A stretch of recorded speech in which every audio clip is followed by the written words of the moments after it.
各位观众朋友，您好，欢迎收看美国建国250周年特别转播。250年前，独立宣言开启了美国的建国旅程。250年后，这个国家再次在7月4号回望来路，也展望未来。今晚的特别活动将以音乐、影像、表演和故事，串起美国历史中不同的篇章。节目将包含16个表演与主题单元，涵盖76个历史与文化元素，从开国元勋、重大战争到民权运动、原住民贡献到当代流行文化表演。这是一场关于自由、牺牲、信念与共同记忆的庆典。接下来，我们就把镜头交给现场，一起见证美国250周年的历史时刻。1775, liberty got its shield and the freedom got its sword.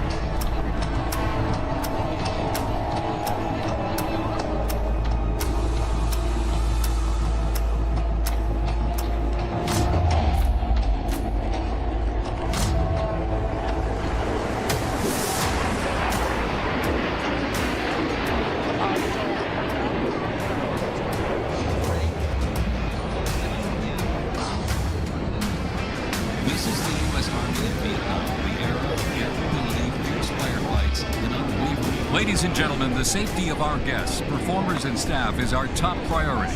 Freedom 250, United States Secret Service, United States Park Police, National Park Service, the Federal Emergency Management Agency, and all public safety partners are actively monitoring weather conditions. Freedom 250, United States Secret Service, United States Park Police, National Park Service, the Federal Emergency Management Agency, and all public safety partners are actively monitoring weather conditions. Follow the directions of law enforcement and event staff. For your Stay safety, tuned all for Freedom guests must seek 250's shelter official channels for in the updates. various Freedom 250 will share updates on programming and doors reopening. Please stay close to our official channels for updates. Thank you. And stay tuned for Freedom 250's official channels for updates. Freedom 250 will share updates on programming and doors reopening. Please stay close to our official channels for updates. Thank you.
Ladies and gentlemen, we've been asked to tell you, our officials have asked to tell you we need evacuation right away. There are 3 locations you can take refuge in at this time: the African American Museum, the Department of Commerce, and the Ronald Reagan Building.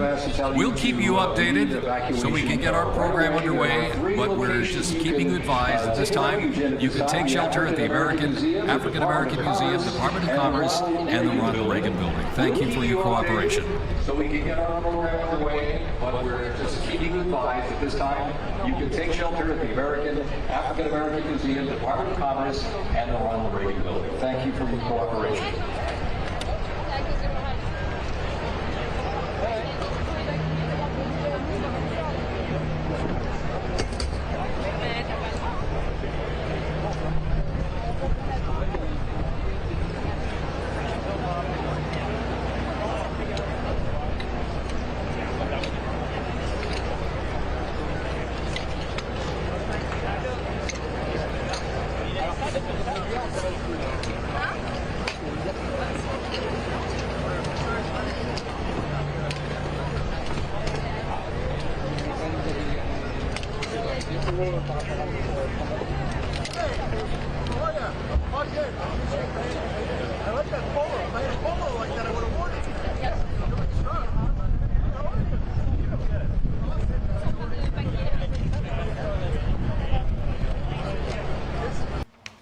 Vice President Vance giving some interesting notes in his speech.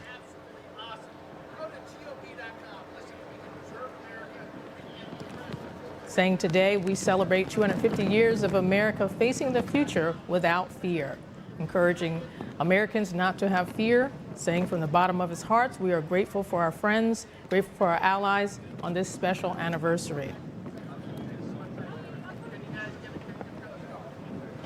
We're seeing here more people. We're seeing here more people in the audience. It looks like, or no, these are people setting up, still setting up. So we're a little bit delayed for the celebration, which we thought would be starting soon, but it looks like they're still preparing, uncovering some things here to get it set up. If you're just tuning in, we're going to be covering this live. We're giving you live coverage throughout this evening here at NTD.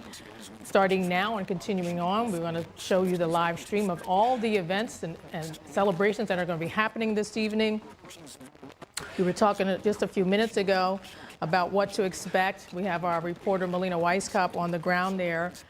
She told us earlier that there are going to be some surprises, that she didn't know exactly what was going to be happening, what performances were going to be happening, that it will be a surprise right up to the last moment. But we do know that the Joint Armed Forces Orchestra will be giving some live musical performances. We're not sure what other kind of potentially musical performances there will be. Of course, there's going to be the big fireworks, reporting to be the biggest we have ever seen, and that's going to light up the night sky with a glow for about 40 minutes, with approximately 850,000 pyrotechnic shells launched from the reflecting pool near the Lincoln Memorial, West Potomac Park, and there will be barges floating on the Potomac River, setting a world record for the most fireworks launched in a single day. So we're looking forward to seeing that later this evening. This program is called A Salute to America.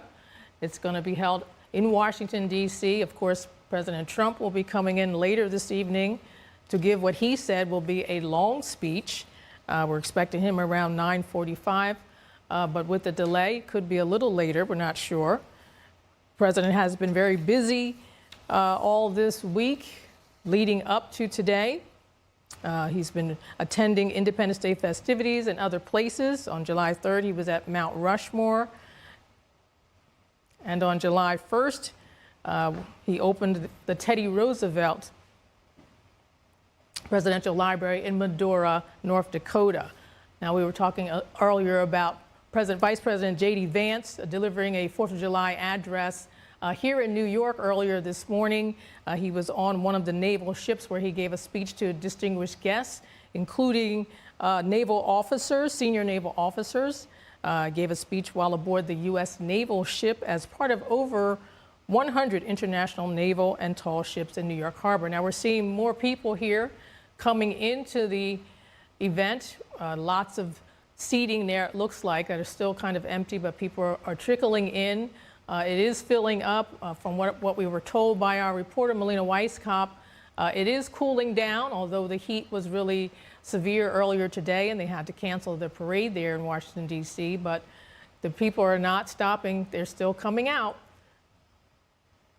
waiting for this event to begin. It's a little delayed. As we said earlier, they're still setting up, it appears, but we know there's going to be a lot of performances. We're expecting this to go at least till maybe 11 p.m., maybe later. And there's going to be flyovers, military flyovers, at least until 8:30-ish or 8:22 this evening. There's already been a few throughout the day. And the flyover, the last flyover will be a B-1 flyby set to roar overhead moments before the fireworks show kicks off, which is supposed to be around 10:36 p.m. People seem to be moving pretty quickly coming in. I think they're expecting the show to start any minute now. They're coming in, filling up the seats. It looks like there's some people there, maybe they're working. But it seems like people are standing, but there are a lot of seats there that are empty. So,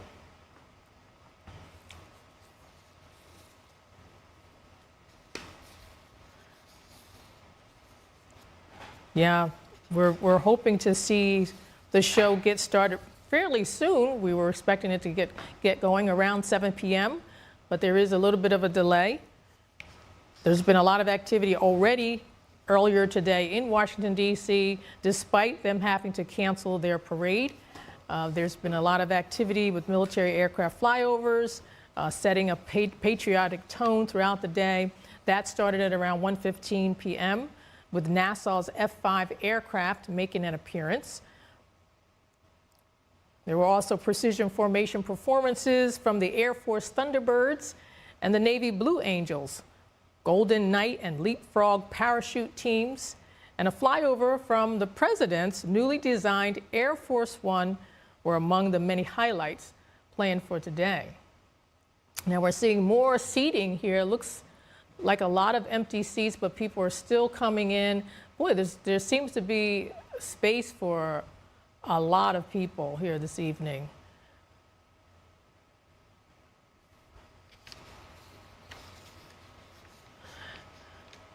And now joining us is our very own Dave Martin. And now joining us is our very own Dave Martin, returning.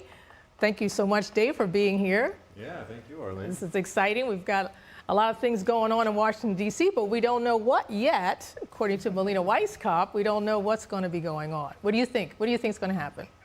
What do you think is going to happen? I wondered that myself. You know, I was interested in that a few weeks ago when they had the UFC event at the White House. You had like, there was like possible weather problem there. Right. They only had like they had that dome only over the mat though. The people were in harm's way if it was going to thunder or lightning. Somehow it ended up being a beautiful night, and actually the fights that night were tremendous. I don't remember if you remember. They had the co-main event. Really, it was actually the final fight was actually the best one. Joe Rogan even came out on you know, after the match and said, you know, he's seen 1 billion UFC fights. He was like, that's one of the best ones I've ever seen. You had an American getting the upset in that incredible fight. So right. Obviously, we're not going to see a fight tonight. No, not tonight. We've had that already. As far, I only relate things to sports, it seems. Yeah. It seems like.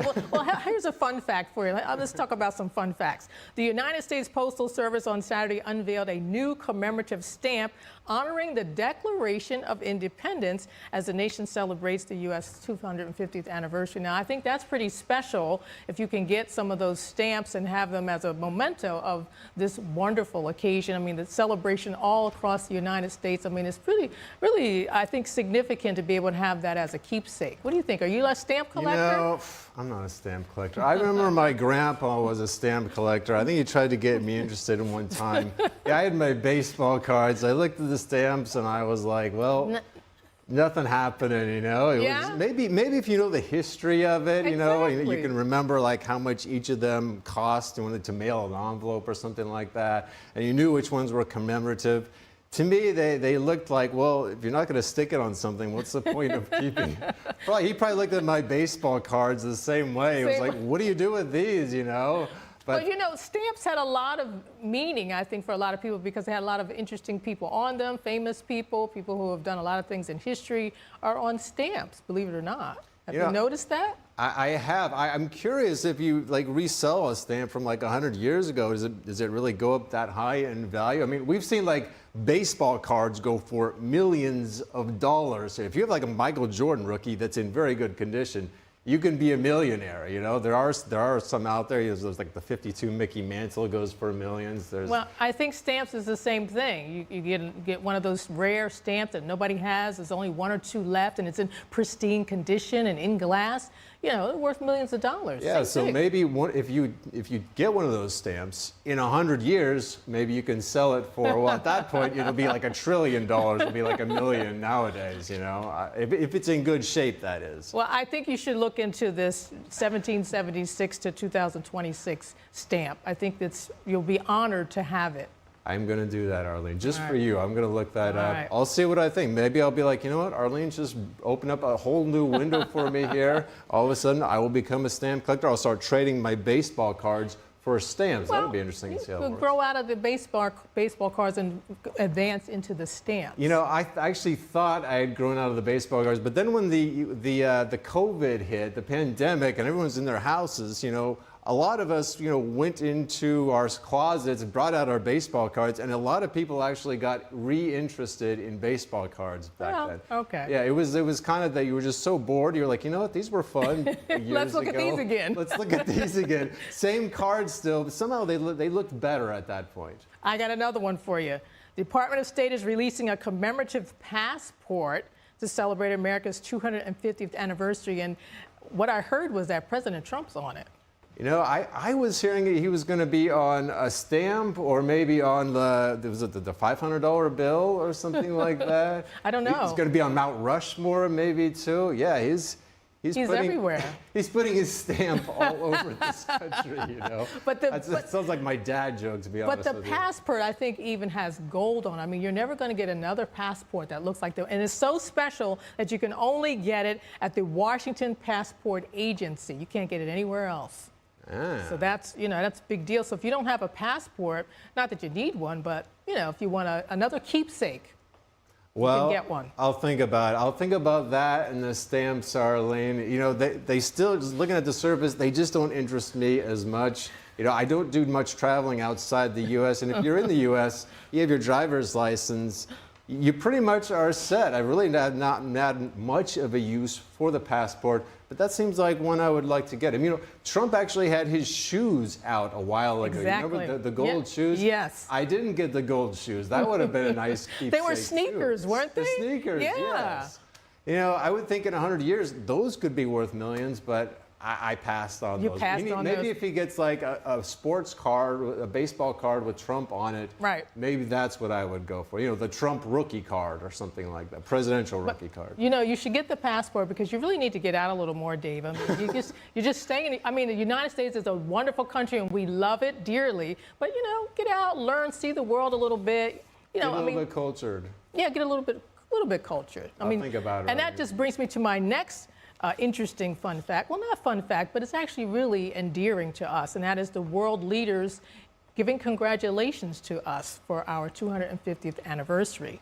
We've had a host of leaders from around the globe. They took to social media, and on today, July 4th, they gave congratulations to our 250th anniversary milestone. In Japan, they had a big fireworks. In France, they lit up the Eiffel Tower. I mean, I think it's really special. What do you think about the leaders giving us all of this praise? I think that's really nice. Of course, France, of course, they're the ones who sent us the Statue of Liberty some 100 and something years ago, just because they were so envious of our freedom. Or they wanted to, I guess, maybe celebrate our freedom, you know? Right. I mean, I was on the Tiffany Meyer Tonight show a few days ago, and we were talking about what is America's greatest invention. And one of the things, you know, we had like the light bulb, the internet, a few things. The other thing was freedom. And we were talking about how it's so crazy that you have to eventually invent freedom these days because, of course, if you get born anywhere else outside the United States, you do not get that freedom, of course. So I think it's nice that the other countries celebrate our freedom. It would be interesting if China actually did that too, but I didn't hear anything about them doing it. Yeah. But yeah, the freedom here is pretty special. Yeah, it's so special that we're waiting for a big celebration to come. It's going to be happening in Washington, D.C. It's a little bit late getting going. We thought it would be starting soon. We know that they're still preparing. There's going to be lots of performances tonight. We're not sure what all the performances will be, but we do know that there will be the Joint Armed Forces Orchestra giving live musical performances this evening. We have a reporter on the ground, Melina Weisskopf, who's been giving us updates. And the last update she gave, she said she wasn't sure because it was kind of a secret as to what the performances are going to be. But we know it's going to be a huge celebration. President Trump will be speaking, and we're going to be here all evening giving you the live coverage from this event. We're looking at what looks like an outside scene here right now. But we were looking earlier at the stage and at the prep that's going on right now. Lots of people coming in to the location where it is going to be. Lots of people coming out regardless of the heat. Earlier today there was a heat index of 115 degrees, I believe. It was so hot that they had to cancel their parade, but we're looking forward to it continuing. And speaking of freedom, earlier today we had a couple of guests on talking about what America 250 means to them, and they emphasized, you know, freedom, the fact that we have this freedom that other countries don't, and that all of these people are coming in, getting applications, trying to come into America. We have all these foreigners here for the World Cup and saying all kinds of positive things about America on social media. We have the guy Freddie from Germany going to the White House. I mean, what do you think about, I mean, you know, I said go visit some of these other countries, but they're all coming here, so I don't know, maybe you could just stay right here and meet a lot of people and get some culture. I know, right? The funny thing is how the things that they like ranch dressing. I didn't realize that was like invented by us too. Apparently. I was pretty shocked at that one. I don't have ranch too often. I do like it when I have it. But yeah, it's been actually very fun to watch people like that. They were saying how, you know, I'm not sure how this works, but they had this different view of America that didn't seem very positive, and they've come over here. They said, you know, we really enjoy seeing everything about this country. You know, Norway's Erling Haaland, who was one of the best players here, maybe the best soccer player in the world. I guess his team was playing in Texas, and he was enjoying all the things that Texas has to offer, you know, the cowboys out there with the rodeos and stuff.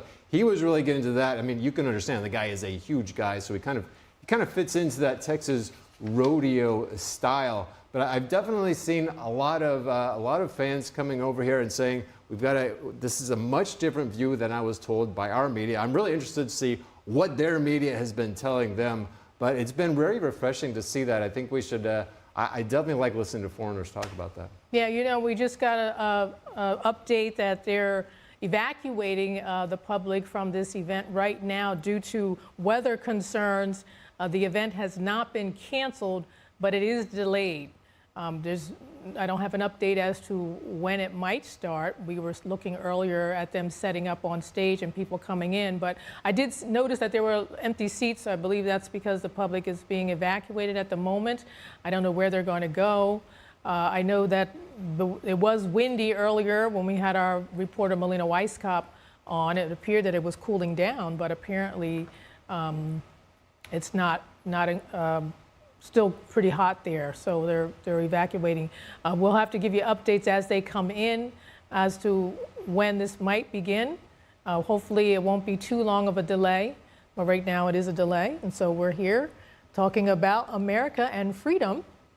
Are they having like thunderstorms out there? Well, I think they're worried about that because I think that was in the forecast, so that might be part of it because it was quite windy earlier this evening. Yeah, well, if you were in New York City last night, we had quite a thunderstorm there as we were leaving. So, and that's one of the few things actually that we've had some cancellations or delays with some of these soccer games. Yeah. Now they don't delay it for rain. They don't delay it for rain, but if there's like a thunderstorm within like 5 miles of the stadium, then they will delay it to get everybody off the field and allow the fans to exit. So obviously it makes sense in this case to me anyway. Yeah, better to be safe than have something happen. It just doesn't look like, if you're looking at that picture, I'm looking at that, it's hard, I mean, you see clouds there, I suppose, so maybe like... Oh, yeah.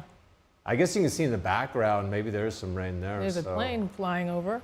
Yeah, they did the fly. That's another thing that the foreigners seem to like about U.S. games. You always have the flyover right before it starts. I'm not sure why we do that, but I guess they don't do it in other countries, and I guess fans over there kind of like that too. Yeah, I mean, it shows an American spirit, I think. Yeah, it must be inspired from the Top Gun movie, you know. Maybe that's Tom it. Cruise. They're like, you know what, that's a great idea. Let's do that too. All-American movie. But you know, while we're waiting for the Salute to America event to start, a group of performers are reminding folks about the atrocities happening in communist China while expressing gratitude for the freedoms we have in America. So NTD's Sam Wong has that story.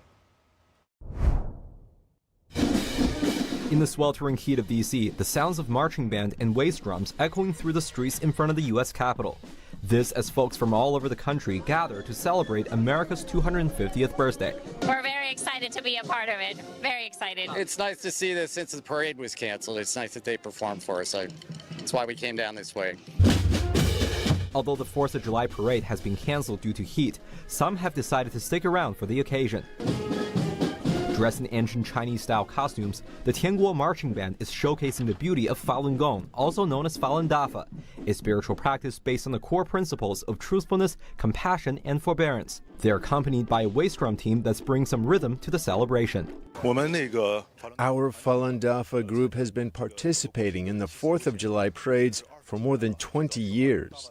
The stories of Falun Dafa practitioners here are no longer just a story of one person. There are dozens, hundreds, thousands, even tens of thousands of stories. Together, they are living proof that this land of America is still a place full of hope. Despite being welcomed worldwide, Falun Gong practitioners in China have been subjects of a state-backed persecution campaign since 1999. An untold number of them lost their lives due to torture, forced labor, and other forms of abuse, such as forced organ harvesting. Many of them sought refuge here in the United States, where human rights are valued and treasured. Here is a land of the free, where all freedoms are being protected, all human rights are being protected, and we are very grateful for everything that this country provided for us. And yeah, it's just very, very important, and we really want to contribute and to be a part of this whole celebration. The performance catching the eyes of many onlookers. I'm loving it, and I'm loving what this stands for, because this stands for freedom coming from a country that doesn't celebrate freedom. So I'm glad to see this, because I know what this means here, Falun Dafa. We are able to take the opportunity because we're a free country. So it's very exemplary what they're doing. No communism ever for the U.S. Let's remember where they came from.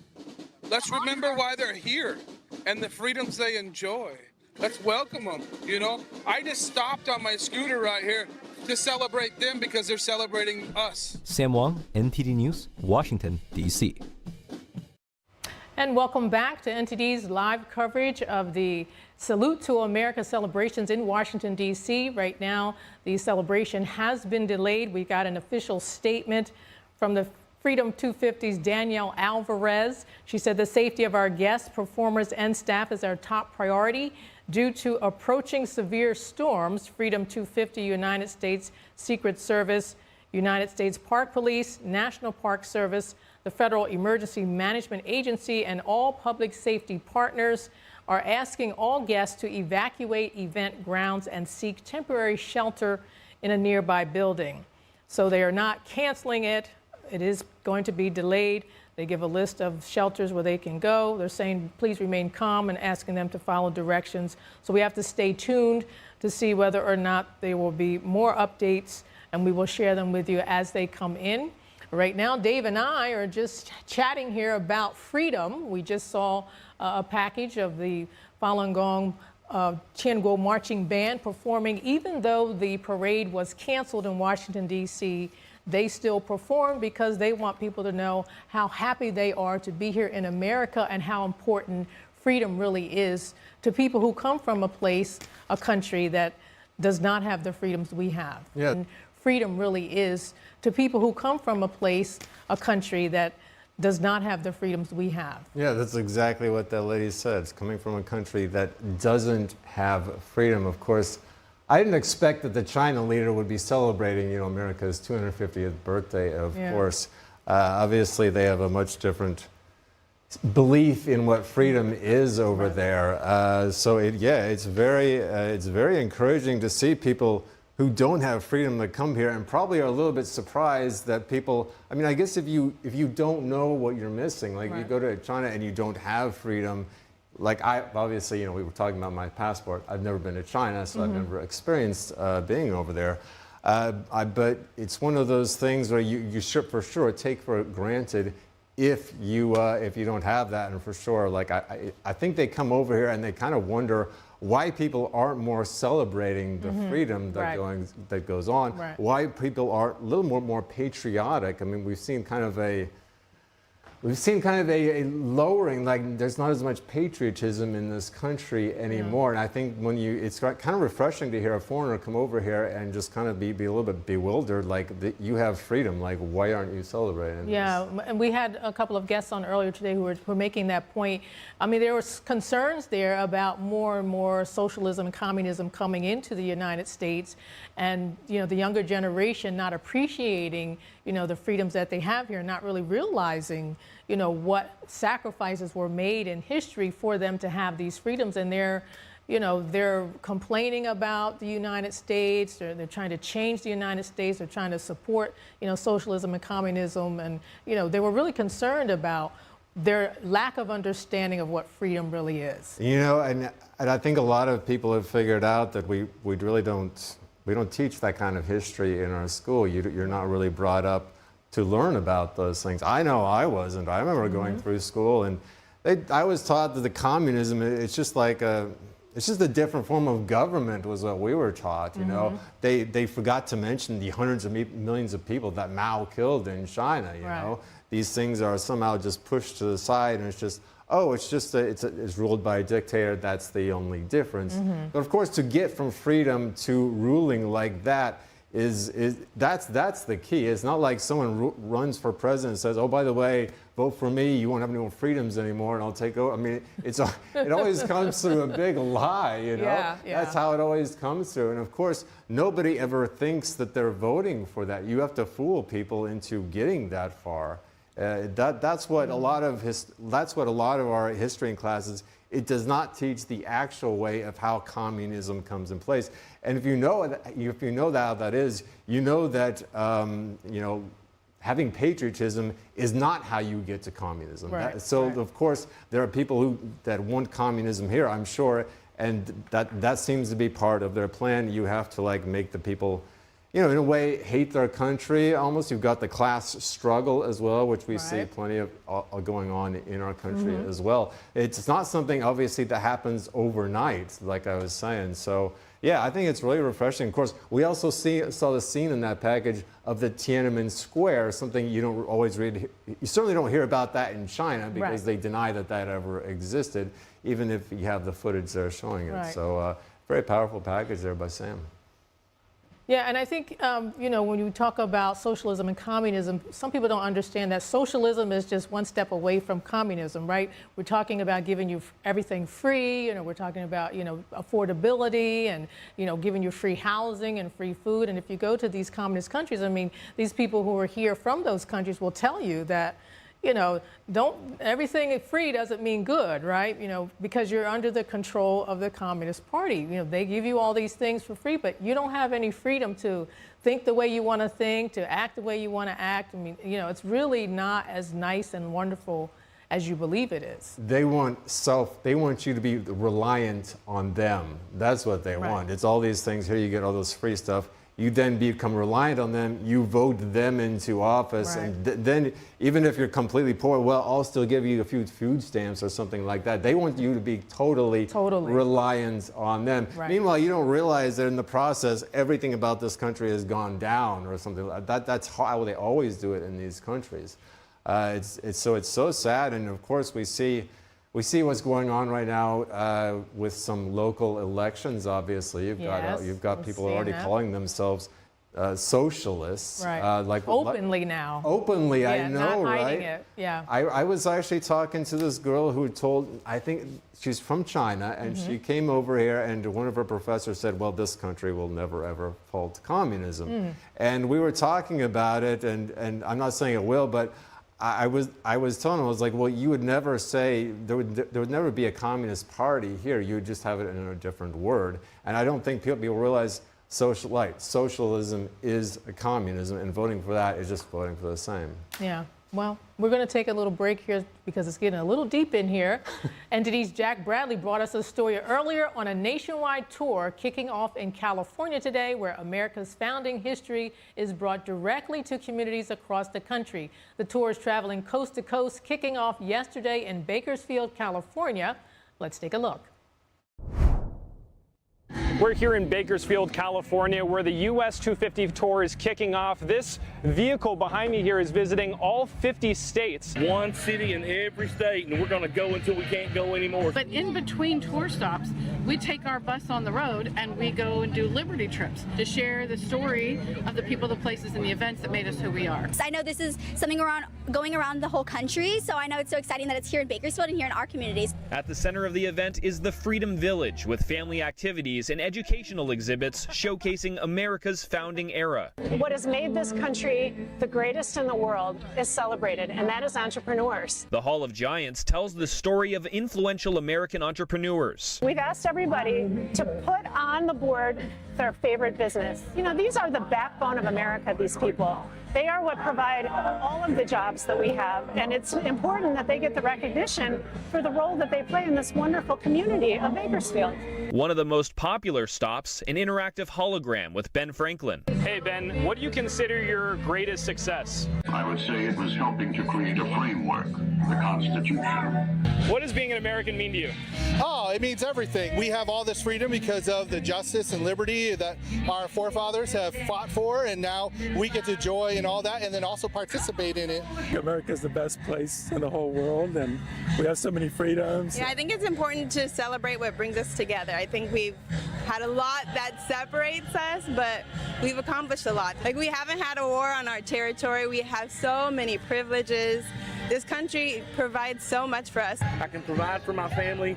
You know, I have the right to bear arms. I have the right to be a free man. And we just sometimes we take for granted those things. There is no nation on earth, no country on earth that has what we have.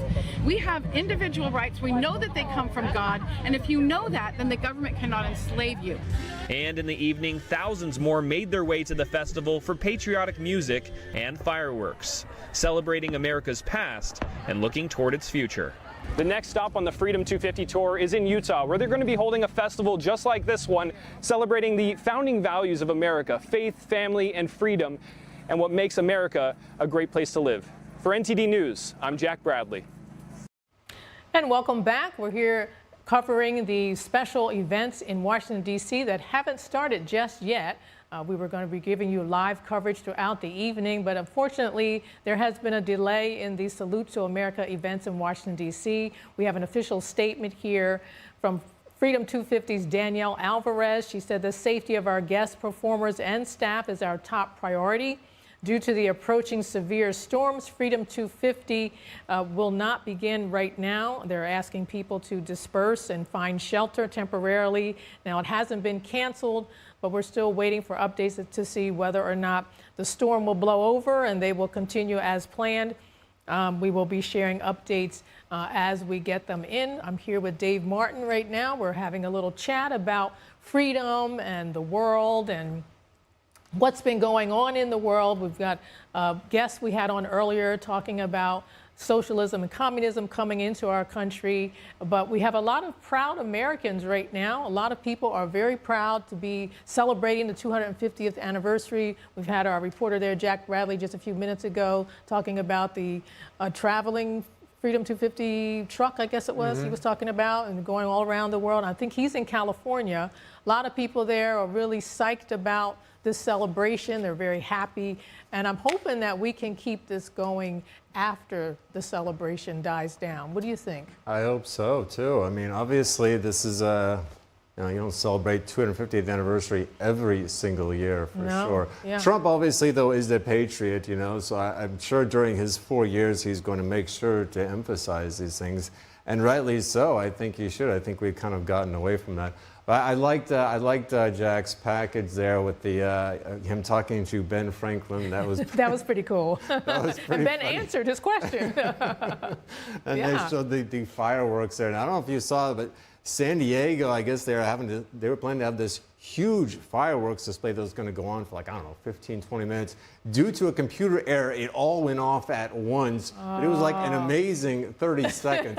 I will tell you, it is an unforgettable 30 seconds. Hopefully we don't have that tonight. But I know there's supposed to be like a record-long fireworks performance this evening if they can ever start off. Yeah, I got a little information about that. It's supposed to be kind of like the end-all, be-all of this whole event.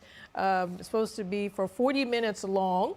It will the sky will glow for about 40 minutes. I mean, that was 30 seconds you were talking about. We're talking 40 minutes. Approximately 850,000 pyrotechnic shells launched from the reflecting pool near the Lincoln Memorial. I hope they don't get all washed out by the storm. And there are going to be barges floating on the Potomac River, setting a world record for the most fireworks launched in a single display. So it's going to beat out San Diego's 30-second. It sounds like they're gonna annihilate that 30-second thing they had. I hope they get a chance to do it. You know, hopefully those San Diego people tune in. Yeah, They're like, this is what I was missing this afternoon. Yeah, I mean, I was expecting to have a lot of performances going on by now, you know, but unfortunately we have this delay. I know they were talking about having the Joint Armed Forces Orchestra give some live musical performances, but the rest of it was a secret, according to our reporter Melina Weisskopf, who is there on the ground. She said they're not telling what else is going to be happening this evening. Hopefully none of it gets canceled, but it is going to be delayed. It was supposed to be going until I think about 11:30 tonight. But I'm not sure if that will be extended or if they will shorten it. We just don't know. But I think it's interesting that, you know, we had some guests on earlier who said that they were very concerned that Americans, or some Americans, don't have the patriotism they think they should have, although it's getting stronger. But, you know, how do we connect with the ones who seem to be feeling like they don't like America? Should we send them to China? Or somewhere else where they don't have freedom? I mean, obviously it depends on your perspective about the whole thing. I think Bill Maher had on a Democrat congressman on like a week or two ago, and he was asking them, you know, point blank pretty much, you know, are you a patriot? Do you love America? Are you going to celebrate our 250th anniversary?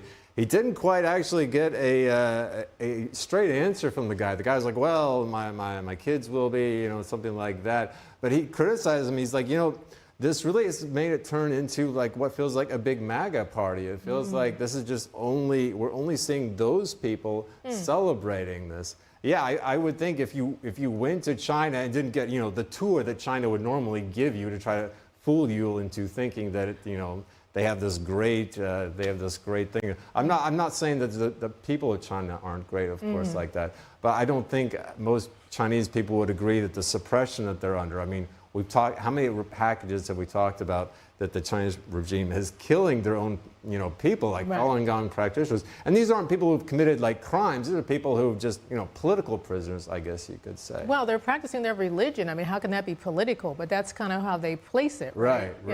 These aren't people who are arrested for a crime. Right. You know, it's kind of a crazy thing, but. I don't know. Do you like fireworks displays? I love fireworks displays, but I'm hoping we'll get to see the biggest one tonight.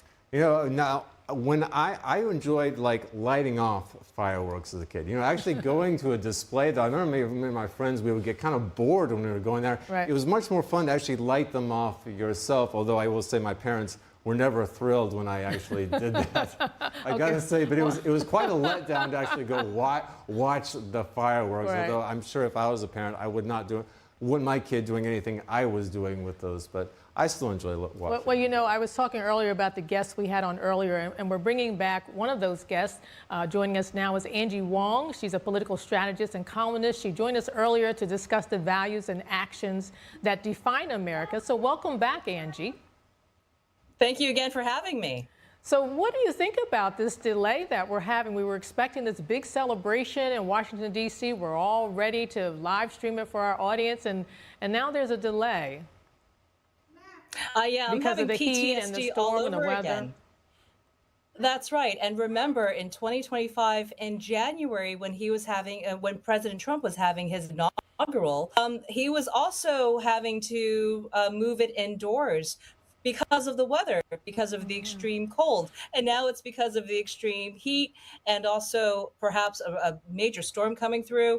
You know, he can't get it right with the weather and outdoor events. And this is another example of why, you know, these things are, you know, live events, live broadcasts. There's always going to be something, right? Murphy's Law. So, you know, this reminds me again of a time of, you know, traveling to DC and having big events like this. Sometimes, not just postponed, but being canceled because of these things. Hopefully this is not a security risk. Hopefully it is just a weather event that is happening that may cause some delays. Look, I took a double espresso just a few hours ago so I could stay up for this amazing fireworks show that I was promised. And I was very much looking forward to President Trump speaking. I believe he was coming on a little bit around 9:45 to speak.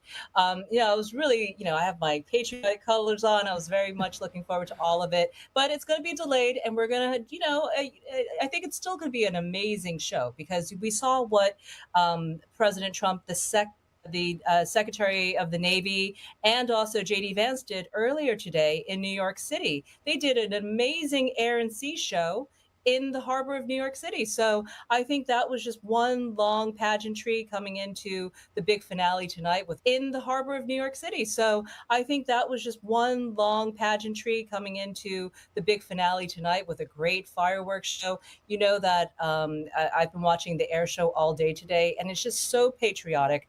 I can't imagine anyone who's an American today who's not feeling this. I don't care how much you hate America, to see the red, white, and blue, and to see our F-35s in the sky, and our Thunderbirds, and everyone just celebrating. And how could you not feel patriotic on a day like today? Well, you talked earlier about leaving the country and coming back and really appreciating it. So how do you and your family celebrate July 4th? I mean, I know today is a very, very special day, but how do you honor this celebration, this day? Yeah, no. So I was a foreign correspondent for a number of years. So I left the country for over a decade, and I saw how other people live, and I saw how other countries run. There's nothing better than living in America and being American. We definitely won the lottery by being here because our freedoms are not suppressed. Remember, in a lot of countries, especially in China, there are no freedoms. The only slight freedom that they have in this modern China would be just economic boom. They don't have freedom of speech. They don't have freedom of protest. They don't have freedom of press, nothing. So we should be very lucky and thank our lucky stars that we have all that and never take that for granted. And I think that's why I mentioned, if you're young, go live elsewhere for a while, for a couple of months, a year if you can, just to see and compare the difference of how good you have it here, the opportunities, the growth, the innovation, just the idea that you could read a newspaper or watch a television station without having blackout periods because they don't like what's being reported. It is so unusual, but it's something that we often take for granted here. And it's something that you won't appreciate unless you have a comparison. So that's why I say that. My family and I, we're celebrating. We are here at the Trump Doral Hotel, and there's going to be fireworks here. There's also some bad weather coming our way, by the way. So I think the bad weather is just following the Trump properties, maybe. I don't know. But we do hope that there's going to be some sort of firework display in about an hour, maybe 2 hours. The kids are staying up late tonight. Well, President Trump is very resilient. He's had setbacks before, but he doesn't quit. He's always here for the American people, and I believe he's going to come out and give that speech one way or another, even if that's the only thing we see tonight. And he said it's going to be a long speech. So what do you think are some of the things he's going to talk about this evening? Oh, we already had some leaks on what he may be talking about. He's talking about pride in America and how there's going to be a big economic boom and that families living here should be so thankful. And I think, it's President Trump, right? I've been to Trump rallies where it's hailing, there's rainstorms, or it's like in, 200-degree weather. The Patriots love it. They love being in support of him. They love watching him speak, even if they're being rained on. They don't care. They're here. They flew from all around the world, not just the country, all around the world to watch President Trump give his speech tonight. I think he's going to be spectacular. I've always enjoyed watching President Trump speak. When you understand that he brings lightness and humor to some really, really heavy issues, it's just entertaining. I mean, he's just a great speaker all around. And I love that he brings guests and thanks them for their patriotism, for their service to their country. I love that he gives gives that bit of award and recognition to everyday citizens. I think that's amazing that he's able to do that and use his platform to elevate people. That's what we need. We need that type of leadership back, not just doom, doom, doom, which is what we've been hearing from the previous administrations. We need some light and from just some happy moments, because politics is dark and the world right now is in conflict, and we do want to have some hope. I think that's what he's going to be speaking about today. And certainly we know that pride is going to be the number one word that he's going to be using, not pride from the left, but American pride. So I'd love to understand the new definition of what that would mean. What do you think it would take to help the young people understand what that pride is and what it means? I mean, is it because our schools are not teaching them what they should know about American history that they just don't seem to be getting it? I mean, you said you have children there in school. What is happening with our education system today? It's really sad. One of the first things I've noticed when my kids went to school is that there's no American flags in the classroom. Where did they go? I mean, I went to school in New York City. There was a flag in every room, and we did the Pledge of Allegiance every single morning. But that went away at some point, and I would love to have that back, because that little symbol, I never really appreciated it when I was, in school. But when you leave school, you realize how important that is, to have that reminder that you have the president, the administration, your military, everyone behind your back, so that you can grow. And I think that's what I took away from having to do the Pledge of Allegiance every day. It was just that thing that tied us all together. If you're Black, white, Asian, whatever you are, it tied us entirely together in one community. So I think that is one of the beauties of having that kind of ritual. It's really sad. I think, having young children in school, I've seen what they're being taught. They're being taught the doom and gloom. They're being taught that America's not doing enough for them. They're being taught that they're entitled to every single thing. And the sad part is it's coming from adults that really should know better. And I think it confuses the children a lot. I have to almost every single day do a lot of kind of kind of like misinformation management. I talk to my children when we drive home from the school, and I ask them what they learn. A lot of parents don't have that luxury, unfortunately, but I do have to ask, because there are a lot of things that they're being taught that I have to unteach them, or at least show them an alternative view on the world. And I know that it's almost like a losing proposition, because not only do they get this misinformation somehow in school, they'll also then get it on social media, and they'll get it from their friends. And it's just a big echo chamber. And unless you have strong kids that have independent thinking and who can read the news and decide for themselves that there is an alternate narrative to what they're being taught, it is very, very difficult.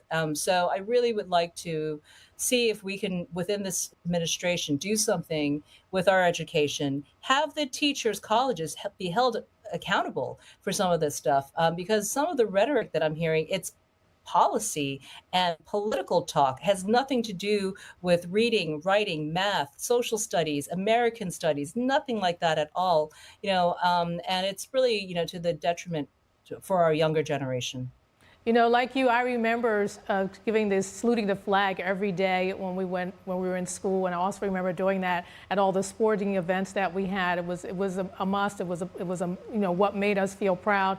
Angie, I'm so thankful that you came back, and I appreciate you coming back on. I hear your kids in the background, so I want to let you get back to your family and let you get back to your celebration there. And again, thanks for coming back. We appreciate having you here. Happy 4th. Thank you. Happy 4th. And now we're going to go back to Dave Martin, who's sitting here quietly thinking about saluting the flag, right? Didn't you do that in school too? We did. I had no idea they stopped doing that. I thought that was like, hardwired into the United States. Yeah, no. Every single morning you had to do the salute to the flag, the Pledge of Allegiance to. I'm shocked. I guess I shouldn't say I'm shocked. I'm saddened, I guess I could say, is my reaction to that. I had no idea that goes on. It doesn't surprise me, but I think it's a very important thing that they do that. So I hope, I don't know, with Trump in charge, maybe we can get the school system back to being more patriotic in that way too. I mean, I think one of the complaints, was that it was you don't want to mix church and state or something, they were saying, because I guess it's like a pledge. I don't know. But I kind of remember it being taken out of the schools. I wasn't in school anymore, but I kind of remember a discussion around that. But I mean, it just seemed like, you know, it was a normal thing. You go to school, the first thing you do is you do the Pledge of Allegiance to the flag, and then you start class. You know, it's just like automatic. So I'm really shocked that whoever, the powers that be, felt like that wasn't needed anymore. And I really think that goes back to what you're learning in school, right? I mean, we were talking earlier about what we learned in school about history, and you were talking about learning about communism a little bit, but yeah. I didn't even learn about communism. That's how far back I go. We didn't learn about communism so much, I don't believe. I mean, I remember more about, you know, the Declaration of Independence. We did learn about that. Not so much the Constitution, but, you know, we knew who all the different, you know, important people were, Benjamin Franklin, Thomas Jefferson, and we went to some historical places. But I just don't feel like, even when I was younger, they really taught you how to feel proud about the country or why you should feel proud. So the details of the founding fathers, I think that's what was missing. You know, I don't feel that I got that much, although I will grant that I wasn't a straight A student. I'll certainly start with that. You'll start with that. Right? So, I was. But I definitely remember when my teachers were discussing like I think I told you earlier, the differences between us and communism and socialism. I mean, it just seems so simple. They're like, oh, that's just, you know, it's ruling by one person. That's it. Socialism. Oh, yeah. That's a little bit farther to the left, not far as communism. And it just seemed like it was this, you know, a slight philosophical difference. That's how they made it out to me. And maybe for some of these teachers, that's all they know. I mean, that could be part of it. But you definitely do not get what communism is, how it comes into play. Like I was telling you, it's not like someone gets up there and says, yeah, vote for me, I'll take away all your freedoms, I'll probably kill a whole lot of you. Obviously, no one would ever get to power based on that ridiculous platform. Right. So of course it comes from someone who is not going to be truthful. He was going to tell you, oh, it's going to tell you what you want to hear and what is going to get him elected, of course. Of course. And of course, it really only takes place, in my understanding of this, is when, you know, patriotism is down, when you have class struggle going on, when everyone is believed to made that they are some kind of victim going on, then that's how actually it seems to come in play. So we definitely, I missed that class in school, that's for sure. Maybe that's why you didn't get it. Well, I just want to update our viewers who are just tuning in. We were here this evening to give you live coverage of the special salute to America in Washington, D.C. There was supposed to be a big celebration, lots of activities this evening, but unfortunately because of the weather, it's been delayed. There is a heat wave, of course, but they're also expecting a thunderstorm. We have an update from the officials there.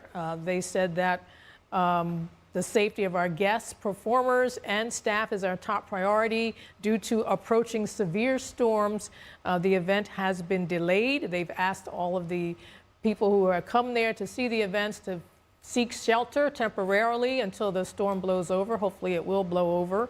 And then hopefully they will come back and have these events. We were talking earlier about whether or not they would delay it and make it later than 11:30 tonight, which is what we were expecting, or whether they would shorten the program. I'm assuming that President Trump will still be speaking this evening. We're hoping that he will still come out. He's always resilient when these things happen. He's planning to have a very long speech. So I think he wants to give this speech and tell everyone how great America is, because he always talks that way to us, always encouraging us to have pride in our country.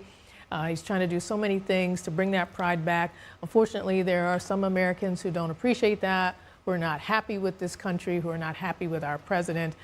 Where do you think that's coming from? Yeah, I wonder about that too. You know, the No Kings protest I find to be the most ironic of any kind of protest, if you want to call it, of course. Because of course, if you did the No Kings protest in front of a country that had a king, that you wouldn't even be allowed to have the No Kings protest. It's so ironic that you can only do that in a country where they don't have a king, where you do have freedom of speech. I was thinking about that when you were talking to the former guest, Angie Wong there.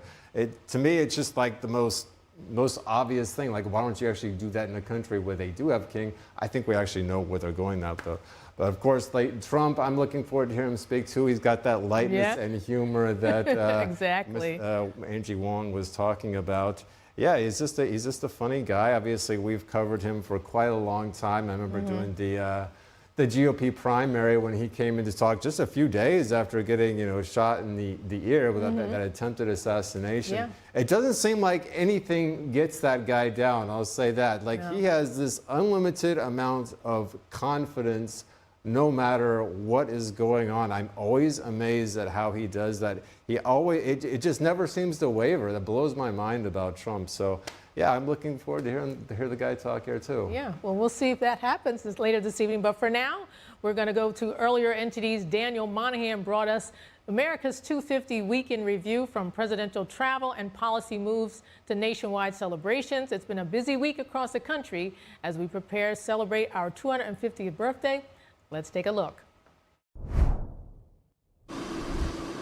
President Trump in North Dakota this week, the trip marking the debut flight of the refurbished Boeing 747 gifted by Qatar that will serve as Air Force One. So this will be the first flight of what I think is maybe the greatest commercial plane ever built. Once in North Dakota, the presidential convoy was escorted by Rough Rider reenactors. The president in the town of Medora dedicating the Theodore Roosevelt Presidential Library.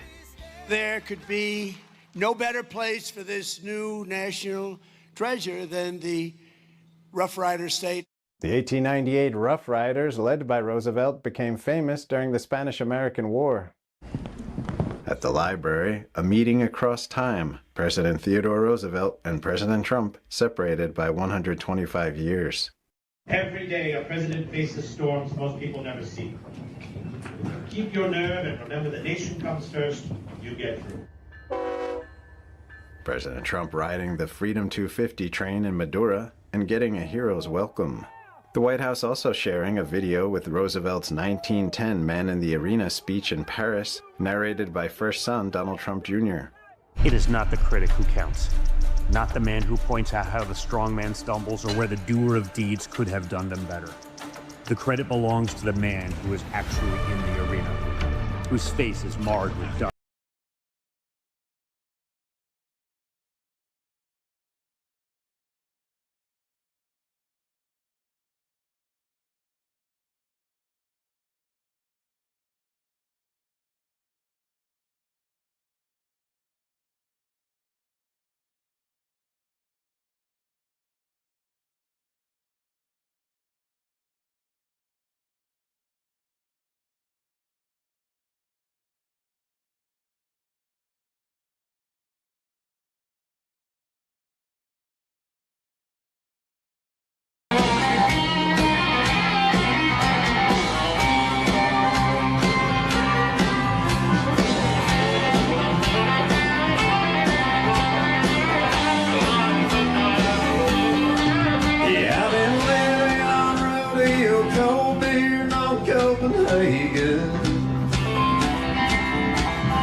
Right now, we've gotten an update that the storm is supposed to start in about 38 minutes. The crowd was dispersed earlier this evening. The event was supposed to start around 7 p.m. They were told to go find shelter and stay in place until the storm blows over. We don't know how serious the storm will be. It's expected to have 50-mile-per-hour winds, and it's expected to start soon. They said they were not canceling, but we're going to keep you updated as to whether or not it will be canceled. I'm here now with Dave Martin. He's been keeping me company this evening as we wait around and hope that this event will start very soon. It's already 8 o'clock now. It's been an hour. We've been waiting. And if the storm is coming in 38 minutes, that's going to push it closer to 9. What should we do? I was thinking of that too. I was going through my head. I was like, all right, what time is it? 38 minutes is going to start. Well, I guess we'll have like a July 5th celebration maybe instead. Maybe, I don't know. I don't know. That's a little later than I was expecting. Right. Obviously, we're all not quite sure what's going on. Yeah. I was just thinking this is exactly like, and I think I mentioned this earlier, but this is exactly what they thought the weather was going to be for that UFC fight, of course, a few weeks ago there. And thankfully, the weather staved off that night. They didn't have any issues. So I was hoping the weather would, you know, cooperate, thank you, with us again today. Yeah. It doesn't appear like it's going to. Maybe the rain will be very quick, but I don't know. If it's anything like what we got, like I was saying, in New York City last night, then it was not quick at all. I was out. I mean, I walked from here to Port Authority, 15 minutes, even though I had an umbrella. My pants were like soaked up. It was rough. So hopefully it doesn't do that. We'll have to see here, though. But yeah, I don't know how they can come back from that. I mean, if the stage and the whole event area is drenched, I think there are a lot of people who are going to be resilient. I mean, this is a huge celebration we're having for our 250th anniversary. I think a lot of people, went to D.C. hoping to have this celebration, and I don't think they're going to give up so easily. And as we were saying earlier, President Trump is not one to give up, right? He is a trooper, he's resilient, and he wants to give that long speech, I think. Yeah, that's true. As long as they keep telling everybody Trump is coming, I think they'll stay. Yeah. I would think some of the locals might think of packing it in once you realize that the rain is going to be here in 30 minutes. But that's right. There's a lot of people coming in from outside that are going to be. I mean, if you come here to see Trump, obviously you got to wait around. And I am sure that Trump is going to show up for these people, as long as they don't cancel this event. Obviously, if it rains all night, that would be one thing there. But yeah, like we've said, Trump is quite he's a trooper. We just saw in the last package, of course, the image of him after he's getting shot, and he just comes up with his fist like that. We were talking about iconic moments in sports.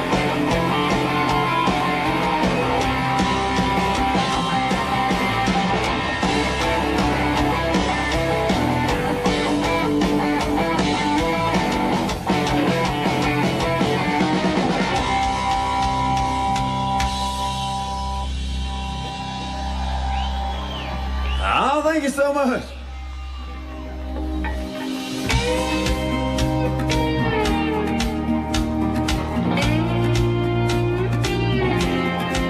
I got some Political strategist Rob D. Martin. He's also the founder and CEO of Martin Capital. Happy 4th of July, Martin, and thank you so much for joining us. Great to be here. We appreciate you coming here on this 4th of July evening. What do you think about this whole celebration and the weather and that we're having here this evening? Well, it's wonderful. I'm just barely old enough to remember the bicentennial. I was about 6 when that happened, hoping to make it to the tricentennial. But this has been magnificent, weather notwithstanding, heat notwithstanding. The state fair was just wonderful. The Mount Rushmore thing was wonderful. The flybys are incredible. And we've got the World Cup going on at the same time, which is just extraordinary. I'm certainly not a soccer fan. I'm an American, so I think that's all kind of a commie plot. But, they ought to play real football over there, don't they know? But, we have the World Cup here, and it's all over America. And it's just wonderful because people are coming from all big storms coming.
evident that all men are created equal, that they're endowed by their creator with certain unalienable rights. And of course, we know the unalienable rights, everybody can quote the rest, but endowed by their creator is really the crucial difference between our revolution and the French Revolution or the Russian Revolution or the Chinese Revolution, because what it says is that rights are prior to government.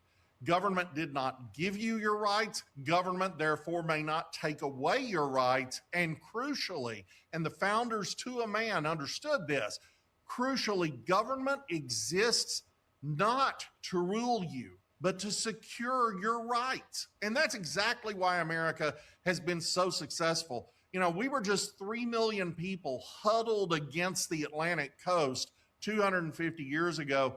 That is literally the normal lifetime of just 3 generations of people.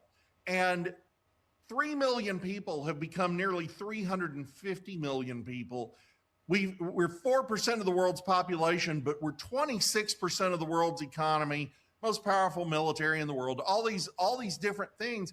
But the reason is that we're free, and we're free on a fundamental level that goes beyond government just dibbing and dabbing out what it wants us to have. And maybe we get some benevolent rulers. No, government here serves the rights of the people, which means that somebody like Elon Musk can come here and become the world's first trillionaire. And we can solve huge problems all over the world. It has been a blessing to the whole world. When America became independent, 86% of the population of the world lived in extreme poverty. That number is now 9%, and it's going to shrink dramatically from there in the 21st century because of the ingenuity and goodwill of Americans. You know, you talk about how great America is, but we've had some naysayers, some people who are not happy being American or living in America or don't like American values. What do you say to those people on a day like today with this big celebration going on for weeks now and going to continue after today? What do you say to those people? Well, I would start by referencing them to Martin Luther King, who had every reason to hate America. He grew up in segregation. He was mistreated. He was thrown in jail wrongly. You know, all kinds of terrible things happened to him.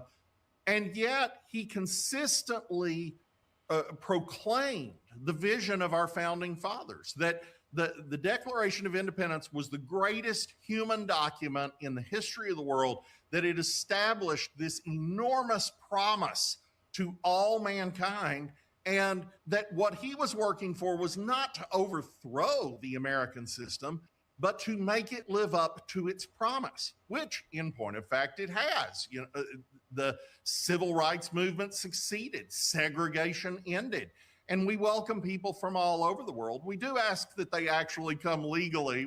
We ask that they come through the door, not break in the window, but we are an incredibly welcoming country. As all those European soccer fans discovered, you know, we let in 1.1 million legal immigrants every single year, and have since before I was born, which is just incredible. And there's no other country in the world that does anything like that.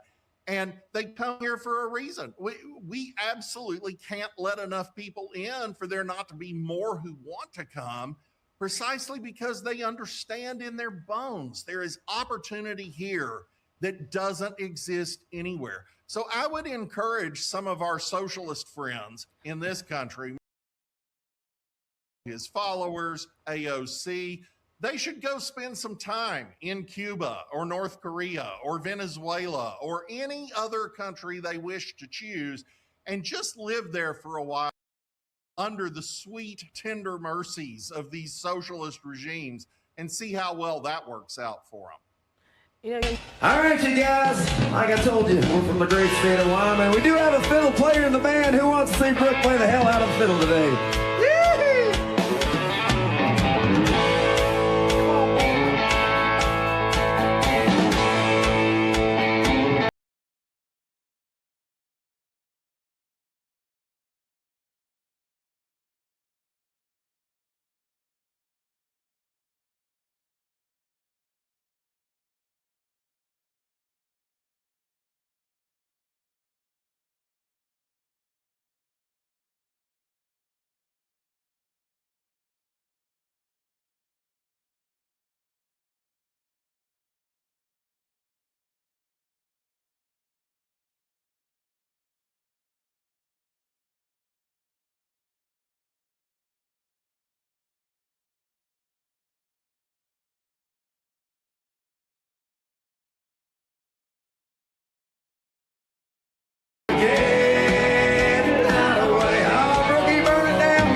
they study American history. They take an oath of allegiance. Why should we cheapen what they do for people who don't do any of that and don't love our country? So he'll probably talk about that. He will talk about the not just the greatness of America, but what the greatness of America means for the world. Because this is a unique country. This is a country that flattened Germany and Japan during World War II and immediately went in, didn't treat them as conquered provinces, went in and rebuilt them, gave them hope, handed their children chocolate bars, gave them democracy, and then defended them from the Soviet Empire for all of the Cold War. This is a unique country. There's nothing else like it. I'm so grateful to get to be a part of it. Winston Churchill said that if you were born an Englishman, you had won the lottery of life. I beg to differ. I think if you were born an American, you were. And if you get to come here and be a citizen, equally so, if not more so. Donald Trump pronounces that better than most American leaders have in memory. There are a few others like Marco Rubio and Ted Cruz who do a great job of it. But really, not since Reagan have we had a president who could articulate the idea of America as strongly as this president. You know, Dave and I were talking earlier about how, you know, when we were in school, we didn't learn so much about why we should be so proud of our country. We didn't learn about, you know, why this country is so much greater than, say, a communist country. There are differences, but we didn't understand that. And now, you know, schools don't require the students to do the salute the flag in the morning like we did. You know, what is happening with our schools and when did that change? Do you know? Well, it's just a grave mistake, and it's been very deliberate because the left got control of education in this country, and they don't love America. And we don't have to look far when we have the Gallup poll that just recently came out that shows that about 92% of Republicans are proud of being an American, and about 36% of Democrats are. I mean, that's just mind-boggling. And when I was a kid, it was more or less equal. Everyone pretty much agreed that, hey, this is a great place. We want to make it better, of course, and we want to make it better now. But they weren't absolutely opposed to the idea of America in the way that Senator Tim Kaine was recently when he just scoffed at the idea that rights would come from God rather than government. And his focus, of course, was not primarily on the idea that rights transcend government. It was that government should be able to take away anything it chooses. And that's a socialist mindset that does set us apart. We are not greater because people in Russia or China or Venezuela are somehow inferior. We love them. We're all for them. We want them to share in what we have. America is greater because it's freer and it gives expression to the different callings of all of its people. Anybody can become anything in America, and that's unique in all the world. Well said, and we thank you so much for coming out on this 4th of July. I'm sure you're celebrating it today as everyone else is. We appreciate it and continue to enjoy your 4th. Yes, ma'am. Happy 4th. Happy 4th. And we go back now to Dave Martin, who's here, nice and quiet, waiting while we discuss important things. As you know, I'm going to let the audience know that are just tuning in that we were having a live coverage here this evening of the Salute to America celebration in Washington, D.C. That celebration has been delayed due to severe weather storm concerns. We were expecting it to start around 7 o'clock with lots of entertainment and a flyovers and also a big fireworks at the end of the evening. That was going to be, from my understanding, about 40 minutes long. But there's been a delay. The crowd has been dispersed and told to find shelter until the storm blows over. The storm was supposed to be coming in about 38 minutes. That was about 20 minutes ago or 30 minutes ago. So it should be starting at any moment now. I think there was supposed to be 50-mile-per-hour winds. It was windy on the ground when I talked to our reporter Melina Weisskopf earlier this evening. It was already windy. So could be a pretty bad storm. Don't know how long it's going to last. Hopefully it's going to be short and we can come back and hear President Trump give his speech which is supposed to be long. We've been talking about him this evening. Yeah. But I mean, I want to talk a little bit more about some of the events that they were supposed to be having, or they've been having this evening, or starting earlier today. They had the military aircraft flyovers to set this patriotic tone. They had the NASA's F-5 aircraft. Are you into airplanes? Do you know anything about aircraft? No, I don't. Just sports. All I know is from Top Gun, so that's my knowledge of aircraft. Just so you know. Okay. Right? Well, let me enlighten you.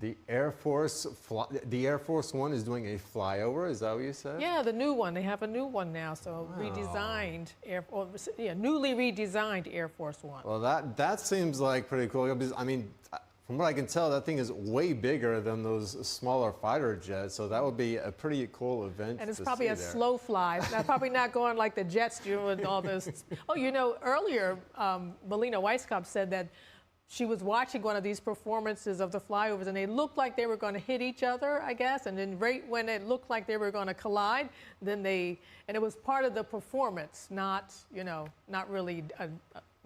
Those are some true daredevils. Yes. I will say that. You know, Yes. I don't know who has the stomach for doing that.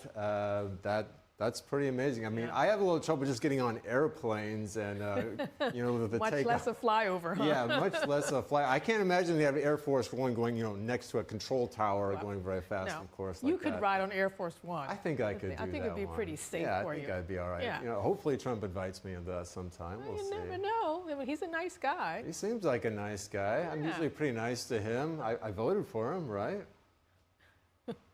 Yeah. So now there were some other activities in D.C. today. I just want to give you a couple more things, and then I want you to get to your greatest moments in sports, because you talked about that earlier. So there's a little cliffhanger here. We've got to wait until I talk about this. So there were federal buildings across the Capitol decorated with specially designed banners commemorating this momentous occasion, and lit at night. Well, they're supposed to be lit at night with red, white, and blue beams. I hope they get to do that. And then the National Archives hosted a reading of the founding document earlier in the day. We can talk about that a little later, but right now, let's get to some sports, your favorite topic, and you had some sports history for us earlier. Did you remember that? We were talking, that was like maybe 2 hours ago. Yeah, it's been a little while. I think you can refresh my recollection on that. Okay, so I had come up with the top 5 sports moments, I guess. Yes. But of course, I tried to say, it's more geared toward moments that I've witnessed or close to witnessing, I say, So, with all fairness, like Jesse Owens, unfortunately, that was about 100 years ago, his incredible Olympics. It was, I'm sure, awesome. It's hard to... Just didn't see it, huh? If I go back to 250 years, I'm afraid that's going to be tough. All right, so here we go. Here we go. So just like, this is like Olympics, tennis, golf, just international stuff, so it's not going to be NBA, NFL, MLB, or anything like that. Yeah, mix it up a little. So here we go. All right. Number 5, Jessica Chastain and the U.S. women winning the World Cup back in 1999. Now, this was big for really a number of reasons. I mean, for one thing, we had never celebrated much in soccer. Now, the women actually turned out, they had won the U.S. World Cup in 91, but really nobody saw it. I mean, I should also mention the men, they qualified for the World Cup in 1950, and then they went 40 years without qualifying. It wasn't until 1990 that they qualified again. Oh, wow. So there was when I grew up, no one played soccer at all. So this was a big thing. But after the men hosted the World Cup in '94, it really started to connect with people, even if the men, weren't winning. So when the women won it, then 5 years after the men hosted it, it really became popular. I mean, that championship game, this is between China and the U.S., the Rose Bowl, there was 90,000 people in attendance. I mean, that was a surprise for women's sports and for soccer as well. But then, of course, you have Brandi Chastain, her winning kick, the penalty kick, then she takes off her shirt, another iconic moment for kind of a funny reason. She takes off her shirt. Yeah, so that was another iconic moment. But had the women been playing soccer all along, or was it only after the men hosted it that they began? Women, I don't think there was a Women's World Cup at all until 1991. So this was strictly, this was just new, right? This is only the last 10 years. For all women across the world, like internationally. There might have been some international event, but there never been a World Cup. Okay. At that I time see what for you're women. saying. So it was a lot different. But Was that the first World Cup for women that year? no, 1991 was the first one. If I remember, and then 1995, I don't know who won. It was the U.S. It wasn't the U.S. 1999, then the U.S. won. It was a little bigger because we were also hosting it then too. So of course we're able to actually see it and everything like that. So that was a big one. Big one, yeah. They tried to make soccer popular here when they had Pele come over and play. He played for the New York Cosmos, I believe was the name of the team. This is in the late 70s, early 80s. Unfortunately, that league folded. Sorry, so that is number 5. Number 5, okay. Are you ready for number 4, Arlene? Drum roll. We've got another women's sports here. This is 1996, Carrie Strug winning gold in gymnastics. Essentially on one leg is how the story goes. One-legged win. Huh? I know, right? This is during the team event. Now, the U.S., they are a powerhouse in gymnastics, but they need a really good score on the vault here. At least a 9.493, I think it was, to win it. They're down to their last gymnast. It's Carrie Strug. Now, she gets two tries to do this. On her first one, though, she lands awkwardly. She kind of at an angle, and she falls down, and you can see she didn't stick the landing at all, does not get a good score, nowhere near the 9.49, and she gets up and she's limping, and she, doing the vault, you have to run and then jump on it and flip over, so you've got to, so she's walking down there, now the announcers are like, oh my goodness, she's limping, this is not good. She does it again because this is her last shot. She sticks the landing, and as soon as she did, she's basically on one leg, because now her other leg is just killing her. She just landed. She just came down on her 2 legs. She gets down on her 2 legs, and immediately her other one just kind of goes up. She twirls around, and then she immediately falls down in pain. She gets the high score. I mean, the crowd, of course, goes wild. Yeah. She isn't even able to get to the scorer's table by herself, or they have to carry her. It's kind of the craziest thing, but it was such an incredible moment. That was awe-inspiring. Now, I'm sure that was awe-inspiring for all the little girls who wanted to be gymnasts, who were, in training, seeing that. I mean, it's just like you say, an iconic moment, right? You don't see that every day, but... For sure. Yeah. Now, I was mentioning that I haven't seen all of these moments, which takes us to the third one. That is the Miracle on Ice back in 1980. The U.S. beating the Soviet Union in hockey at the 1980 Olympics. Now, it's not the gold medal game, but it's the semifinals. The winner goes to the gold medal game. And, of course, at this time, the USSR, they are heavy favorites to beat them. I mean, they've won gold in this event 5 out of the last 6 Olympics. The U.S. had only won gold once. That was back in 1960, so it had been 20 years. The Soviets, they sent professionals. If you're in the Soviet Union, they were a communist country. Sure. They're professionals. Well, too bad, you're going to play for the country. You're not allowed to go play in the NHL or anything like that. You just go around and make us proud. The U.S., meanwhile, they sent college players. Now, the U.S. was, the U.S. Really? Right. U.S. coach, it was Herb Brooks. He was the University of Minnesota coach. So he decides to bring 9 of his own players onto the team just so, he has guys who know his system and everything and already have chemistry together. Gotcha, yeah. So meanwhile, going into this game, the U.S. had lost to the USSR 12 straight times, and it wasn't even close. The average score was 8-2. In this run, Yeah, they had. See, you played in exhibitions or whatever. I don't know, 12 times. I don't know how many. This is probably over a 10 to 12 year period. But they have not been. Yeah, they did actually play them before the Olympics in a friendly exhibition and got blown out as well. But that's the professionals. That's not the college students, right?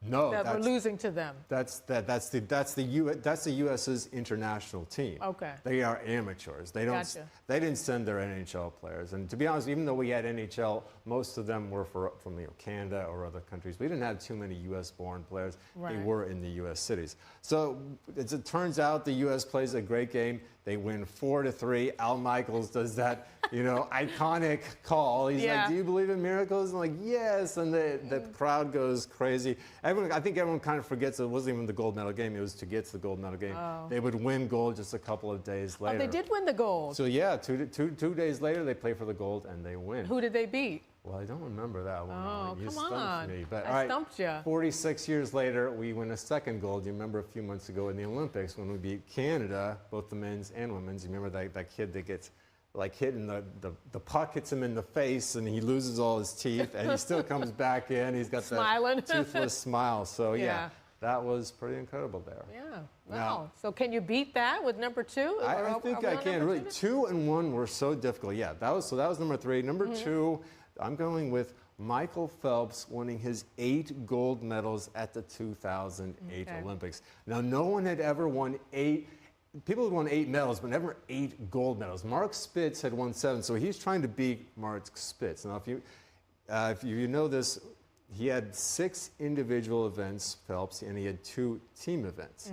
Now, he's favored to win the individual events. Those ended up not being much of a problem. But one of the individual events is the men's 4x100 freestyle relay. Right. The U.S. was not favored to win. France had an unbelievable team. And Australia was very good, too. So it looked like it was very tough. And sure enough, Phelps swims first. And by the time, I think they were ahead when he was done. But then by the time we get through 3 swimmers, 300 meters, the U.S. is now down. You've got Jason Lezak is swimming the final position. Meanwhile, France is countering with Alan Bernard, who is a record holder just in the 100 meters freestyle. So you're Lezak is going up against the best swimmer in the world, essentially, and he's got to beat him by almost a second if they're going to do it. So the announcers, as soon as Lezak jumps in, they see how far behind. Meanwhile, they're showing that all 3 teams, U.S., Australia, and France, way ahead of world record pace. I mean, this race was intense. So as they come down, they're already lamenting how the U.S., well, at least get silver. And then it's down and back. So they come back, and about halfway through, all of a sudden, the one guy he's like, oh my gosh, he's actually gaining on him. And as they get closer to it, he's got a chance, and then he touches in, just past them at the 8/100ths of a second beats them by. I thought the announcers, it sounds like they're about to lose their voice. I mean, they are screaming so hard. It's such an incredible moment. I mean, of course, Phelps is right there cheering them on, and it's such an amazing thing that the guy beats out the best swimmer in the world, really in the last 25 meters. The adrenaline. The announcers was just going crazy. They could not, and you're watching it live, it's a little hard sometimes to see the placement, so you're kind of relying on the announcers, and their voices are just getting more and more exciting, and it was just one of those incredible. Well, how many times did they replay that one? I mean, was there any complaints or challenges to it? I don't know. I can tell you, I have replayed that on YouTube 1,000 times. It's so much fun to watch. You can see it, huh? That's one of those great calls where when the announcer's about to lose their voice, it's a great call. It's a great call. For sure. All right, and number 1's got to be bigger than that. Yeah, the 1992 Dream Team that the U.S. sent over in basketball to win gold. Now, like I was telling you, the Russians in hockey always sent their pros. I don't quite understand why I thought the Olympics was only for amateurs. I guess that had long been since shot out of the water. Maybe. But the U.S. was still winning in basketball despite sending amateurs. But in '88, they did not win. They settled for bronze. They were not happy about that. So they said, you know what? Let's send our best. Send the pros. And so at this time, you've got Magic Johnson. He had never played in the Olympics. Larry Bird had never played in the Olympics. Jordan did in '84. But all of a sudden, there was a lot of pride, American pride, that could come play this game. I don't know if you see that all as much nowadays, but the Dream Team was an incredible assortment of talent. They won their games by an average of 44 points a game. I mean, I remember that. Absolutely demolished them. The gold medal game was a joke. They won by 32 points. If they'd really tried, they could have won by 50 or 75. But I mean, they weren't out to embarrass anyone. But I'll tell you, just for instance, the difference in talent. There was one time, this guy goes to post up Magic Johnson in the lane, so they throw the ball into him, and instead of trying to do his move, he yells over to his bench player. He's like, "Take a photo of me!" Like, he starts yelling, like right in the middle of the game. He's like, "Quick, take a photo of me!" I mean, they were so in awe of the U.S.'s prowess. I mean, they knew they didn't belong on the same court. Yeah. They were just so happy to be on the court with these rock stars. That's what Chuck Daly called them. He was like, it was like touring with Elvis and the Beatles combined.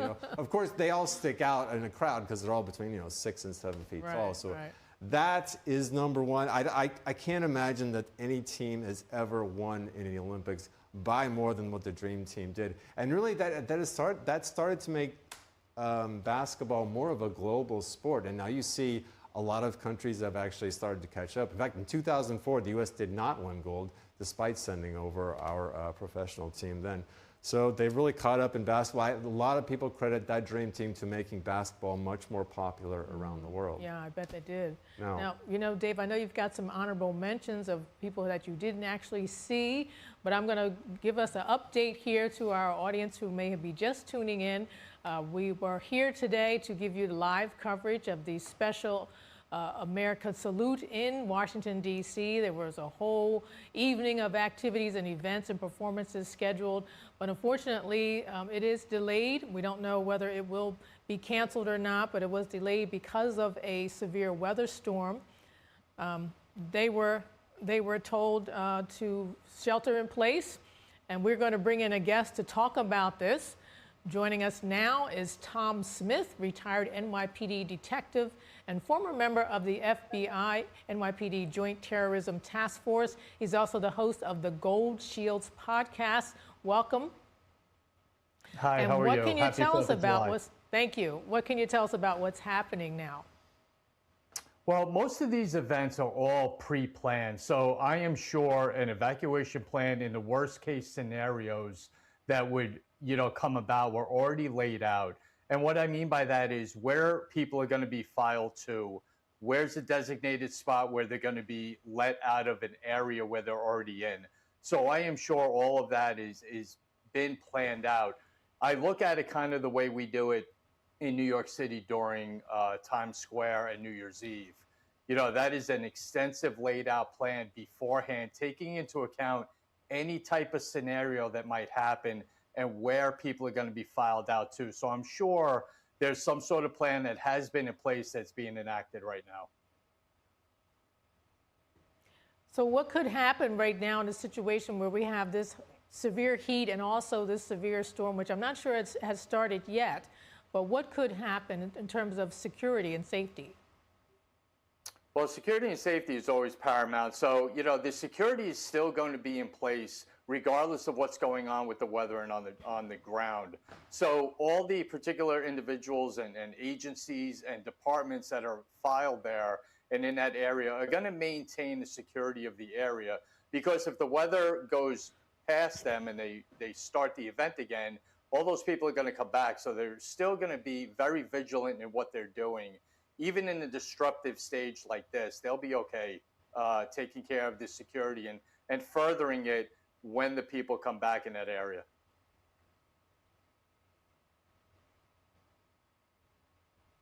Now, I'm getting some information that maybe a lot of people have refused to evacuate, or I'm not sure if that's what happened here this evening, but if that happens, how would they respond to that? How would they make sure for the security purposes?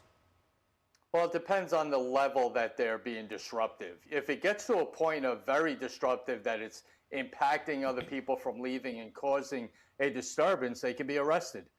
So again, those are scenarios that are played out, and the coordination is key in this, because I'm sure down there in DC, there are multiple agencies that are on the ground taking care of security. So communication is very, very important of who's got what. If there are actual arrest teams that are already designated, which I'm sure they were, because you can have a perfect event going on and people be disruptive, especially these days, with protests and spark up protests that go on. So I'm sure there is already a arrest team that is on the ground and prepared to do their job. And this would be part of that. If people refuse to leave and it becomes a danger to them and others around them, then they're going to be taken care of the proper way.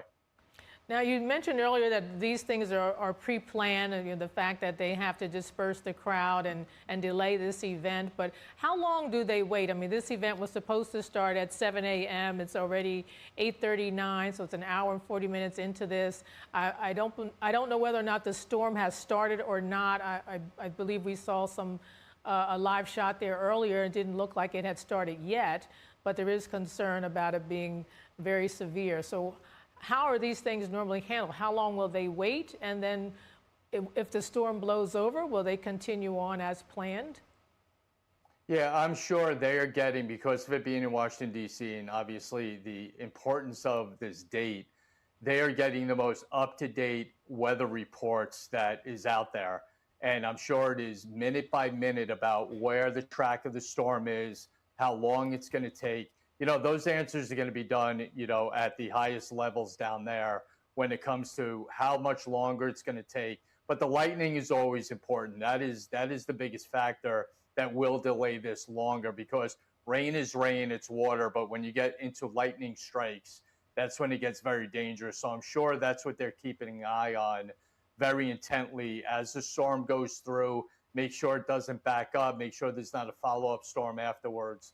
But they're going to wait till it is completely cleared and out of the area probably before they move on.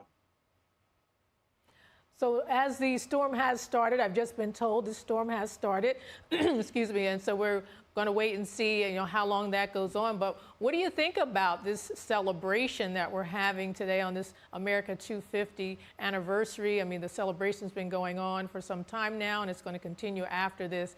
How do you feel about what we're doing here in the United States? It's great. I mean, you know, it's the greatest country in the world. It's the greatest country that's ever been developed in the world.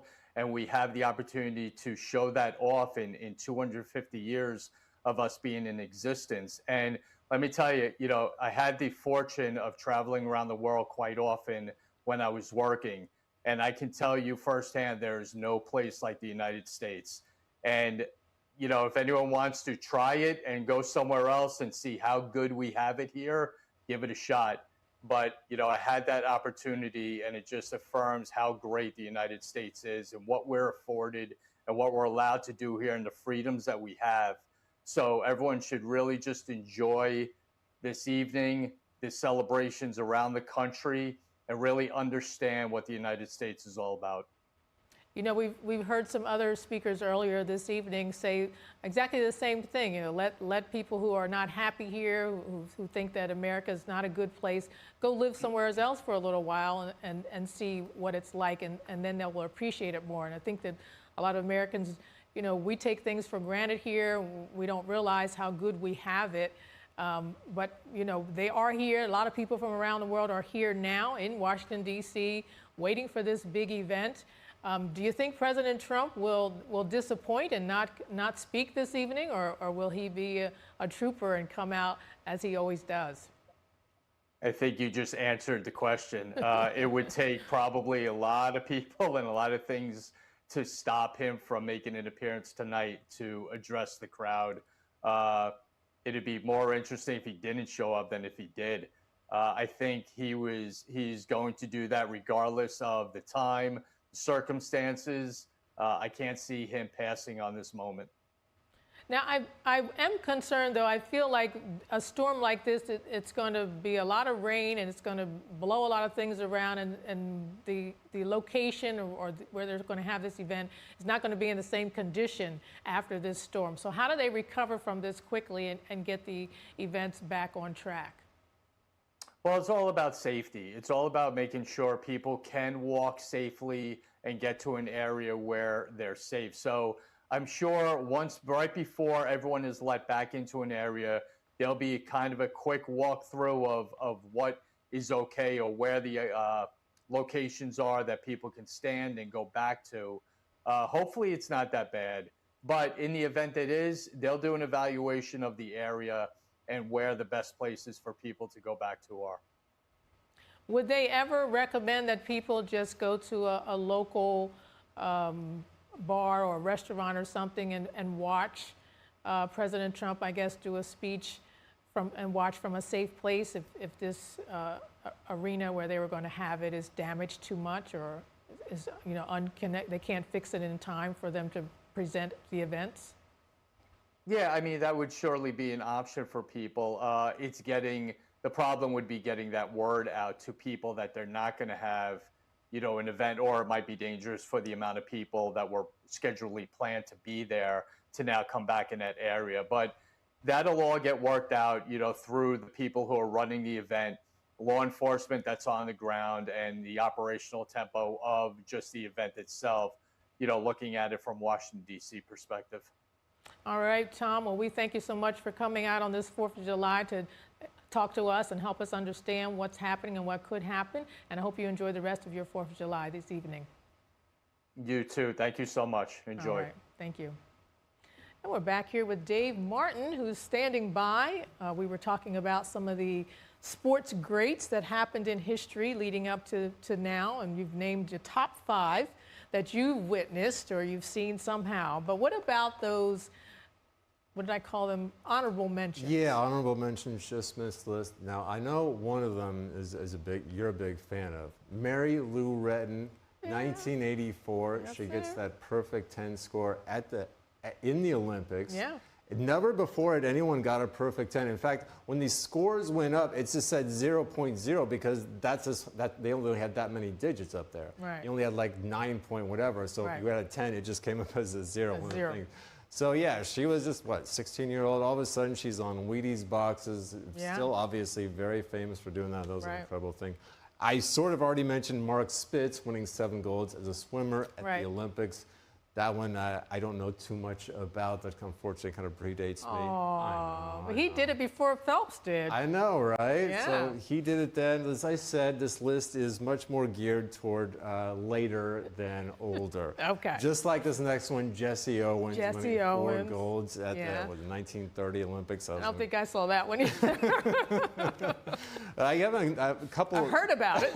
A couple of recent ones, though. I just put generally Venus and Serena Williams' dominance in tennis, and there were a couple of ones that I wanted to highlight. Now, Venus, the older sister, she's won 7 Grand Slams, which is pretty stinking good herself. Yeah. But of course, Serena's won 23 Grand Slams. That's the most in the Open era. Wow. But there was actually a time, 9 different times at a Grand Slam event, those two met in the finals, which was, in fact, at one point, 4 straight finals of Grand Slam, they played each other. In fact, I think Serena won most of those times.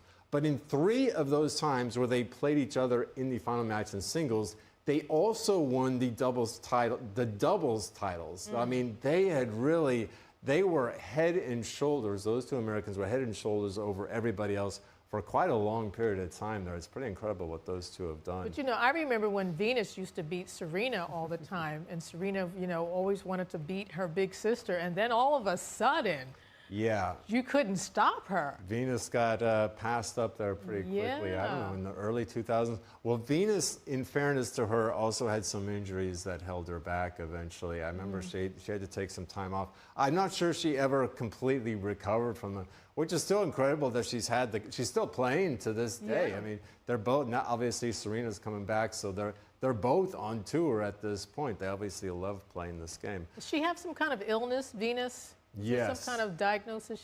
Yes, I remember that came out like 2010. So this is like in her prime years too. So that seemed to really slow them down.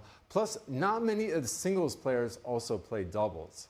And that definitely has to take a lot out of you. You're playing twice as many matches as some other people. I don't think all the top players play doubles as well. They just enjoy doing it. I mean, of course, who wouldn't when you're as good as those 2 together? I would be doing it too. You never want to quit. I know. So they've won 14 Grand Slam titles together. Wow. So it's pretty incredible that 3 of them were also at events where they met in the championship together. That's something. Yeah, they really were lapping the competition. Yeah. So another one I put down here, Tiger Woods. In general, you can pick anyone from him. At one point, he won 4 straight majors. It wasn't the calendar Grand Slam, but he had done it 4 in a row anyway. But his first win was the 1997 Masters. He was, 22 years old at this point? And I don't think I have ever heard so much hype about a golf player. Nobody had. Yeah. Nike had just signed him to this At the time, it was a huge deal. I think it was $36 or $40 million. He's right out of Stanford. I think he won 3 straight amateur titles at Stanford. Everyone's just shocked that the Nike would sign some unknown player he really hadn't done much on the tour, and they give him, I guess it was maybe $40 million, which is a steal at this point. So everybody's kind of wondering when he's going to all of a sudden break out. It doesn't take him very long. Less than a year in, he goes to the Masters. I believe this is 1997. The Masters is the most prestigious of the 4 majors. It's much like Wimbledon is for tennis. And he blows away the competition.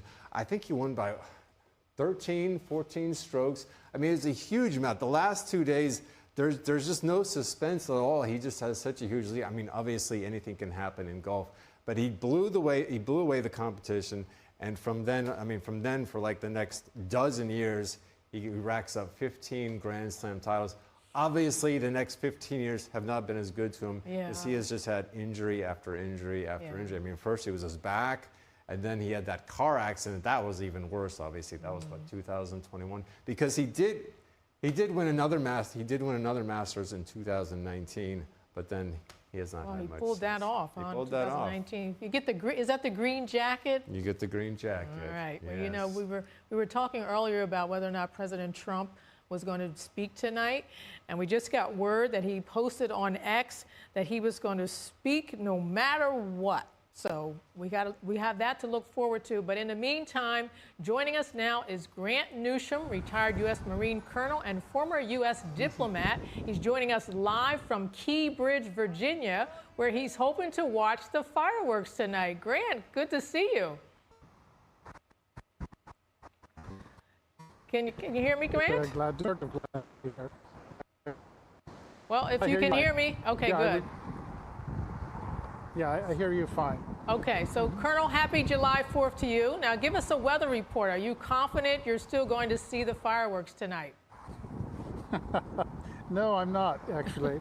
But this is President Trump, and he just might give the go-ahead no matter the weather. It's not raining. I think something's coming in from the west, as it does here, but I don't, I'd say 50-50 at this point. But it's not raining. Fortunately, it's nice and cool now. A good thing, but you know, we'll see. It's sort of been an odd few days. It was just hot as blazes earlier. Now it's cooled off, but the rain may be coming, and there is a storm. But people seem in good spirits, and you know, if they do go off, that this is a pretty good place to watch from. Though I was hoping to get over to the Marine Corps Memorial to go see what's going on there, and that's even a better view. Well, hopefully you can make it over there. President Trump said he's going to be speaking tonight no matter what. Will you be somewhere where you can hear his speech? Oh, definitely. I would cross the desert to hear President Trump speak. No, he'll put on a good speech. It'll probably be the best one ever, like the fireworks show that goes off. Now, you're on a bridge, I understand, but did you have any view of the people leaving the event earlier today or now for the evacuation? No, I didn't. I had the good sense not to go down there. It was just too hot. But somehow they must have got them out. So you get just as good a view, actually, from the Virginia side of things. And this may be where I end up today. All right, Grant. Well, thank you so much for coming on and joining us in the middle of your celebration. Good to see you again. Sure. Well, thank you very much. All right. Now, earlier I was joined by Lieutenant Randy Sutton, founder of The Wounded Blue, and Angie Wong, a political strategist and columnist. We discussed values, stories, and actions that define America. So let's take a look. Angie Wong, a political strategist and columnist. Happy Independence Day to both of you. Thank you. Happy Independence Day to you. Thank you. Now, Randy, I want to start with you. How do you feel to be celebrating this 250th anniversary? You know, I'm really proud to be an American. I always have been. And I understand, you know, as a student of history myself, the sacrifices that this country has made for the freedom of not just America, but for all of the world. You know, when you look at the turmoil that's going on around the world, when you look at what the contribution is of the United States of America and has been for 250 years, it is absolutely, it's been the change of history for the entire world. So I, for one, am very, very proud to be an American. I'm proud that we're celebrating 250 years of an incredible experiment that is literally saved the lives of millions of people around the world and continues to this day to be a beacon of hope for the entire world. Now, Angie, how about you? What are you thinking about this America 250? I think Randy is absolutely right. This was the greatest experiment gone right. We are one of the only self-governing democracies out there that have lasted this long. And look at all the great things that have come from that. All the innovation, all the entrepreneurship, all the growth. Look at our cities are filled with skyscrapers. I was just thanking construction workers and tradesmen this morning because they built this. And it gives me chill to think that we've gone from nothing to these amazing cities, to a world power, to some of the best minds in the world. That's what we've done in the last 250 years. And if you think about it, it's a really short period of time in humanity. And we were able to grow because we were able to self-govern. And that is so many countries don't have that. We are so lucky. We won the lottery to be born American. I hope we can keep that going forward with the next generations. Now, Randy, when it comes to the values that define our national character, what comes to your mind this July 4th? Freedom. Freedom is the key word here. The freedom to be able to express yourself, the freedom of the ability to communicate without worrying about being prosecuted or executed because of your political views. The power of the contributions of all aspects of society to have discourse and to speak in civilized tones and try to solve the problems that are inevitably going to come from every country. When you have the ability to communicate with one another, despite the facts that you may not always agree with one another, but to be able to have that context of discourse and be able to come to terms with moving forward in the future for the good of everyone. That's what makes America great. Now, Angie, you talked earlier about what we've done to grow the cities and to be more prosperous here in the U.S., and it continues to be a hot destination for this prosperity. So we've got plenty of rags to riches stories. How has the emphasis on success helped to shape our national character? There are many things that have shaped our character, but it really starts with the fact that everyone who is born American starts with a blank slate. We're one of the many, actually few countries where your past does not determine your future. And I think that's what we should be celebrating today, as Randy said, our freedom, because the belief is that our future is not predetermined by our government. It's not predetermined by our families or our caste in some places. So we're able to do crazy things. I've done crazy things because we have the freedom to. We don't have anything restraining us other than our own minds. I think that is what's so great about being American. And that's why everyone is willing to give up things to come here, right? How many people would love to have that slot of being an American and being able to determine your own future? I think that's why we see lots of applications every single year trying to come and become a United States citizen. And again, I think if they come in the right way, everyone should be able to have a shot at that. Now, Randy, we just heard Angie talk about how people are filling out applications. They all want to come to the United States, but we've seen reports of some Americans feeling less proud to be American. So how concerned should we be about that? Well, I'm very concerned about that. I've been watching the degradation of the thought processes concerning America over, I would say probably over the last 10 years more than it seems to be exacerbated over the last 10 years. And, I spent 34 years as a police officer. And I can tell you this, that the law enforcement community in this nation is second to none. the ability of the law enforcement community to play a pivotal role in freedom is what really creates the ability for the people of this nation to be safe. And I'm seeing some very disturbing aspects that have recently arisen. For instance, socialists who they're not socialists or communists that have been basically put into office because America, unfortunately, the educational system in America has failed to really instill pride in what the American experience is all about. And so we're seeing a degradation of the people, of the concept of what freedom really is. And it's like watching lemmings jumping off the cliff into the sea, seeing some of the voting that's taking place in places like New York and Seattle and other areas which seem to embrace this perverted type of philosophy, which really takes freedom away from people instead of celebrating it. And so I do have some serious concerns. And being historically a professional law enforcement officer, I know this, that it is the American law enforcement community which stands the line, which creates the opportunity for people to be free and to celebrate the Constitution of this amazing country. Now, Angie, same question for you. How concerned are you about some Americans losing their national pride?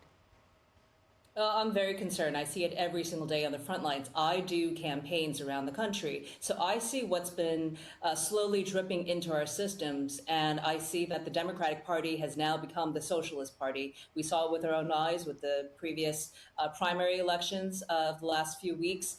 That it's happening, and it's happening in real time. But I've been watching this slow drip, drip, drip of socialism entering our country since 9/11, and that's always been the goal. I saw it also in Europe. I saw how they've taken over the cities there as well. So right now we're in this fight between, I'm still calling it socialism, but I know lots of my colleagues are calling it communism. I'm starting to see that becoming a massive fight between that and what we have now, which is constitutional law and patriots and those who love America and what it stands for.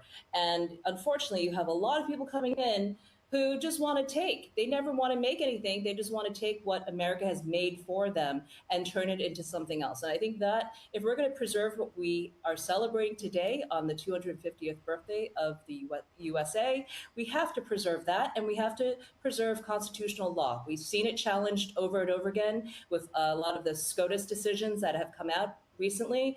We're very lucky to have that. Today is not just the day of celebrating America, but also celebrating the Constitution that has really kind of shaped the way we have lived for 250 years, and I suspect shaped other countries as well. So if we want to keep what we have to keep fighting for it. Now, Randy, you and Angie both are concerned about things like socialism and communism coming into the United States. How can we as a nation do a better job at creating a stronger culture of patriotism here?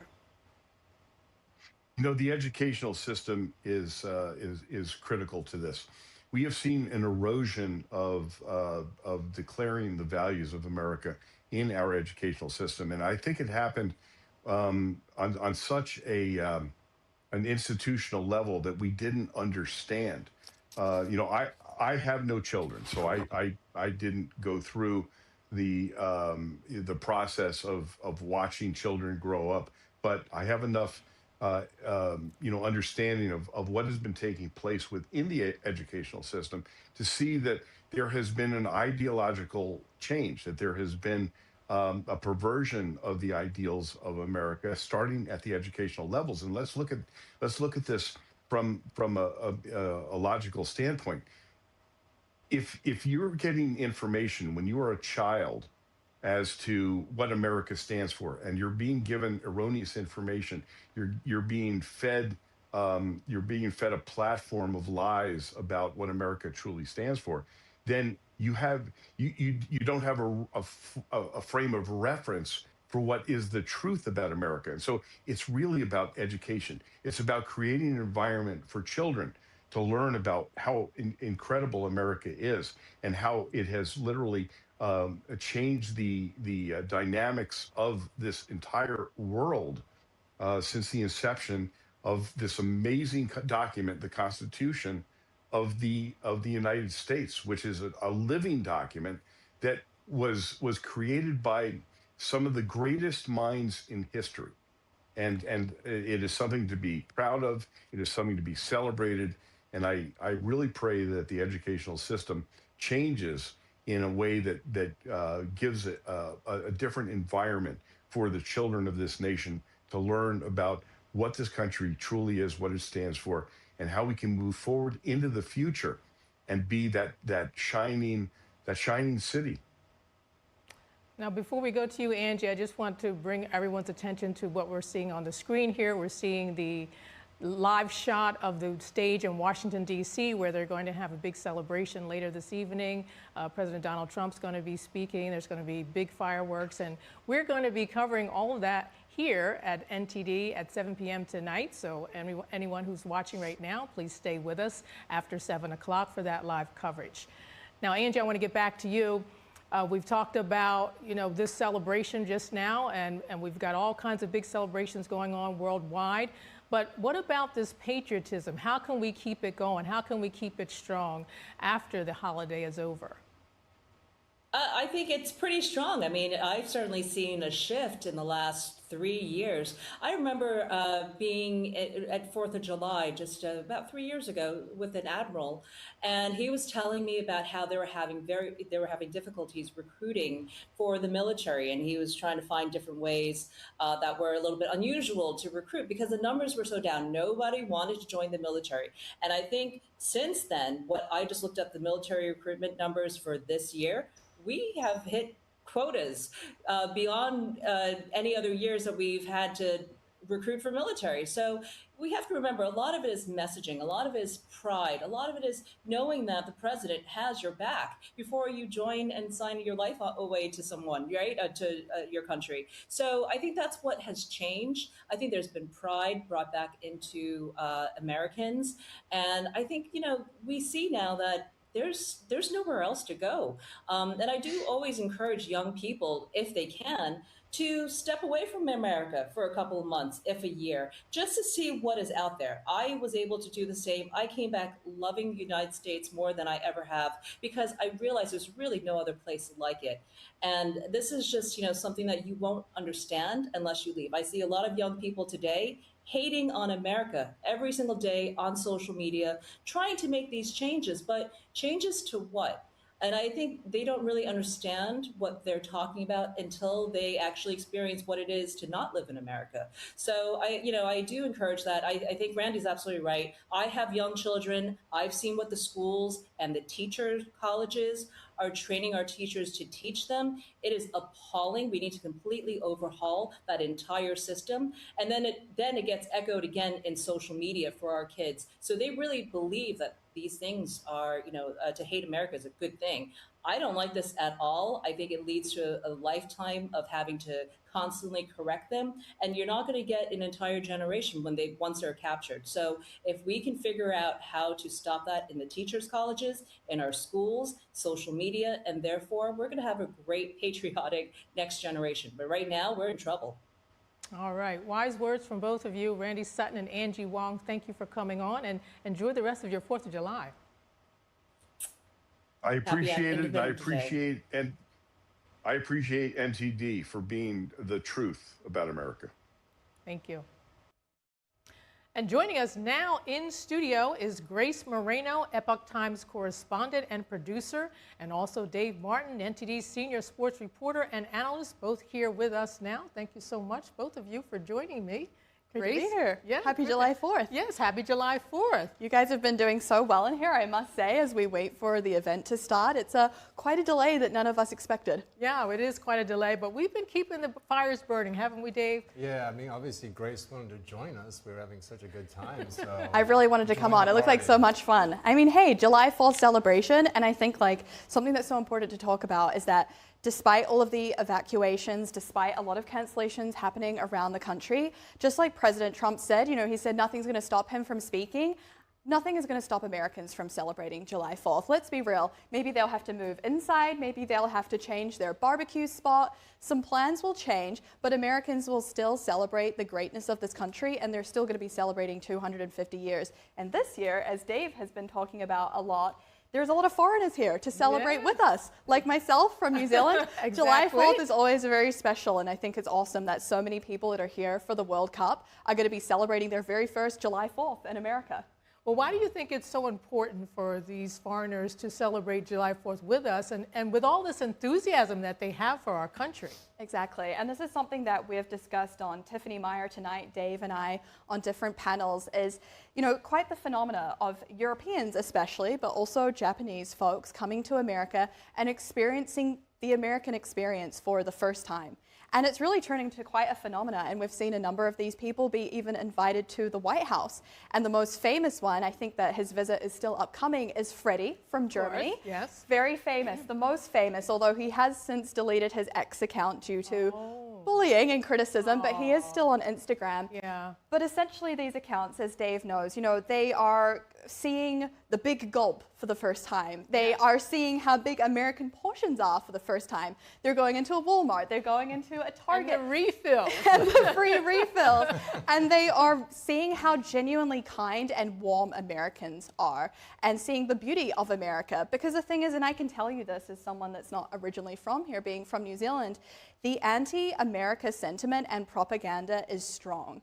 And so what a lot of people have been saying is if you want to know the true America, don't go online, don't watch your television, go and drive across it. And so this has almost been like an American renewal. And Dave, I'm sure you can speak to this. It's encouraging for Americans as well as foreigners. Yeah, I mean, and Dave, speak to that. All right, I'm going to start speaking now. You know, when we were talking about that, I remember... Oh my gosh, wait, look at the fireworks. This is happening right here in New York. Live time? Yeah, this is live. Hudson River, New York City. Oh my gosh, look at this. So New York does not disappoint. There's no storm here, is there? We've got the fireworks going this evening here. Looks like they're down at the, they're down at the New York Harbor. Lots of fireworks going off. I don't know if this is going to be as spectacular as what DC had planned. Well, that is meant to be the biggest in all of history. That is, according to what they're saying, but this is looking fantastic too. Yeah, Dave, continue on. You were going to say before we interrupted you? I was actually blown away by what the people were saying, like the soccer fans from other countries. I really had no idea like how we are seen overseas, as I was telling Arlene. I don't even have a passport. Maybe I'll get the Trump gold one. That's that right. could be a fun, good one to get. I don't know if I want to travel to D.C. to get it. Maybe they can send it to me somehow. I don't know. But, you know, my mom one time was in Australia. This is maybe a dozen years ago. And she said at the airport, someone yelled at her because they knew she was American, saying something about you Americans and your horrible like gun laws. And she said how unsettling it was. I was like, well, that's kind of odd. I mean, she didn't say the whole trip was ruined by that, but it was very unsettling. Now seeing what foreigners have maybe said about this country, that moment kind of sticks out. I'm sure it sticks out to her too. You don't know, obviously, since I was telling you, I've never been overseas. I can only imagine if their media is much like our media there, how we are perceived overseas. But as you can see here, yeah, we were talking about how great it is that to see these people say, you know what, this is unlike what we were told at all, and not just the ranch dressing. I mean, I don't know what. Yeah, we were talking. I was telling Arlene earlier. Erling Haaland, the great player from Norway, was down in Texas, and he was getting the whole Texas like rodeo cowboy experience. Mm-hmm. I mean, he looks like a cowboy. The guy is big and tall. He looks like he completely fits into that. He was having a great time doing that. So it's like I said, it is very refreshing to see that.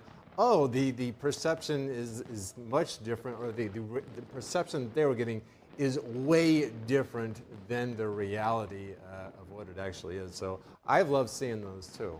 Yeah, and my hope is that, you know, all of these more, I guess you could say, superficialities, you know, the big gulp, the big meals, the free refills, all of these things, the beauty, that's been enough to sort of break down, you know, the propaganda and the anti-American sentiment in their minds. But my hope and wish for them on this July 4th and for all of those here experiencing Independence Day for the first time is that they will actually also come to understand the true meaning of America.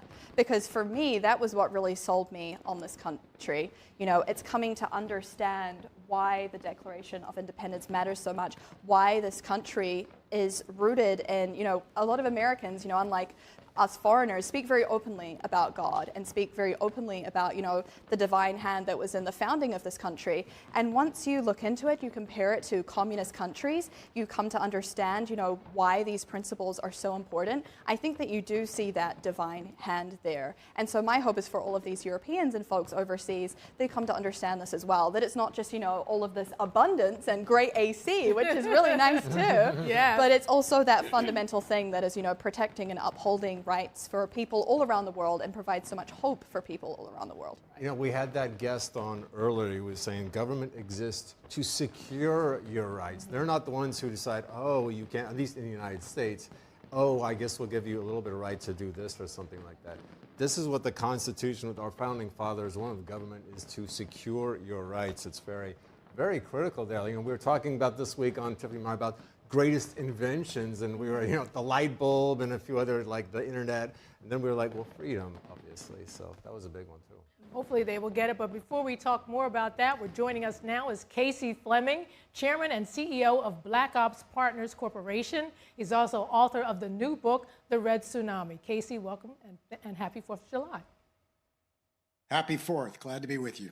Glad to be with you. So we were just talking about how we have the World Cup here as well as our celebration of 4th of July and how so many foreigners are bragging about the U.S. and how wonderful it is, but we don't want them to miss the point here that it's really about freedom. What are your thoughts and what are you reflecting on this 4th of July? Well, it is absolutely about freedom, and the world, including the Americans, need to understand what we're really celebrating today. It's 250 years of an incredible country and an incredible ride, the most successful in history. And it's due to the Constitution, the Declaration, and more importantly, those brilliant founding fathers. And it's also bittersweet. We all know that this freedom is on the wire right now. It's on the bubble, and we have to do things to protect it. But freedom is so great, but if you lose freedom, you will never see it again. Ronald Reagan made that very clear when he was in office, saying that if we lose freedom in the United States, it's the last stand on earth. And Trump just came out about a week ago and made a comment that communism is the biggest threat to the United States since our founding. So this celebration is bittersweet. Let's celebrate like crazy today and have fun. But tomorrow we have to get to work. And that is protecting our freedom and making sure that our enemies don't take it back. So communism is the biggest threat. Not, you know, as, of course, Marxism and socialism are the softening of society where you vote in communism. It's not called communism at that time. But once you vote those people in and they get enough power, then, of course, it is communism. You know, we were also talking earlier about how people are you know, these foreigners who are here now for the World Cup and visiting, you know, they're raving about all the big things we have, the big gulp and the free refills and the air conditioning and all those things. But there might be missing the point about what the United States of America is about, what freedom is about. And it's not just about those things. And I also think that, you know, a lot of times when foreigners come here, they bring their culture with them. You talk about socialism and communism. They bring that culture with them. They don't leave that behind. And as a, you know, someone you working in national security, you know, how concerned should our country be about people coming in happy about what they can get, but also bringing their culture with them? Well, we love people bringing their culture. And immigration used to be a fantastic thing because you came looking for a job. We had jobs, we had work to do. And when we came in, I mean, the whole Ellis Island thing, and heck, I'm an immigrant product. of legal immigration. But since then, it has changed over the past 30 years. We don't have jobs. And anybody coming in illegally to have a job, to come in, they're not looking for jobs, they're looking for welfare. And that's what the issue right now is with our immigration. So when people want to come in, and there's a difference. The people that came in back in the day, they wanted to bring their culture. We celebrate those cultures. Little Italy, Chinatown, Boston is Catholics, and Irish, all that stuff. So we celebrate those cultures underneath the Constitution, the rule of law, and the U.S. flag as one people. And that's extremely important to understand. E pluribus unum, one people. The people we're getting in today, a lot of them don't want to assimilate. They want to replace America from within. They want to create their own cities, their small little villages, and then overtake cities and so on. Currently today, there are over 18 cities that are run by Sharia law. And Sharia law, if you understand it, is supreme to all other law. That's U.S. federal law, state law, local law, and so on. And that is absolutely anti-U.S., anti-American. And those people should never be allowed in the United States that want to replace the United States. So this is what it's all about. This is what's really happening. In fact, I'm going to be speaking next week at Freedom Fest, and this will be my message at Freedom Fest as the keynote speaker. If you can make it out to Vegas on Wednesday, it'll be a good show for you. I do hear that it might be sent or broadcast simulcast if people can't make it out to Vegas. Back to you. Well, hopefully you'll have good weather. And when I was referring to culture earlier, I was referring to things like communism and socialism. And as you talked about, some people are running cities with Sharia law. I mean, that's the kind of culture I was talking about. But you made a good point here that we should appreciate different cultures from different countries, and of course we do appreciate all the different types of foods that we are exposed to by them coming here and all these things. But as far as security goes, if they're bringing in their socialism, their governmental beliefs, these types of things, how can we guard against that when so many people say they want to come here and be free? Well, the people that have been here that don't want to assimilate, that is a matter that has to be dealt with. And the people who want to come here with legal immigration, we're all for that. Legal immigration is absolutely fine and totally supported. But that also means background checks to make sure that they are who they say they are, and they're not coming in with any type of anti-American, anti-Constitution, and anti-freedom designs on our country. But as Trump said, communism is the biggest threat.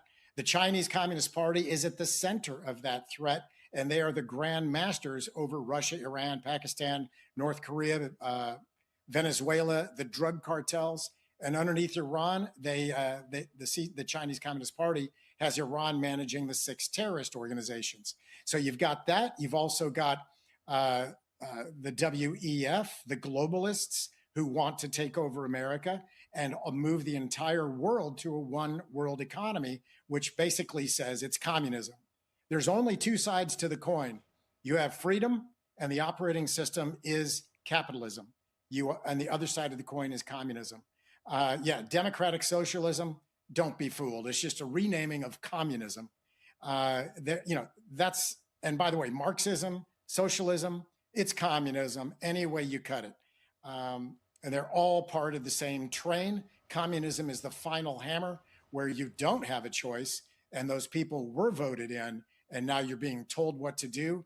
And if you don't do what we tell you to do, then you will get severe punishment, if you get my drift. So we've got, and this is on everybody. We talk about we need to protect our freedom. There's a lot of talk about it, but no action. And nobody has an actual plan for the American people to do so. And remember, the freedom, the Constitution gives the power to each individual American, okay? And that's very important. And by the way, the American people tell Congress and the government what to do. And the problem over the past 30 plus years It's been turned around. The government tells us what to do now. The American people have a very minor voice in what's going on. They know it. So we've got to get back to basics that our grand founding fathers took us to with the Constitution and the Bill of Rights. And the American people have to take that power back into their hands under the Constitution and reframe the government to what exactly we need them to do. But we need to stop talking about it and do it. I have a quote in the back on the rear cover of my book. It says, "The world will be won or lost in the next 10 years." I'm here to tell, and that book came out in late January. That quote has to be updated now. It's less than 5 years where the world will be won or lost. What does that mean? It's either going to be all communism, and if you've lived under communism, and we have a lot of people on our team who have, just ask the Cubans what it's like with rolling blackouts. You get to shower once every 2 weeks. You get food rationed, gasoline rationed. Some people can't even get cars. And you certainly, everything you see on TV and the radio is all propaganda. And you don't get to have an opinion. And anything you put on social media, if you see anything or you say anything that's not party aligned, you will be severely, severely punished. So there, and by the way, this socialism that our kids have been indoctrinated to, which is communism, basically they've been sold that this is a total utopia where everybody doesn't have to work, everybody's going to have free stuff, a guaranteed income, and it's just and this is what President utopia. Trump, I think, is talking about, right? I mean, socialism is just one step away from communism. He's aware of that. He's been talking about this more so lately, and I think that this celebration today and his speech that's coming up is going to touch on that and help to wake us up about what could be coming if we don't start taking pride in our country. Casey Fleming, I'm so glad to have you here this evening on this 4th of July, and thank you for joining us. Thank you for having me. All right. And back to our panel here, we have Grace Moreno and Dave Martin joining me this evening for this wonderful evening of 4th of July. We were expecting to see a celebration in Washington, D.C. Unfortunately, it has been delayed due to a severe weather storm, which has started already, but we're hopeful that it will come back. We do know that President Trump is going to speak tonight. He said on X that he was going to speak no matter what. Now, we just talked to Casey Fleming. He mentioned that, we the people are the ones that have the power, but unfortunately it seems to have been reversed over these years, and now the government is telling us what to do versus how is it in New Zealand? Well, I will get back to that question, Arlene, but actually during Casey's Fleming, we did have an update come through that I'm going to read. So this is from the official Freedom 250 X page. So they say that at President Trump's direction, the gates to the National Mall will reopen at 9:45 Eastern. So that's in approximately 20 minutes from now. So we're back on. Things are back on track. Great. They say that the Salute to America celebration will move forward and the president will deliver his remarks at 11 p.m. Eastern and the fireworks will follow. So the president is speaking, the fireworks are still happening, and also the president just put out a Truth Social post. So I will read that now. I'm not sure if we can get it on screen, but I will give it a read for you, everyone. So this is the President of the United States saying just moments ago, he says, storms bring luck to whatever the occasion. They also make events a little more exciting. We will wait it out. I don't care if it's 2 o'clock in the morning or 1 hour from now. It looks like it's going to pass. They always do. I will be there no matter what, but the what usually turns out to be a good thing. So again, this is President Trump on Truth Social. He says, it's Saturday night, let's have some fun, in all caps. Even if we are out late tonight. They say 11 o'clock for the speech, who cares? Remember 2 weeks ago when the big UFC event was at 100% chance of heavy rain all week long, and then just minutes before the call started? Well, there wasn't a single drop, and the fights turned out to be among the greatest in history, an event for the ages. The president goes on to say, our great veterans, especially the old-timers, many of them who are there, went through hellfire, and it didn't stop them. It's not going to stop us either. I'm not going to let some rain stop our 250th. I'm leaving the White House soon. God bless America, President J. Trump. I just love that statement because I think that it really encapsulates the American spirit, and I think that's what he's going for there, and he's really right, and I love that. And I think it was the night before the UFC event when they had a press conference, there was that incredible thunderstorm. The whole sky turned bright orange, and actually it was like that here in New Jersey and New York last night. Bright orange, lightning coming down across the Washington Monument, and then a rainbow coming out. And there was a lot of great comments on X, people saying that, you know, back in the day under the Roman Empire or something, someone would have seen this as a very auspicious, you know, sign from the gods, you know, of something great happening, right? And so with this weather event, I think just like the president said, you know, this really serves to strengthen Americans' resolve. You know, sometimes you got to be tested a little bit, you know, before you do something great. See if you really, you know, want to celebrate, right? I mean, you put a little test in there and then see if people will still come out. And then when you do, it will feel all the better, right? Because it was hard won. It was you hard braved won. the elements, and now everybody's there together to celebrate. Yeah. Exactly. Wow. Yeah. So even with that, like I still want to. I still want to talk about Casey Fleming a little bit. I don't. I haven't actually. Yeah, I mean, he had a lot of good things to say. No kidding. Like I could listen to that guy for quite a long time. He nailed so many things there. You know, talking about Democrat socialism is really just a fancy name for communism, and he went through so many things like there. Freedom comes with capitalism there. He was talking about the World Economic Forum. Doing the world economy, I know we've all heard that talk. It really, like you said, it really is just communism there. And you know, of course, everything about immigration, of course, seems to be about forgetting what is legal and what is illegal immigration. I don't think people are against legal immigration. The talk has really been about illegal immigration. I was glad that he, of course, separated that. So, yeah, that guy really hit it on the head for me. So, go ahead. I was going to say, I can see that we can see more fireworks here in New York City. They're still going on. I know we saw them before Casey's event. Now they're back again here. I was just going to say to Dave's point, you know, I think that something that is so important to remember is that, you know, when we're talking about immigration, all of these people from all around the world are coming to the United States because of how incredible this country is. Everybody wants a piece of America. For some people, that is the economic freedom, it is the abundance, it is a better life, it is getting away from persecution. But there's something so special here, and I think today is just such a wonderful day to remember that and be grateful to that, to remember that, yeah. And I mean, you can just think about it represented in those visuals from, say, under the Biden administration, when you could just see people flooding across the border. People know there's something really special here. So today is a day, I think, for Americans to reflect on that and how precious this country is and how good, you know, everybody has it here in America. Yeah, I remember Fleming was talking about if you really want to see what communism is like, go to Cuba. You can only take a shower, once every 2 weeks. You have to ration water, ration gasoline prices.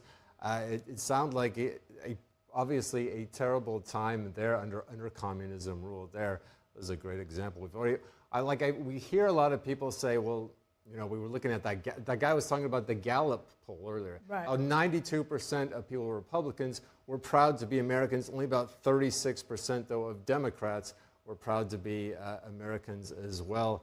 And everybody, I always hear the question, well, why are you living here? You know, obviously it'd be a great thing for some of those people to actually experience communism and see what it's really like. And obviously if you go to Cuba, that's what you'll get. Yeah, and as we're saying, I mean, so many people want to come here because they're coming from these kind of countries where they don't have these freedoms, they don't have, you know, the opportunities that we have here in the United States. And people who are here who feel like they're not happy here, they should go there and find out. I mean, and these people are telling us, you know, people that are coming here. We had the Falun Gong Chinwo marching band performed in Washington, D.C. Despite the heat wave, they still performed, and they're letting us know that, you know, things aren't so rosy in other countries, and we're so happy to be here and have the privileges that we have here.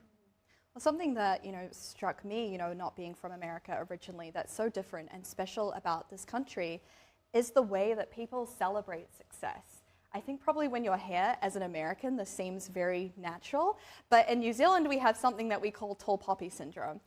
Europeans have their own word for it, but from what I've heard, they have something similar, which is when somebody does really well, they have success in their life, sometimes people can actually feel uneasy. with that success, maybe it's a little bit of jealousy, maybe it's kind of a reflection of themselves. Oh, what am I doing with my life? And you can get some jibes, like, oh, who do you think you are? Like big talk shot. Oh, I guess you think you're too good for us now. Or people can just be a little bit cold. They might not say anything, but there's a bit of a coldness. But, in being here for the last 6 years, Americans, they're so interested in what other people are doing. And they're so interested in people's small wins. Whenever you, make any headway, be it on a new business venture, something that you're learning, something that you built, people are so supportive. And I think that is a culture, that's not something that's regulated by laws, right? That's just the heart and spirit and the culture of the country and the people. And I think it's that kind of spirit and characteristic that has enabled America to flourish. No country has innovation like the United States. And like you guys were saying on the Tiffany Meyer Tonight panel when talking about the inventions, almost the whole modern world was invented by America, and especially as well pharmaceuticals, medical breakthroughs. It comes from here, and I think a lot of it comes down to that success culture and celebration. All right, we're going to take a break now. Leading up to July 4th, we often discuss the history of our founding fathers, but what about the founding mothers who also played important roles in our nation's history? NTD's Carrie Dunn spoke with Heath Lee, an award-winning historian, biographer, curator, and lecturer who specializes in women's history. Let's take a look. Thank you for joining us this evening. Some big names here, like former First Lady Abigail Adams, wife of our second president, John Adams. What role did she play in helping to build up our nation? Oh, Abigail is so interesting. In contrast to Martha Washington, who is a quiet, very steady presence, our first lady, Abigail was our first second lady and our second first lady. So she was pretty spicy, actually, in comparison. And even now, I would say very sharp-tongued. She was her husband's political confidant. Many people will remember the wonderful mini-series with Laura Linney and Paul Giamatti about the Adams and their relationship. So while he was away being a diplomat and at war, she was managing the family farm. She was a very innovative businesswoman. She kept the family concerns afloat. And then later, when he became president, she, again, as I said, was his best political advisor. And she warned him in a letter that is very famous from 1776. So right at the mark when things become very important for our country, of course. She says, "I desire you would remember the ladies. Remember, all men would be tyrants if they could. If particular care and attention is not paid to the ladies, we are determined to foment a rebellion." So that's pretty sassy language there. I think that shows you a bit about how Abigail was. So inspiring. And then let's move on to former First Lady Dolly Madison. She's, of course, the wife of James Madison. An important story in our history is her directing the rescue of the famous George Washington portrait from the White House before it was attacked by the British. What can you tell us about Dolly's place in our history? Oh, yes. Dolly is one of my favorites. She's one of our Southern First Ladies. Very lively, fun. She was known as probably our most fun First Lady. Dolly loved a good party. She loved clothes. She was famous for wearing her very colorful turbans. She also would take snuff with her husband's political rivals even. She was really the glue, the social glue that held things together. Her husband, President Madison, was not as convivial as Dolly. So Dolly was a huge asset to him. And she is probably best remembered for her role in 1814 when the British came and burned down, they invaded Washington, they burned down the White House, but Dolly refused to leave the White House until a 10-foot portrait of Gilbert Stuart was taken out of its frame. She did this with the help of the enslaved servants. They took it out of its frame, put it on a wagon. Dolly did not do this all alone, as many people think. She did have help, but she also was able, with cabinet members of the White House, to take archival documents, important documents, and store them away. So she really was the heroine of the War of 1812, and that was just sort of the beginning of things for Dolly. Wow, and when you speak of her elegance and her social graces, it makes me think of another First Lady. Let's fast forward now to the 20th century. Of course, former First Lady Jackie Kennedy. Did the role of the First Lady change in that gap of time? Oh, absolutely. It changed dramatically. So now there was much more of a focus, of course, with international travel on global perspectives, on international perspectives. And Jackie Kennedy, of course, comes to reign as First Lady during the Cold War. So we were having a lot of tensions across the globe.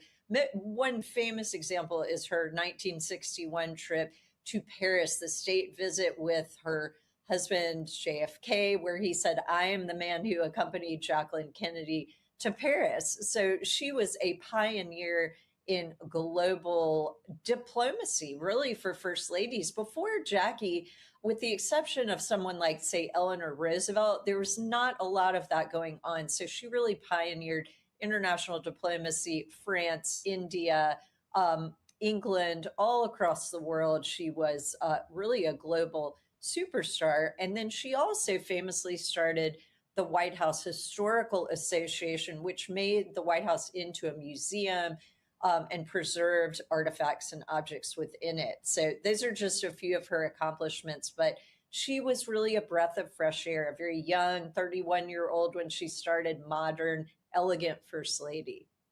And our fascination with her continues to this day. I can't think of a more icon of fashion and style and grace. But let's take a look at the big picture now. How important do you think it is for Americans to remember and reflect on the roles that both men and women played in our great history as we reflect, of course, on this historic occasion?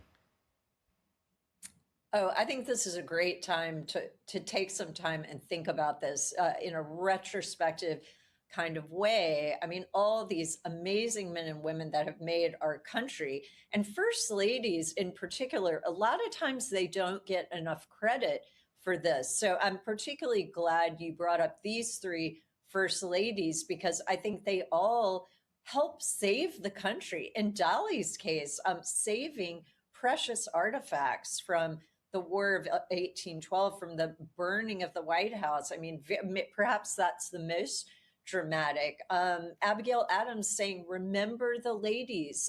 Founders, don't forget the women of this country. If you are going to break away from Great Britain, let us have the same courtesies of law, which did not happen right away, but eventually did happen with Abigail strongly pushing for that and education for young women. And then Dolly is really our First Lady, the one that we think of as the First Lady. That's the first one that gets that title.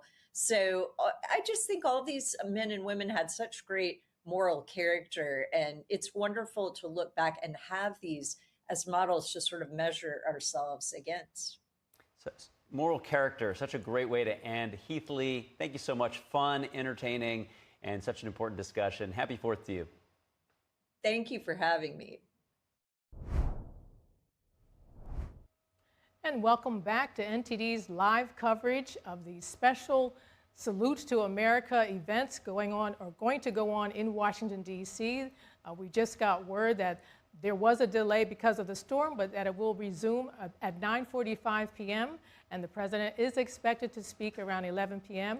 I'm joined here now by our guests from our own NTD and Epoch Times. We have Grace Moreno, an Epoch Times reporter, and we also have Dave Martin, our sports guy. Welcome back, and thank you for being with me this evening as we wait for the big festivities to come. Now, we were just watching an interview that our very own Carrie Dunst had with a woman by the name of Heath Lee about famous First Ladies, and we do tend to forget about our First Ladies. We talk about all the great presidents we've had throughout our history, but First Ladies have made a big impact on the United States as well. And they mentioned three First Ladies, Dolly Madison, Abigail Adams, and Jackie Kennedy. What do you think about our First Ladies? Should we be celebrating them today as well for 4th of July? I think it's really important to remember them, and I'm so glad that Carrie did that interview, and Heath Lee is such an incredible historian, really knows her stuff and gives such a fair, balanced account of things. My favorite, personally, First Lady is, of course, Abigail Adams. She's probably the favorite for many, especially, you know, if you really are into the founding. I was blown away by her and had to do some digging. I was watching, actually, with my husband, the John Adams miniseries by HBO. So good. If you haven't seen it, I would really, really recommend it. And it really revolves around their relationship. A lot of intricate details. And afterwards I thought, there must be a lot of, you know, artistic license, because how could they possibly know so much? But what I found out is actually John and his wife, Abigail, had so much correspondence. They were so close, and they wrote each other so many letters across the years when they were apart, be it, you know, because John was in France or elsewhere in England. And so essentially that is actually why we know so much about John Adams and a lot of the things that were going on at the time of the founding, and especially in terms of what people were thinking and feeling and what the sentiments were, because we actually had this real account between John and his wife. And she was more than just a wife to him. He has personally described her as like his own advisor. He would write to his wife, you know, talk with his wife about what was going on during the founding coming up to that point. And so it was really beautiful to see this type of interaction.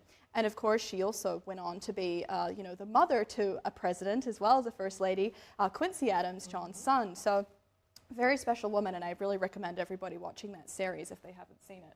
You know, I do have the book of John Adams. I haven't read the whole book yet, but I did know about the letters, which was very interesting, that these letters could be used nowadays to see the history of what was going on, what they were thinking. Dave, what do you think about this? Well, you know, I have not read the book, but I was about to say I have watched the Melania documentary that came out earlier this year.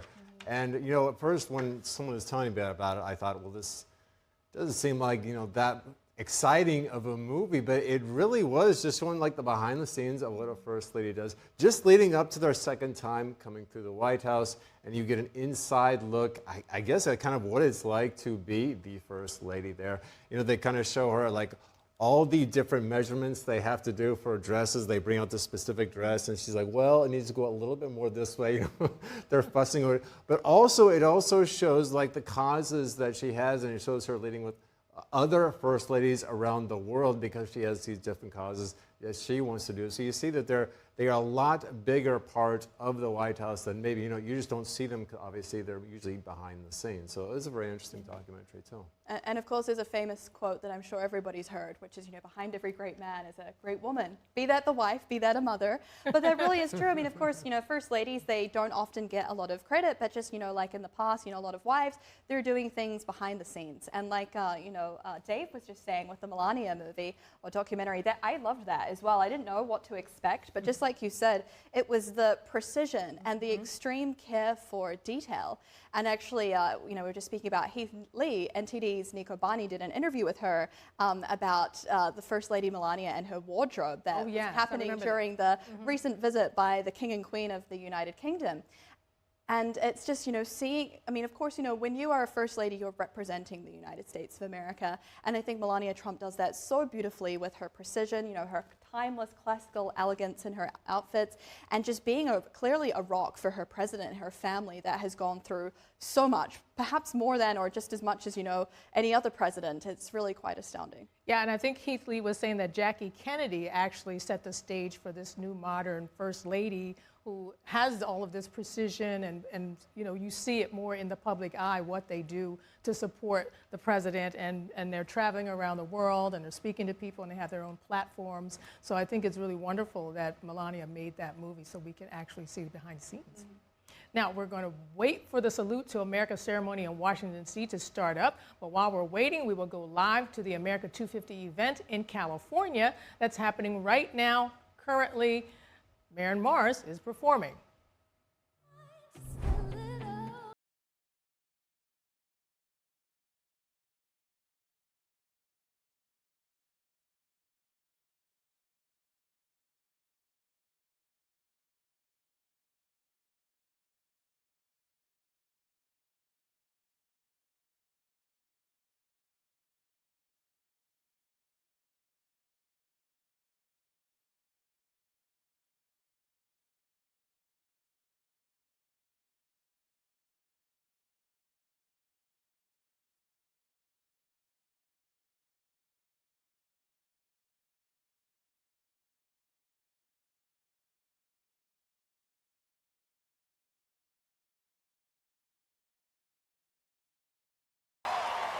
you so much, Los Angeles. It is so good to be here, spending the 4th of July with you. Have the best time tonight. There's so much more incredible music to come and surprises. So thank you for letting me come out and open the show. I'll leave you with this one. Whether you know the words or not, we're a day before Sunday, but I'm going to take you to church on this last one, okay?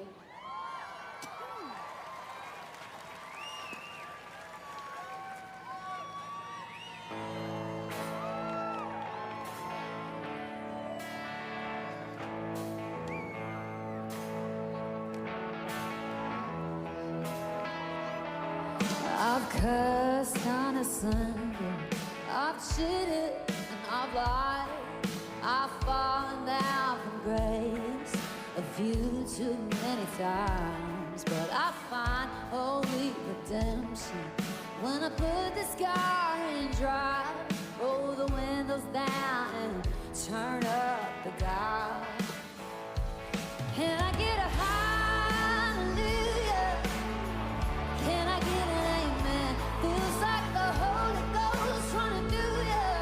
When I play the highway FM, I find my soul revival, singing every single verse. Yeah, I guess that's my church. When Hank brings the sermon and Cash leads the choir, it gets my cold heart burning, hotter than a ring of fire.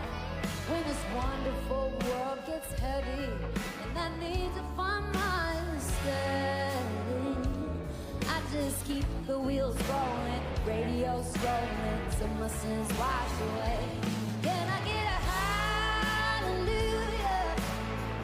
Can I get an amen? Feels like the Holy Ghost running through you. When I play the highway FM, I find my soul revival, singing every single verse. Yeah, I guess that's my church. Yeah.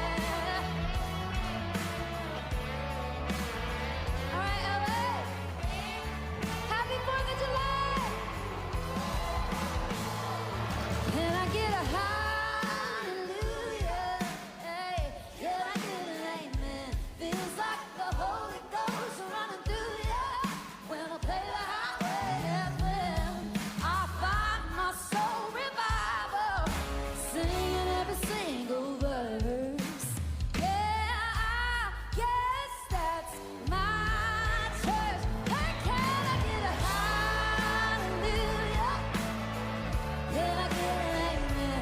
Feels like the Holy Ghost running through you. When I play the highway FM, I find my soul revival, singing every single verse. Yeah, I guess that's my church. Oh, yeah, I guess that's my church. One more time. Yeah, I guess that's my church.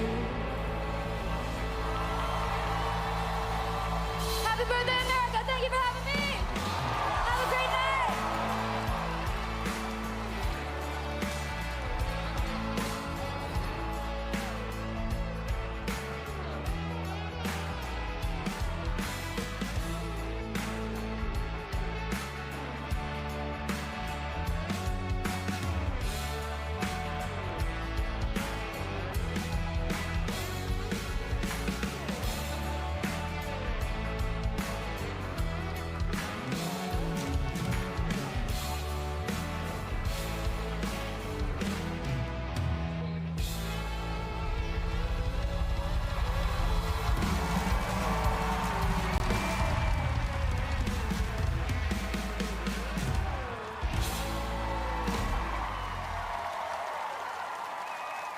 Sometimes it's easy to forget what it took for us to get here.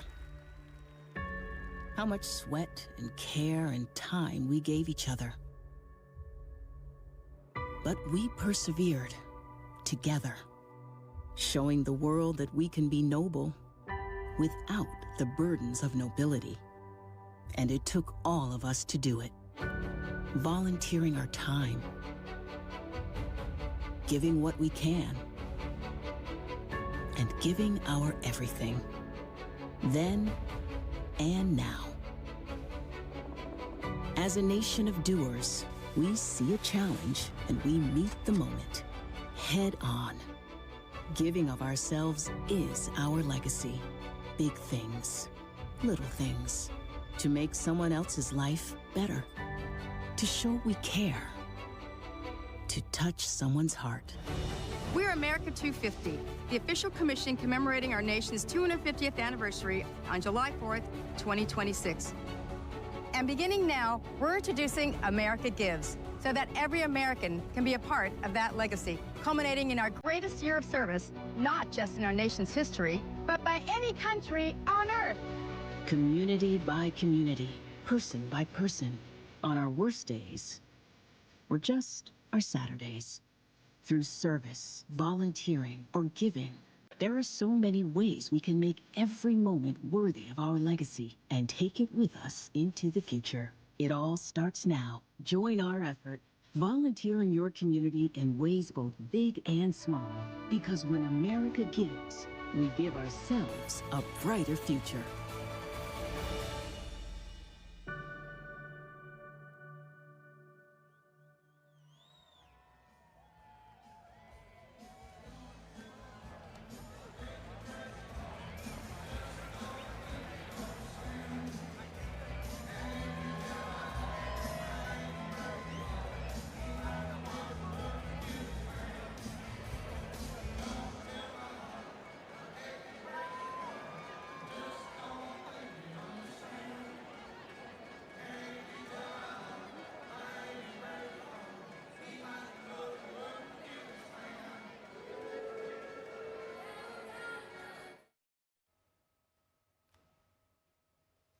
And welcome back. We're standing by for the events in Washington, D.C. to resume after a delay due to a severe weather storm watch. We were just watching a celebration in California while we're waiting for them to come back on in D.C. I'm here with Grace Moreno and Dave Martin, two of our own here joining me as we anticipate what's going to come next. As far as the events go, we don't know exactly what events they're going to be having, but we do know that President Trump is going to be speaking tonight, no matter what, as he said. And I think that his speech is going to be perhaps even more energetic and enthusiastic than it otherwise would be had the storm not happened. It's just like when the president was shot, you know, it hit his ear. What does the president do? He gets up and he goes, fight, fight, fight. Right. That is the spirit that President Trump wants to represent America. And I think that's the spirit that he is going to show tonight with this speech. I think that he is going to want to reward the crowd for waiting out these storms because, of course, you know, everyone, we like to follow law enforcement, but I have seen a lot of reports that people were not listening when they were told to be evacuated because people wanted to stick around. They said, I don't care about the rain, I don't care about the wind. Right. I've been waiting here for hours and I want to see this celebration no matter what. So I think once everyone goes in there, and we have seen reports that the gates are open, we're seeing videos, and actually we can see on screen, there's the stage. People are filing in now. So I think once everybody is back in there, and especially once the president takes the stage, it is really going to be a celebration for the history books. You know, and it's all lit up. They're ready and raring to go. I think they're just waiting for the people to all gather in there and get in place so they don't miss anything.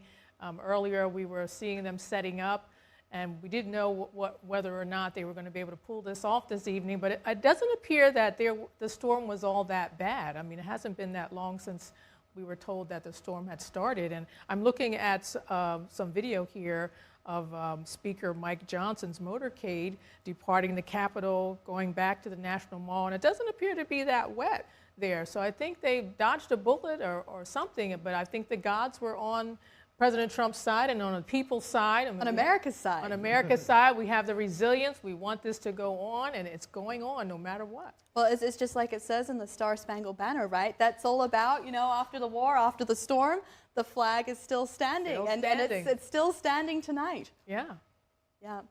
Well, it's going to be a very special celebration. I know we just saw there in California before, I believe it was, some celebrations there because, of course, we are tuning in tonight to the event happening in Washington, D.C. But there are special events happening all over the country, and that's not to account for all of the small neighborhood events that are happening. People are having barbecues, they're having hot dogs, and of course, they're going to be having fireworks as well. And to me, you know, that is just such quintessential America. Neighborhood parties, barbecue, people coming together, kids playing, fireworks at the end.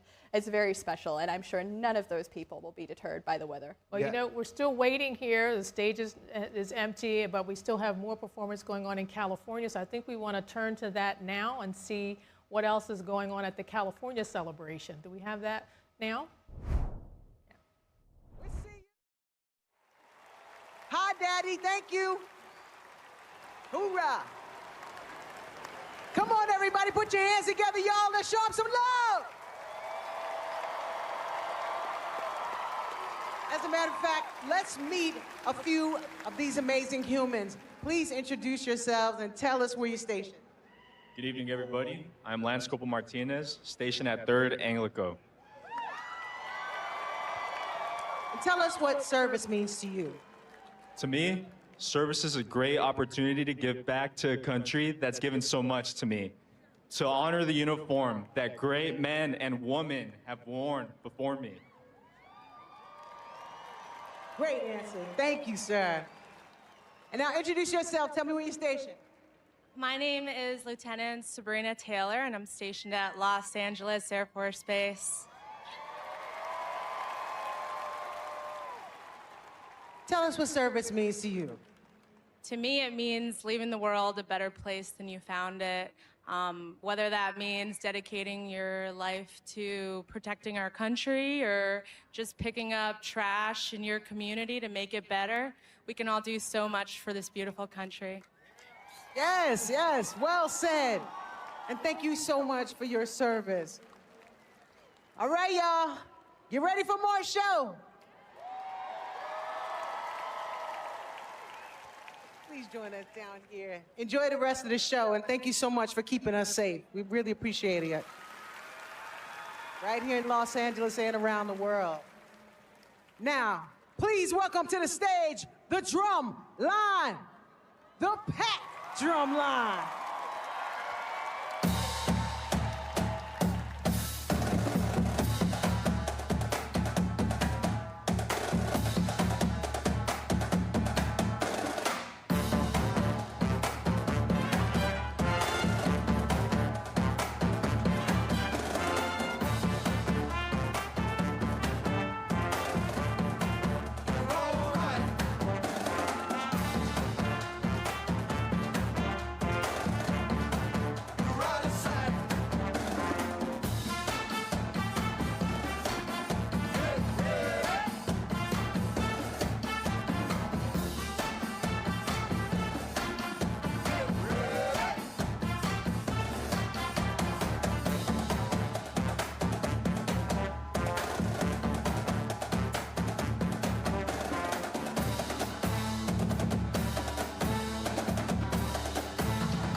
That's what I'm talking about. One more time for the packed drum line.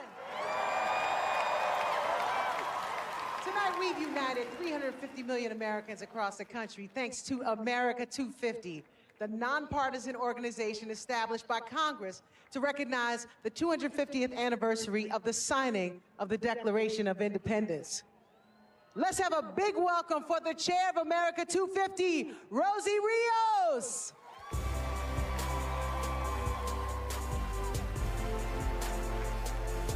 Thank you. Thank you so much. I am proud to be celebrating America's semi-quincentennial with you tonight in my home state of California.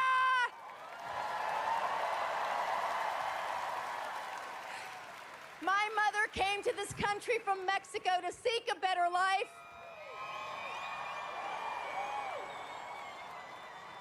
And she's with me here tonight in spirit. She came with nothing, but she gave me everything. Through a lot of hard work, she raised me and my 9 siblings all by herself and somehow sent all 9 of us off to college.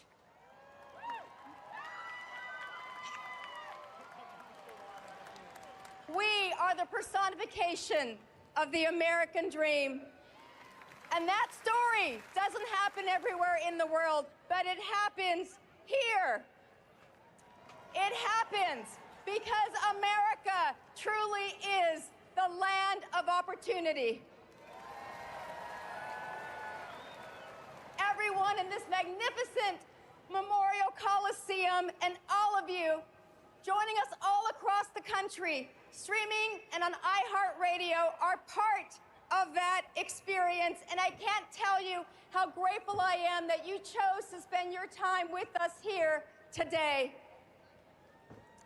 All right, make some noise if you remember our bicentennial from 1976. Woo!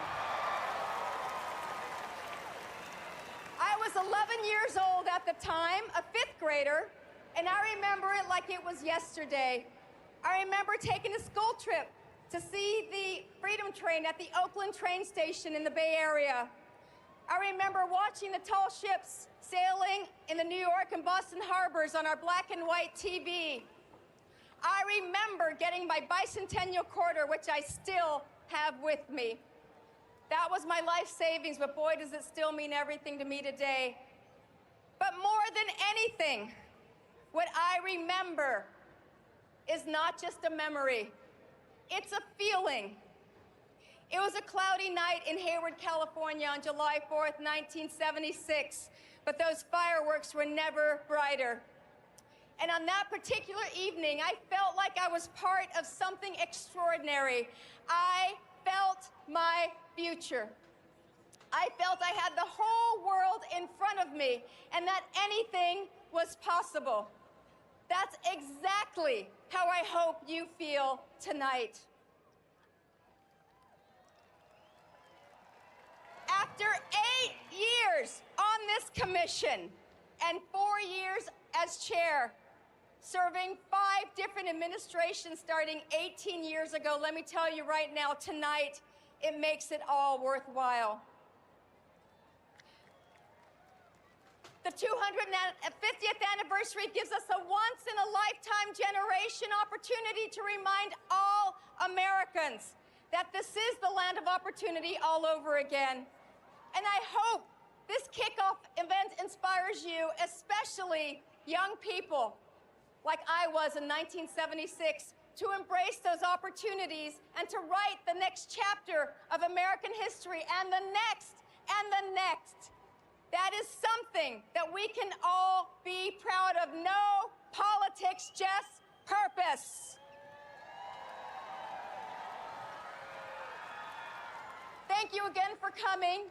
I love you all so much, and thank you for making all of this worthwhile. Happy Independence Day to all of you.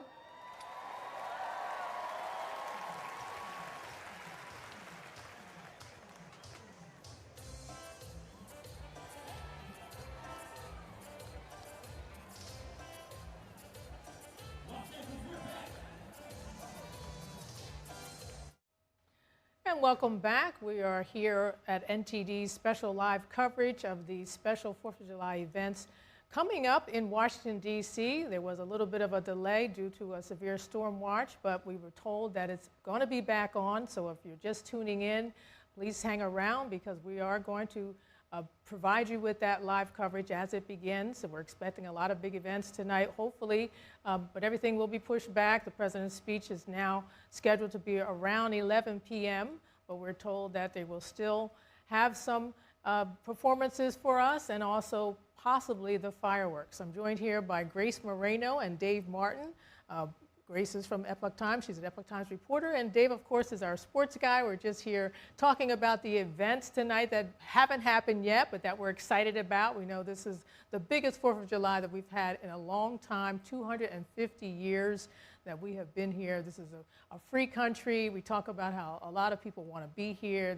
And we've got the World Cup with a lot of foreigners here now who wish they could stay here. What are you thinking now that we know the events going to be coming back on?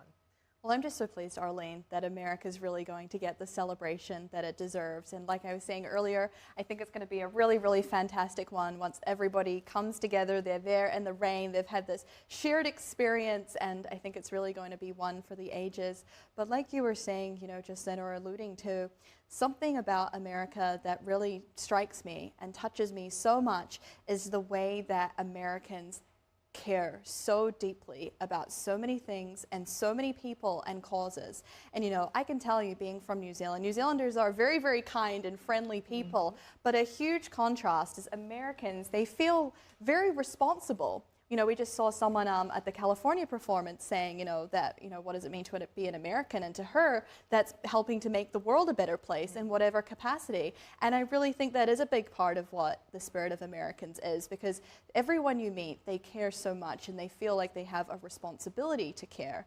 And especially, for the work that I do, the reporting, what got me into reporting was human rights abuses in China specifically. And I do a lot of work, I'm around asylum seekers a lot. And when you hear their stories, how much it means to them to get the acknowledgement of the American government. Every year, for example, Falun Gong practitioners, a big date is coming up at the end of July that marks, many years, over 3 decades of persecution.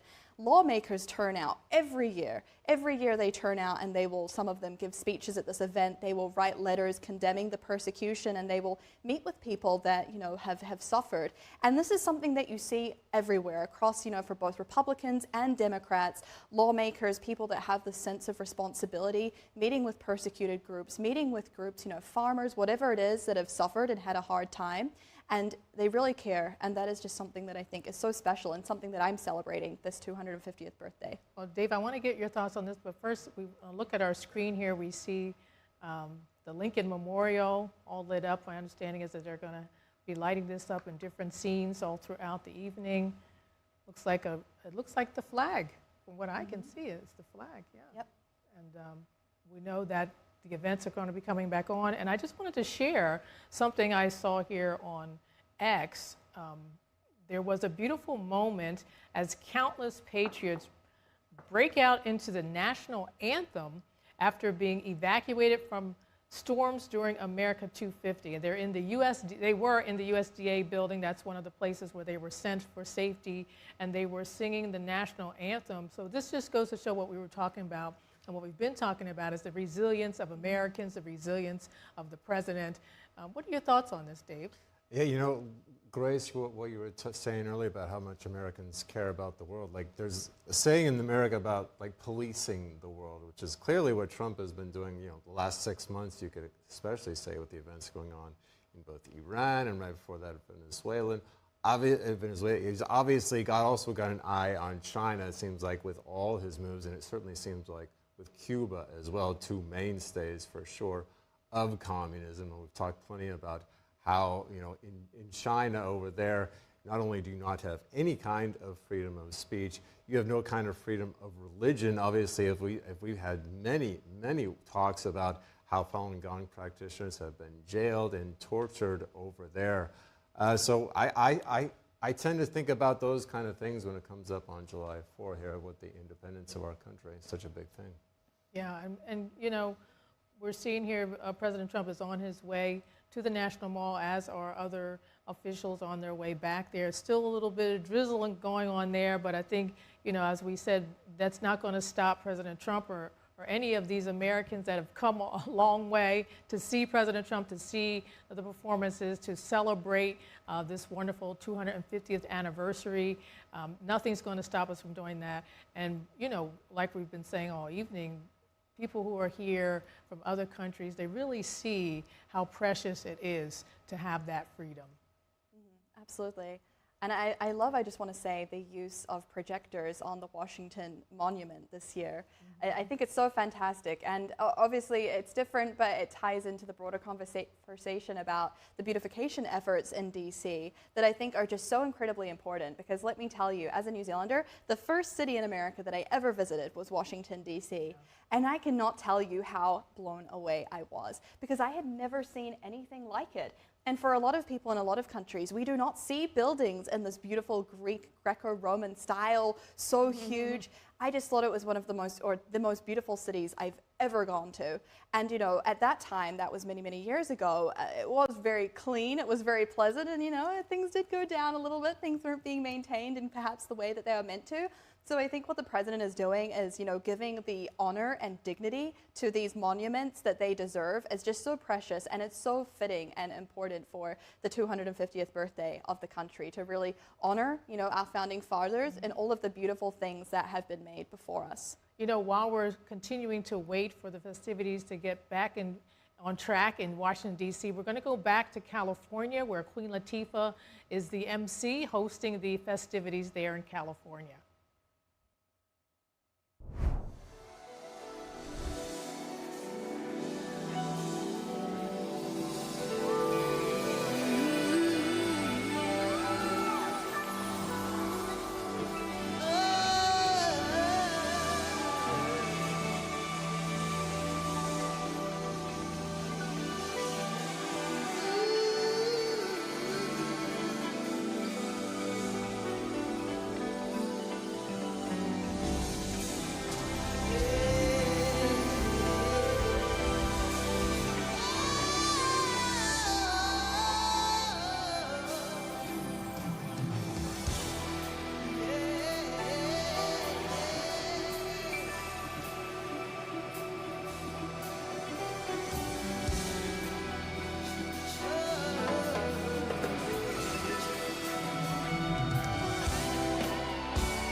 Okay, one more.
We're here on Dover Days, and it's always the first weekend in May.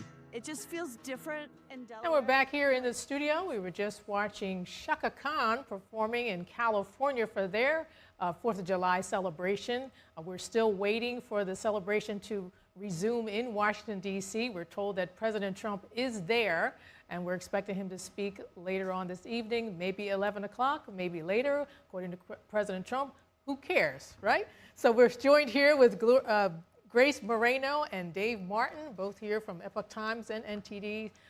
What do you think is going to happen? How long do you think we're going to have to wait for either President Trump to speak or for the festivities to come back? Well, as long as we've got this great music, you know, bring it on. That was incredible. We were just talking during the performance there that Chaka Khan is 73 years old. Oh, there's President Trump now. There's the president. There's a feed of him there in a room. I don't know what room it is, but he must be there. There at the site, the National Mall. First Lady Melania Trump, and it looks like AG Todd Blanche beside him. Oh, yeah, I it does believe. look like that, yeah. On site. All there waiting, so we're expecting it to start pretty soon.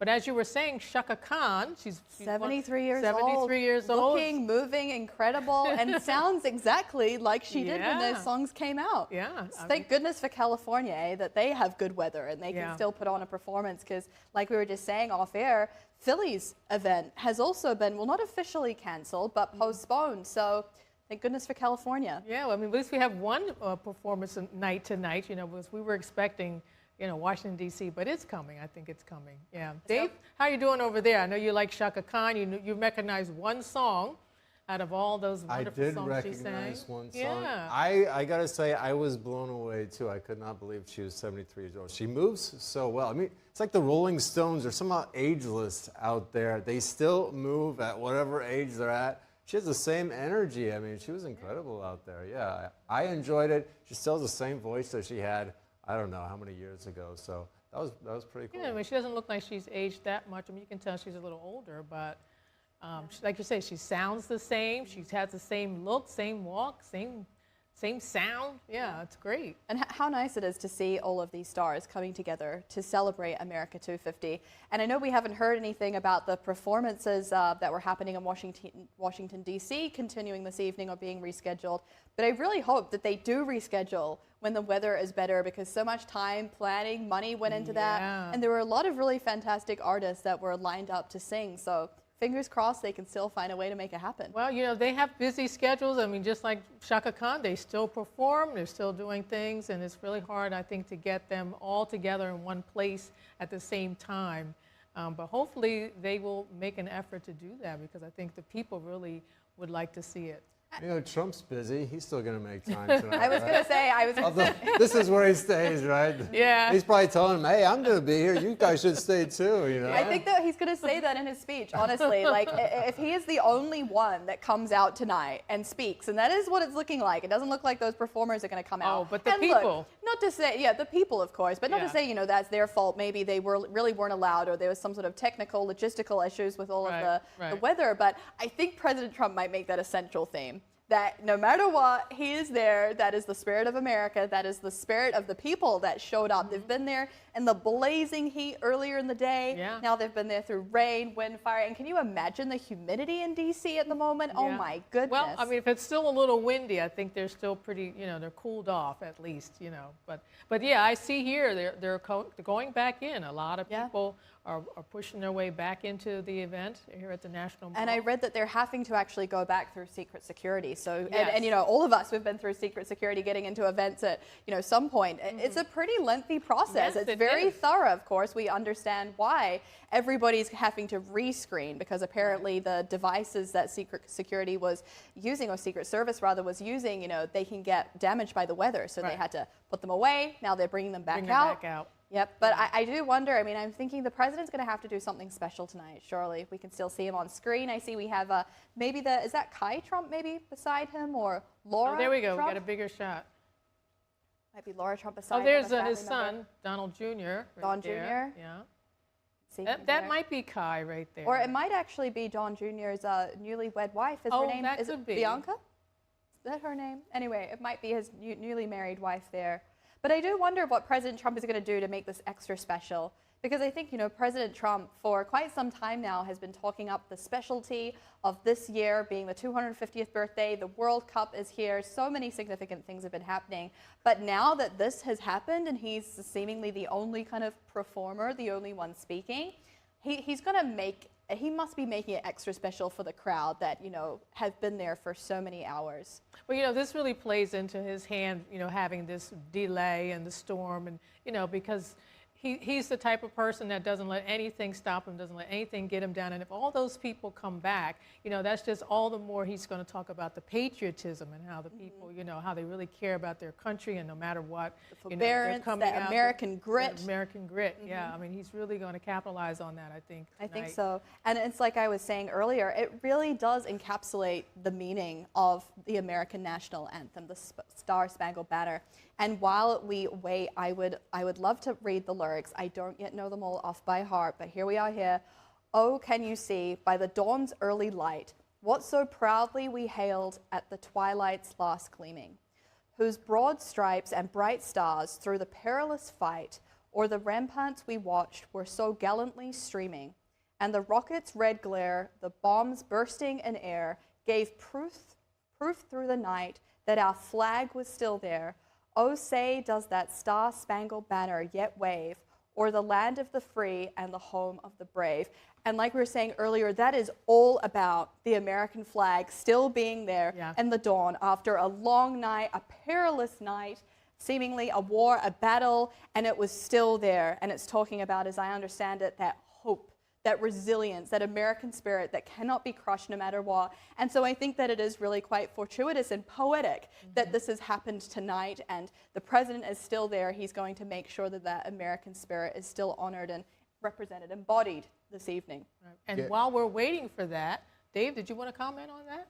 No, go ahead. Okay, while we're waiting for that, we're going to go back to California where the festivities have kicked off and they are in progress right now and see who's up next. We had Shaka Khan. Who could we get next? It features an uplifting reimagination of their iconic song. To perform, I'd Like to Buy America a Coke. Please welcome the Real Thing Choir.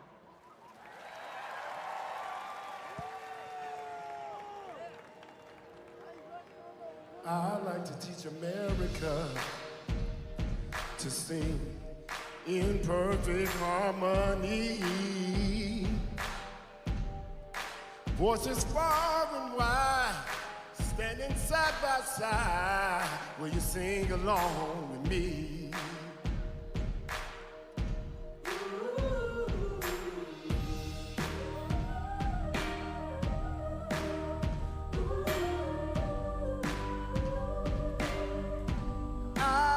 To build a happy home, ooh, and furnish it with love. Find the we between you and me,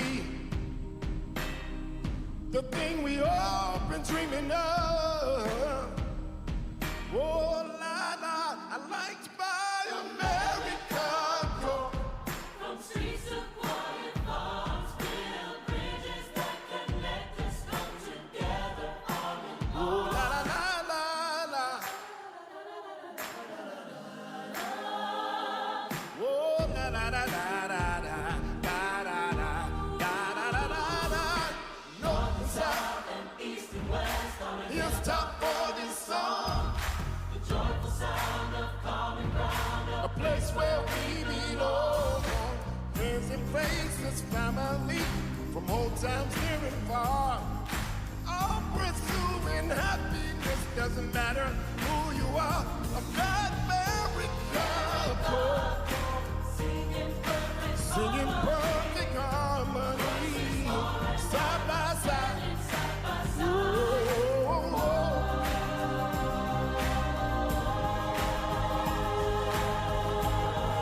I'd like to buy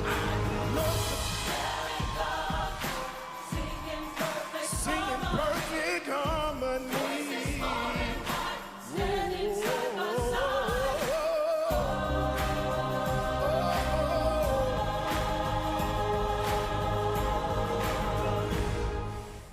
I like to teach I like to teach America to sing in perfect harmony. Voices far and wide, singing side by side. Will you sing along with me? I'd like to buy the world a Coke and keep it company. That's the real voices far and wide, singing side by side. Sing along with me. Thank you, y'all.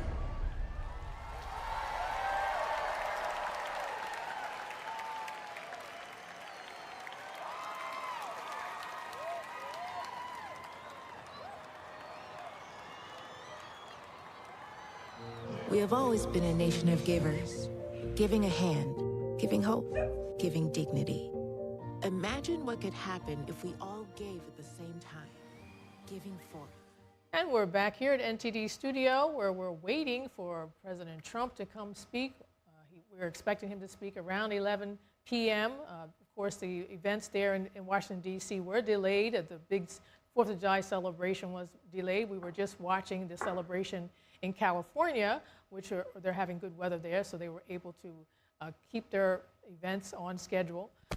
President Trump has said he is back at the National Mall. We saw him earlier in the room with his wife, the First Lady, as well as AG Todd Blanche and possibly his son, Donald Jr., and some others there that we couldn't quite recognize. There they are again. And so we're expecting the president to come on around 11 p.m. to give his long speech that he said he would be giving. But for now, we're here with Grace Moreno and Dave Martin talking about what we haven't seen yet, but what we're all waiting for. So, Dave, what do you think about President Trump speaking at 11? You think it's going to happen? No. I know this pretty well because plenty of times, I'm usually on at the end of the show, and then I'm usually told, all right, Trump might be coming before you, or Trump is going to be on at the beginning of the show, and so, just FYI. He always seems to come late and then bumps me off, so that's how I know. He's like a showman, Every good showman keeps everyone in suspense, so he's obviously very good at that. He knows everyone's going to watch him, and apparently our viewers would rather see him than me on TV. Oh, how could they? No, it's a thing. I guess I don't blame them for Trump. Anybody else, I don't know about that. But, yeah. Well, he said maybe 11, right? They tell me 11 o'clock, but it could be later. We don't know. Yeah, it sounds like he has no problem coming on at 2 a.m. Sounds like it, yeah. We have no idea as late when. as it takes. But we also don't know whether or not they're going to have any performances this evening. I mean, it is getting pretty late. Possibly that whole thing, that part of it was canceled, and President Trump's going to speak. I'm wondering if they're still going to do the fireworks, because that was supposed to be. They're definitely going to do the fireworks. Okay. The White House has come out, and President Trump has promised the biggest fireworks display in history to honor 250 years. I'm sure that it will take place because we know President Trump's fortitude, and I think that is something that he simply will not do without. I think that's something that we can still look forward to. And I will say, while we were watching those lovely performances, I was checking social media, and I see there are a lot of videos, huge lines, some reports of over a mile long, people waiting to get back into the stadium or into the performance area. We're seeing videos of people looking very enthusiastic and undeterred, chanting USA, USA.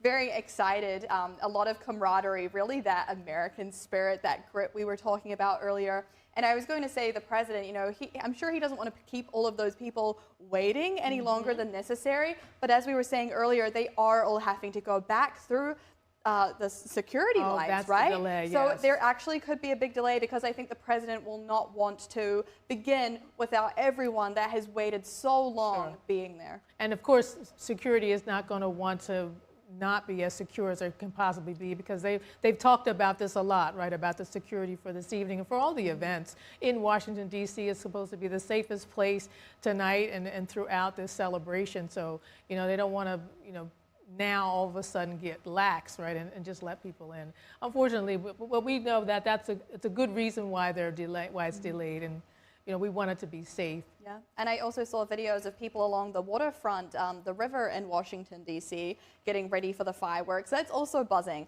And it does look like there's still drizzle, but it's definitely not heavy. Right. So it's not dampening their spirit. Yeah, I don't even know if there was a thunderstorm there, right? It seems like it was just a light rain. It's definitely not as heavy as in Philadelphia. We were saying earlier off air that unfortunately Philadelphia's event has been halted until further notice, but they definitely seem to have actually got the brunt of that storm. It was very, very rainy, very windy, very unsafe. So that one hasn't as officially been canceled. It is still just halted. So fingers crossed for Philly that the weather is going to clear up and they can also have their performance and go ahead. And in the meantime, Dave, how about that World Cup? I know you've been itching to talk about that. talk about it. Yes. I thought you'd never ask. I know, Really? but I got it in, yeah. Oh, thank you so much. All right, well, let me tell you, we had 2 World Cup games on today.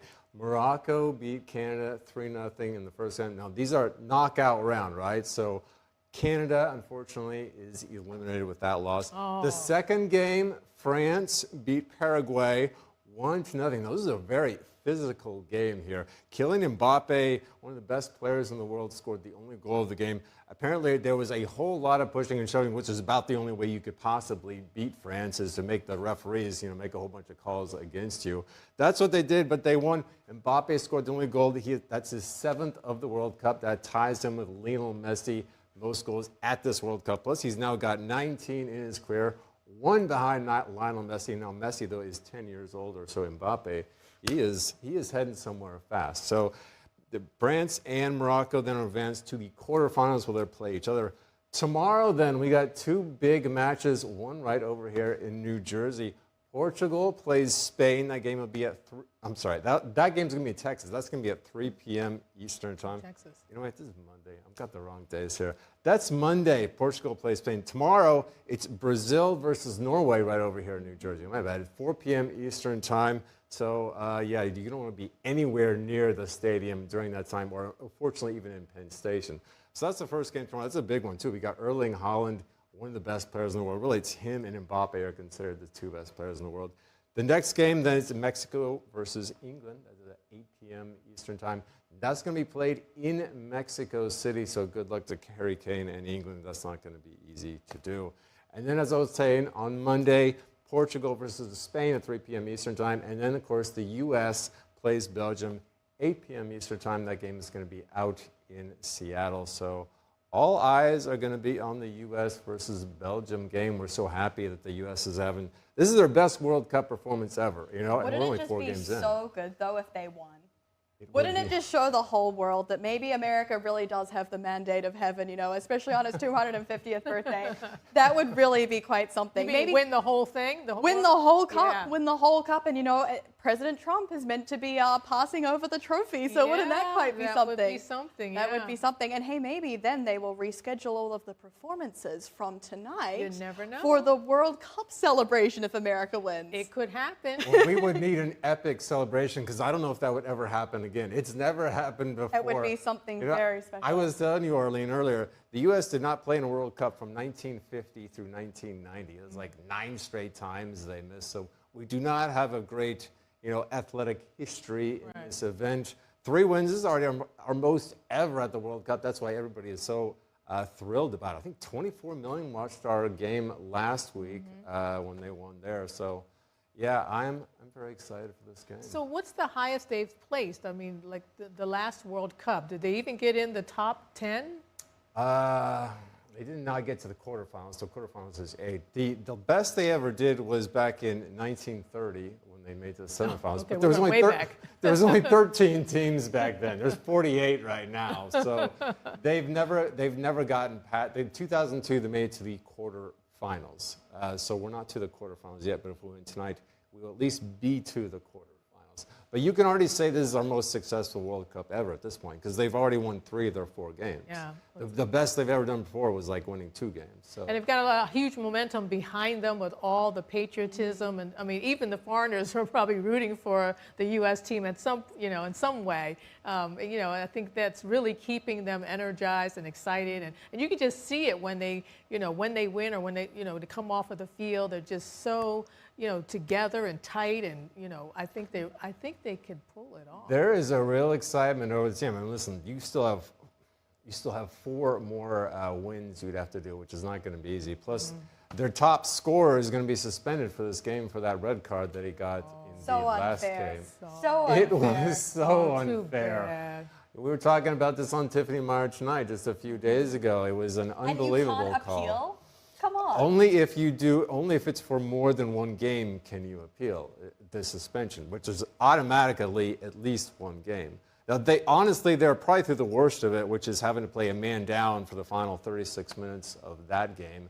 They still made it through, so at least they can replace him with somebody, Ricardo Pepi probably or something like that.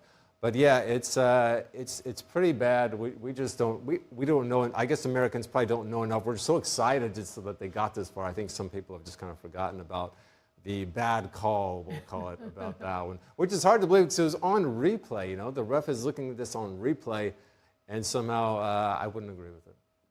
So I think now we're going to have a Freedom 250 salute we see here on the live feed starting now. Let's watch.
fredda stanza, guardali le stelle che tremano d'amore e di speranza. Ma il mio mistero è chiuso in me, il nome mio nessun saprà, e l'onda sulla nuova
Ladies and gentlemen, that means in Italian, no one sleeps. Because no one sleeps tonight and we hear our president speak.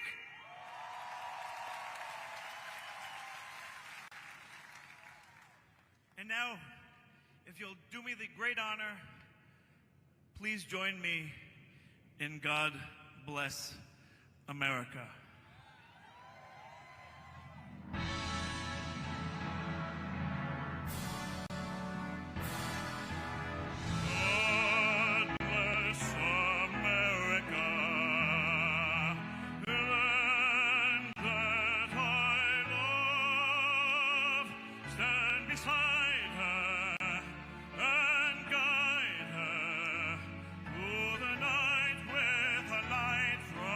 Above.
And now, ladies and gentlemen, please welcome the 45th and 47th President of the United States of America, President Donald J. Trump.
Good evening, America. If you think that was easy, it wasn't.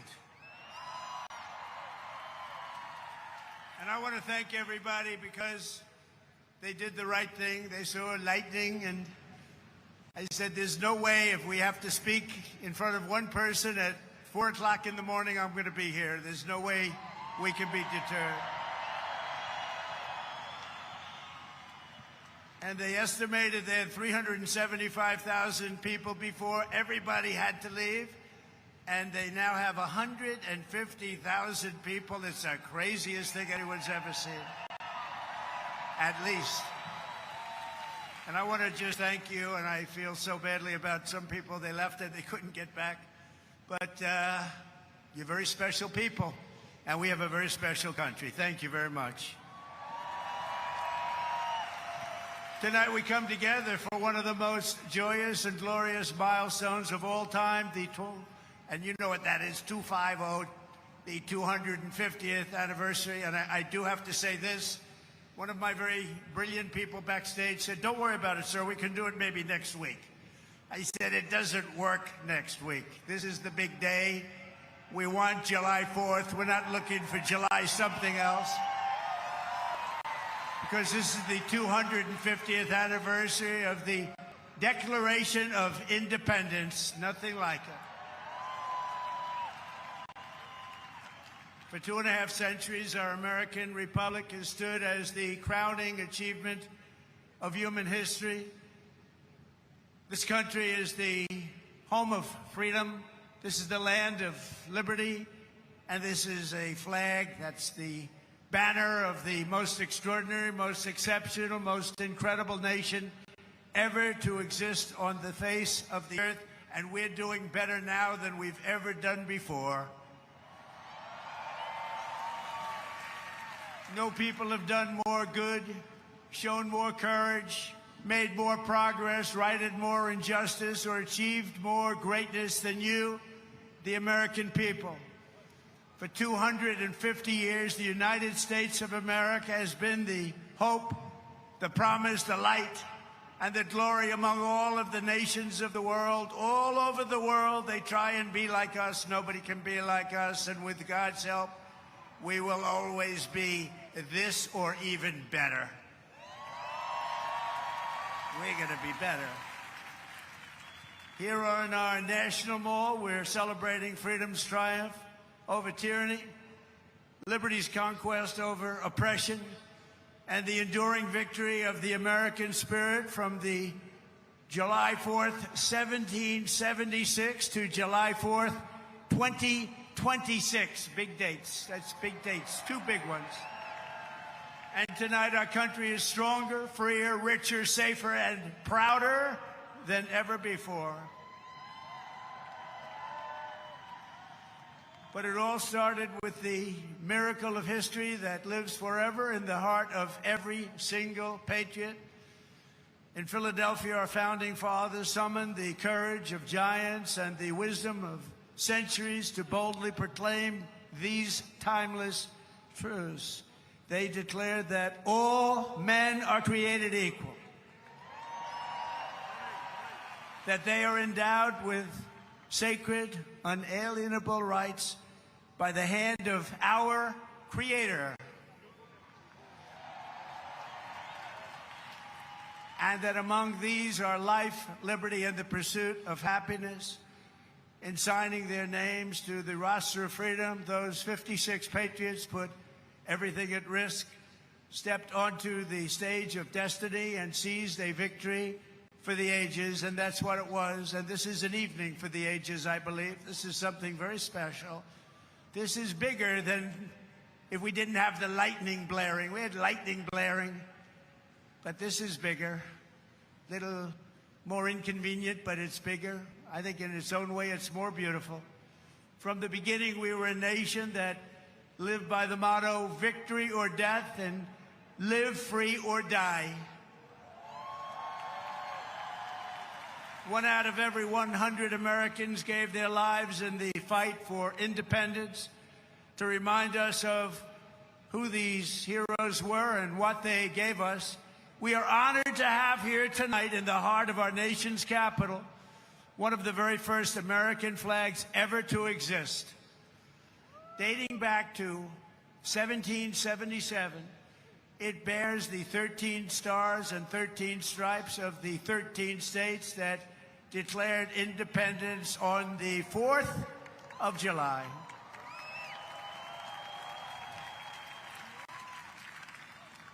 There it is.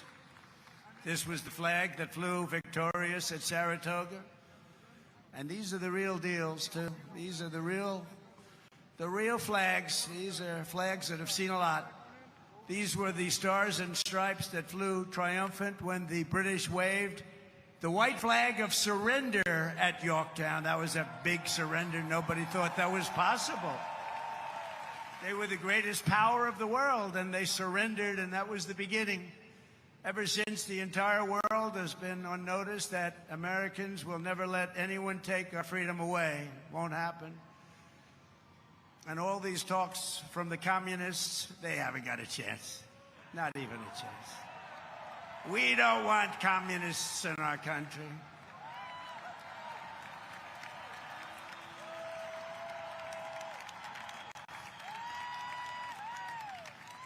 Never worked, and it never will work.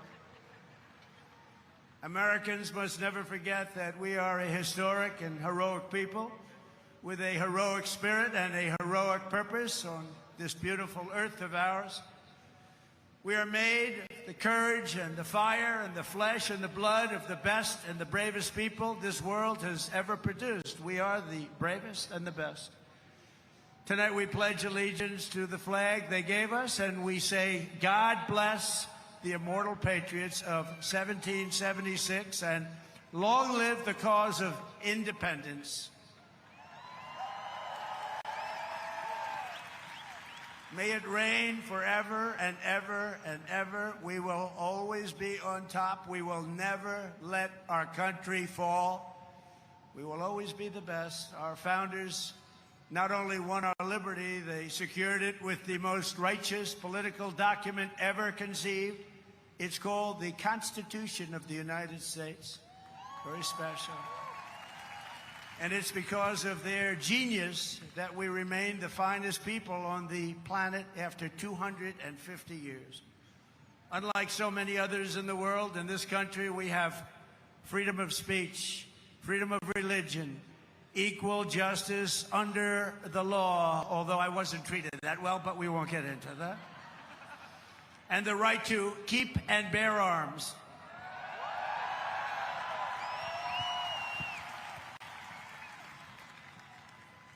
And for the almost 6 years that I was president, I guarded very, very powerfully your Second Amendment, and they didn't do a thing to it, and it was not easy. But we guard your Second Amendment. We guard it very, very strongly and cautiously. Across the generations, Americans have fought, bled, and died, not just to secure those rights, but to expand them to citizens of every race, religion, color, and creed. because we are one people. We are one family. You showed that tonight with one flag. And as our Declaration of Independence tells us, we are all made in the image of one Almighty God.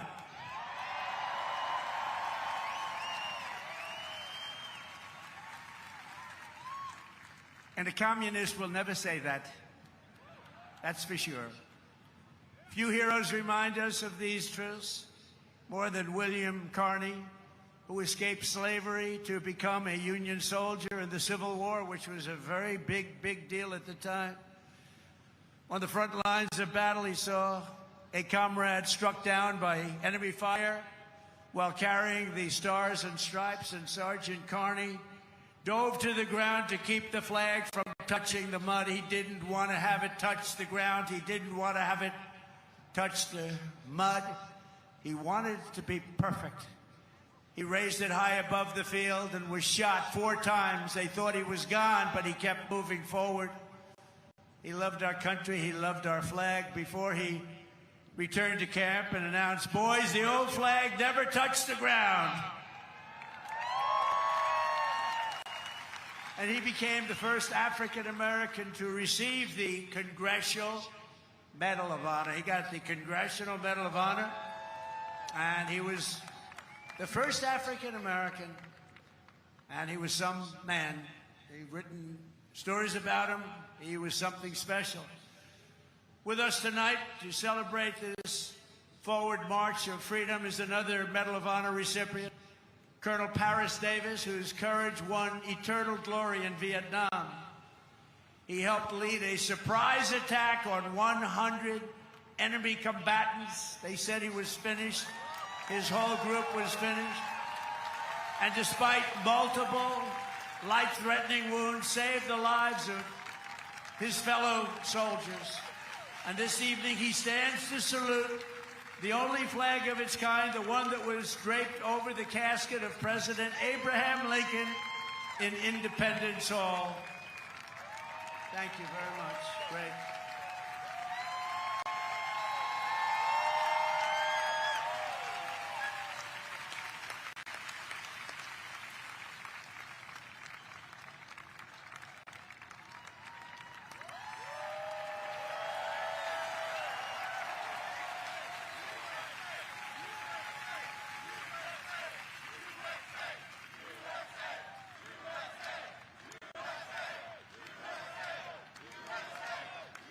He looks better than I do.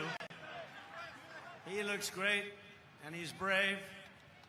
Because of heroes like these, our flag will always be a symbol of liberty and justice for all.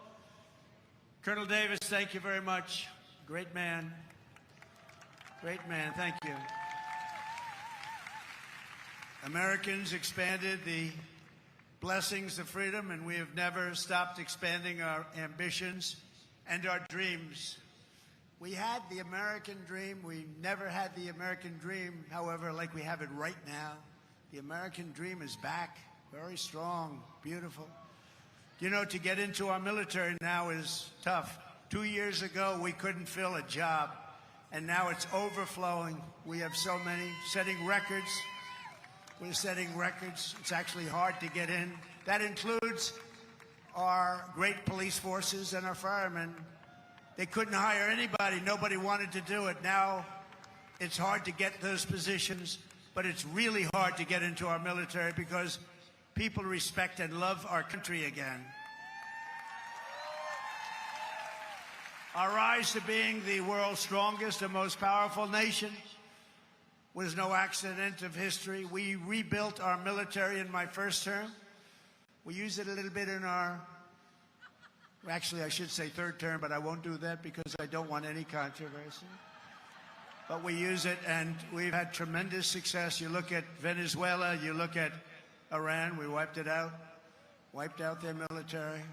Americans crossed the Great Plains, scaled the Rockies, tamed, we just tamed the wilderness and conquered the frontier and built the empire. It's called the Empire of Liberty. We laid down the railroads.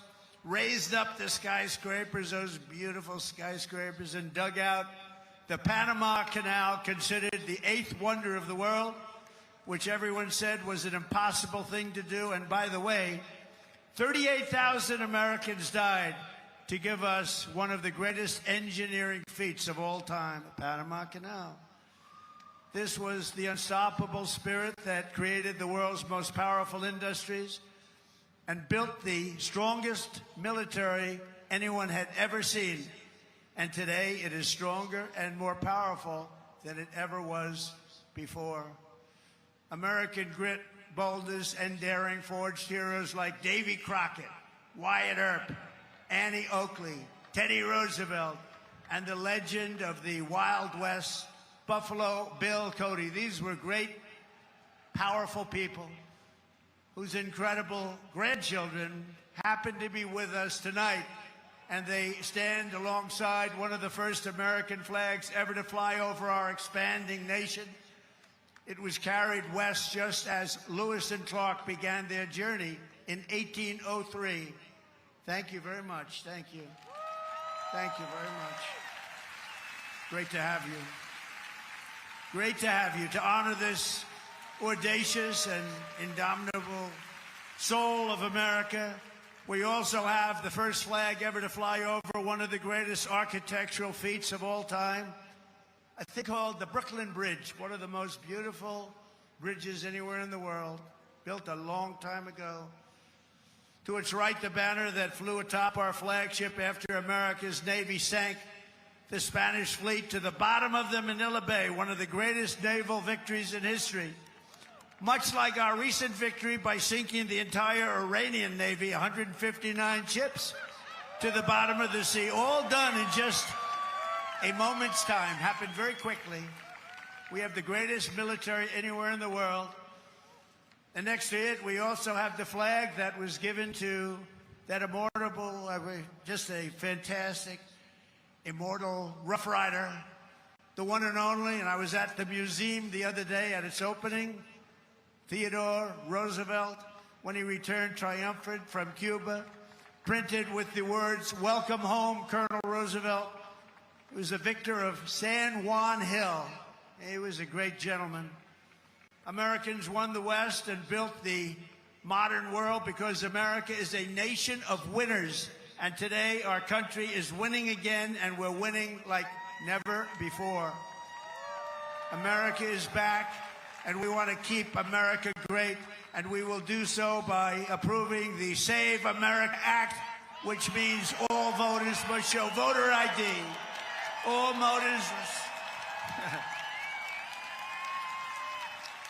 voters must provide a little thing called proof of citizenship.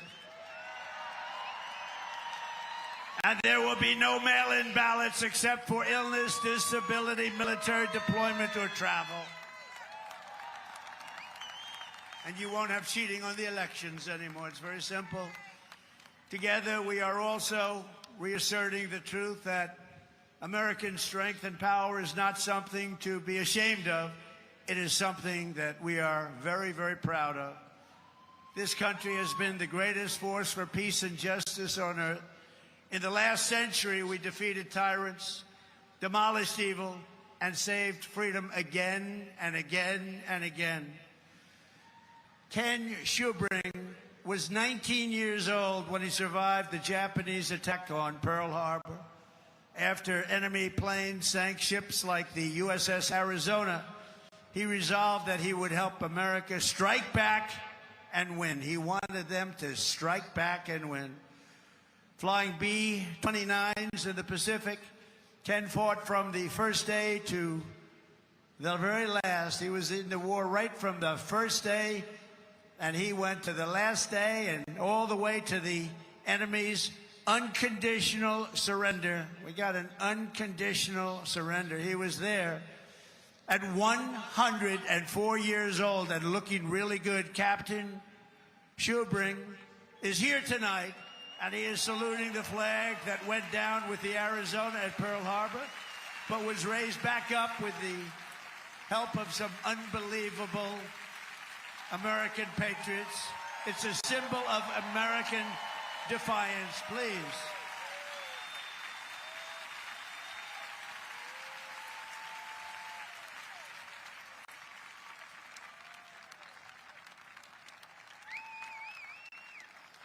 Thank you, Captain. Thank you, Captain.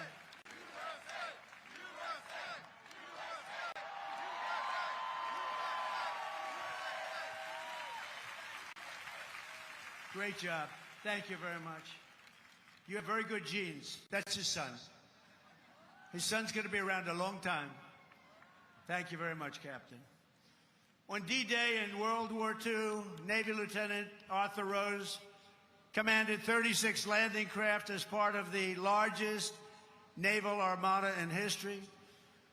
Recalling that sight, he wrote home to his parents, "What a country we are." At 107 years old, Lieutenant Rose is here to salute one of our nation's most prized possessions, the flag that flew aboard the first landing craft on D-Day and led the first Americans onto the beaches of Normandy to liberate Europe and defeat Nazi fascism forever.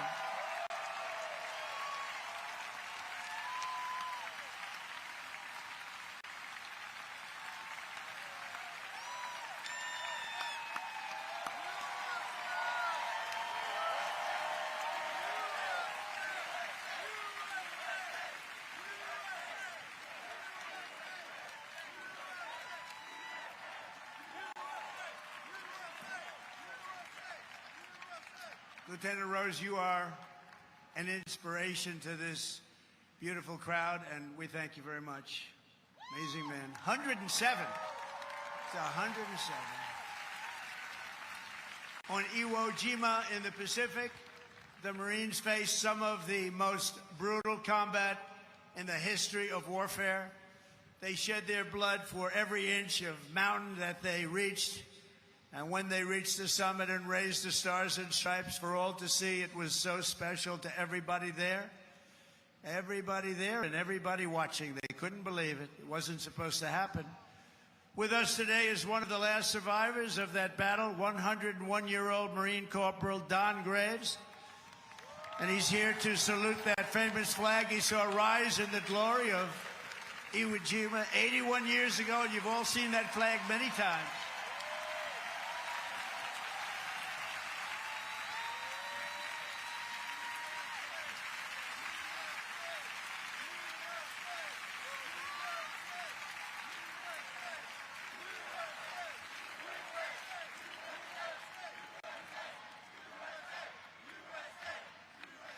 So, ladies and gentlemen, these are the fighters and the banners of the greatest generation. They are the greatest generation. I hate to admit that, but they are. They saved the world, and they made America very, very proud. We're very proud of you, heroes all. And after we vanquished fascism, Americans stood against the evil of communism in the Cold War. And as I said last night at the beautiful Mount Rushmore, what a beautiful place, where Washington, Jefferson, Lincoln, and Theodore Roosevelt loomed over my shoulder as I spoke. America will never be a communist country. Won't happen. Communism is a loser, and it always will be. The communist system is the opposite of the American system, and the communist system has never worked. Our warriors did not fight communism on battlefields across the world, only to have that menace rear its ugly head right back here in America. We're not going to let it happen.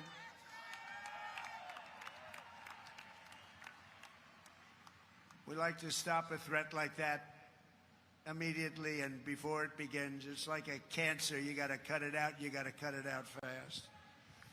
Tonight, we proudly thank veterans of the war on communism, including Marine Corporal Pat Finn and Private First Class Rudy Meekins, who fought at the famed Battle of Chosin Reservoir in Korea. That was a rough one. Thank you. Pat fought in hand-to-hand combat with the enemy.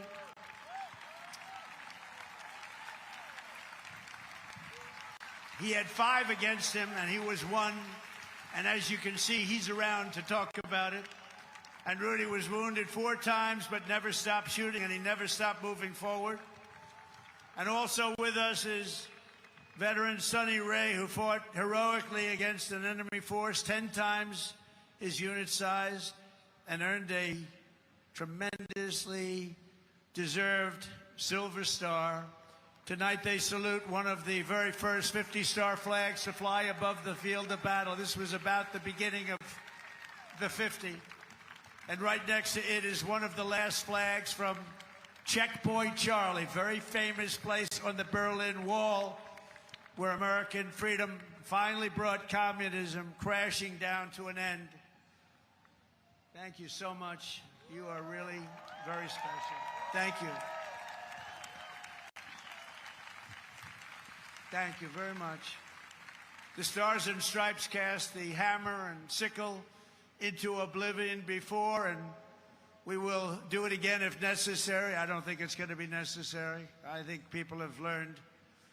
They've learned what to do and how to handle it, and we're going to handle it very well. So, gentlemen, I want to thank you very much. You're amazing people, amazing men. Thank you.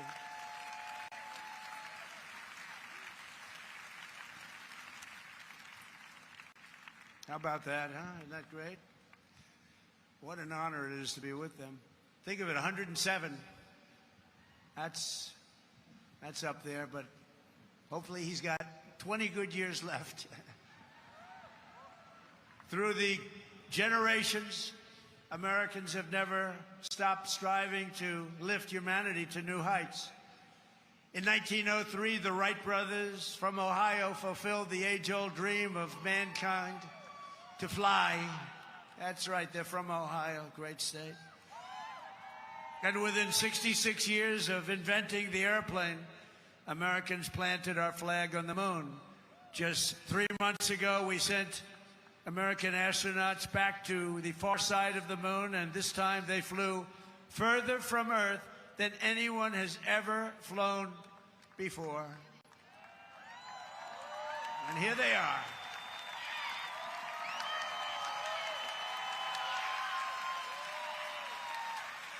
So tonight we're joined by that crew of NASA, Artemis, you know the crew, everybody. Artemis 2, and everybody watched. Isn't that amazing? And they became very famous.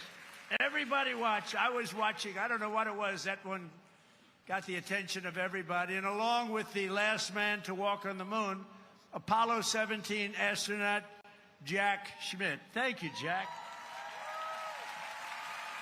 You look like you could be with them, Jack. You look very good.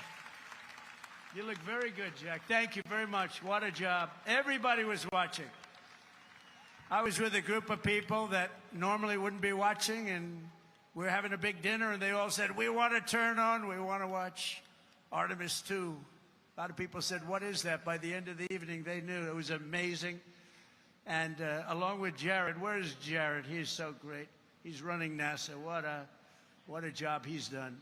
So I want to thank you all. Thank you very much. Great job. So these champions of flight stand this evening beside the flag flown on the Wright brothers airplane, piloted by Orville Wright. It's the exact flag, very historic. And they are honored to be here. They told me today they were really amazed to be here with that flag. That's a very special flag if you're in the world of flying aircraft. So congratulations to everybody. Fantastic job. Very proud of you. And I have a special gift for these patriots. This morning on America's 250th birthday, a new flag was flown above the United States Capitol. And tonight I present it to you to soon be planted by American astronauts on their upcoming return to the moon. And in addition to that, I gave them and all of the great heroes that you saw up on stage tonight and a few others that couldn't quite make the stage, I gave them a very special medal from the White House. So it's an honor. Thank you very much, everybody. Appreciate it. So then I assume you're going to be heading to Mars, right? We're going to be going to Mars very soon. And I think that's something that we do have in mind. And we're going to do the moon, and we're going to go from there. We're going to go to Mars, and we're going to continue to be way ahead. You know, we did Space Force. That was something I was very proud of. And some people smiled. They thought it was foolish, and now they're finding it's one of the most important things that we've done. We were losing to China and to Russia in space, and now we're leading them by giant steps, and it's a great thing. And it's people like that really, like you, that made it happen. Thank you very much, everybody. Thank you very much, Jeff. So as we celebrate America's unmatched achievements and unlimited potential, we never forget that none of this would have been possible without those who gave everything so that we could reach this 250th year of freedom. We are honored to be joined by 11 Gold Star family members. The Gold Star family, that is one of the great tributes. It's one of the great honors, a tough honor. There's nothing tougher than that. But these are amazing people. Thank you very much. Thank you very much. Come on up. They went through a lot. Thank you very much.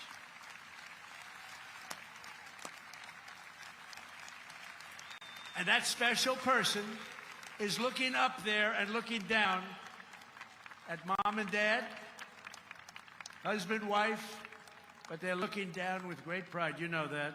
You know that. And we want to thank you for being here. Thank you very much. And we have medals for you backstage. I brought them. I thought I'd be handing them out about 3 hours ago. But we're going to be backstage, and we have beautiful medals for you, for your family, from the White House. Thank you very much, everybody. We love you. On this special 4th of July, we give you our undying gratitude and promise to redeem the sacrifice of your heroes by preserving the America that they loved. They loved our country. They sacrificed it all. And these people have sacrificed it all. They've been through hell. We love you. Thank you very much. Thank you. From 1776 to today, everywhere the American flag has flown, it has been a symbol of strength, righteousness, and hope, because that is who Americans are. In 1944, a mother and her daughter huddled in their house in Nazi-occupied Belgium and prayed desperately for their country to be freed. They wanted freed. As they waited, they found scraps of fabric and stitched together a homemade American flag. It's beautiful, but homemade. On the day they were finally liberated, and that's what the word is, liberated, they gave it to an American soldier as a gift. Little did they know that that soldier's great-grandfather was none other than the author of our Star-Spangled Banner, Francis Scott Key. And tonight, the next generation of the Key family is with us.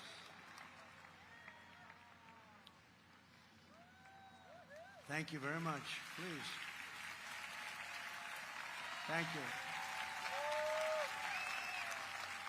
Major Kyle Key has spent 23 years in the U.S. Army, highly respected, and this evening he proudly salutes the old flag that was made by the Belgian woman so beautifully, and who knew that America means hope and freedom. Congratulations, and thank you for being here very much.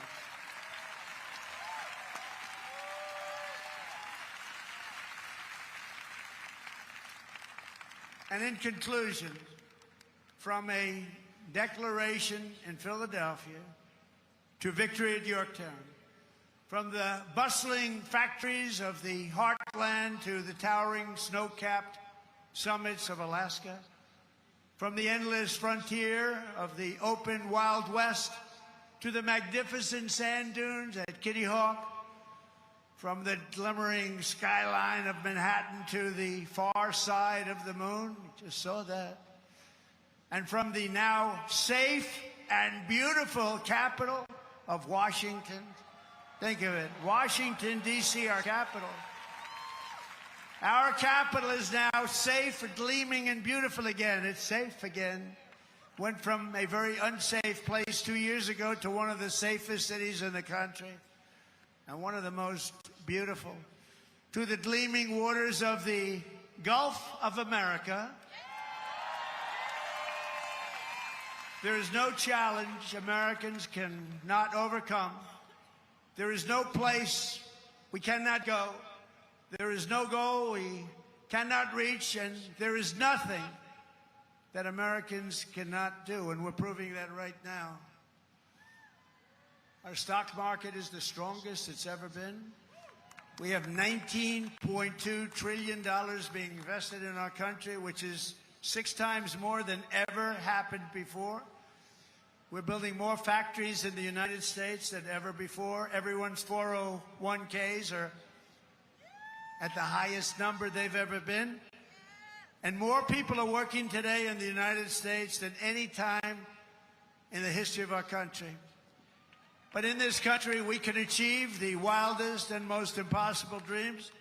And no dream in history is bigger or more incredible than the one that started on July 4th, 1776. The war for independence was launched by Minutemen, farmers, blacksmiths, tradesmen, who took up their muskets against the mightiest army on earth, the most powerful army, an unbeatable army, until they met us. No one made them do it. They fought because they knew that a free people must have a free country. Over 250 years, the world has seen the great empires, vast kingdoms, mighty nations, and terrible tyrants. They came and they went. But after 2.5 centuries, this American republic still stands tall and strong, and we love each other. That showed tonight. You heard it was over, and what happened? You came back.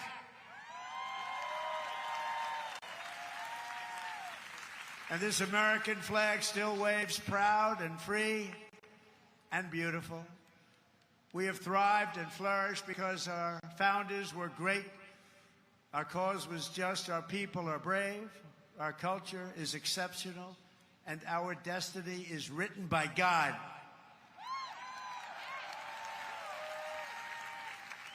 And as we can see here tonight, after 250 years, the spirit of 1776 still lives within us all.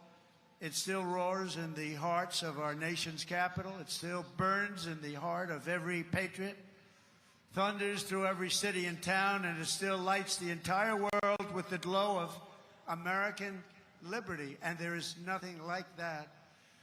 At 250 years old, we may be the oldest constitutional republic on earth, but our country is just getting started because the best is yet to come.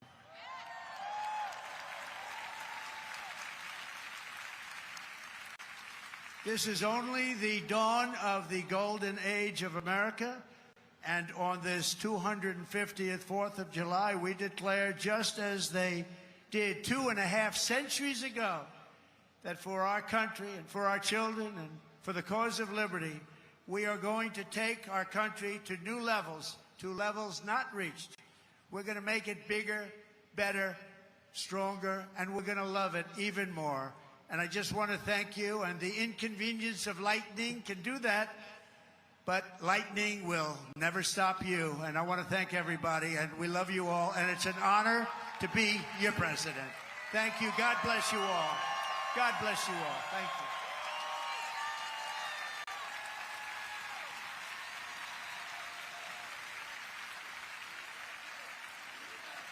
We have a great fireworks display tonight, and I'm going to be watching it with you. It's going to start very quickly, so thank you very much. You're going to really like this. Thank you very much, everybody.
Please join us in singing the national anthem.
and I'm sure you will find many ways to have a good time.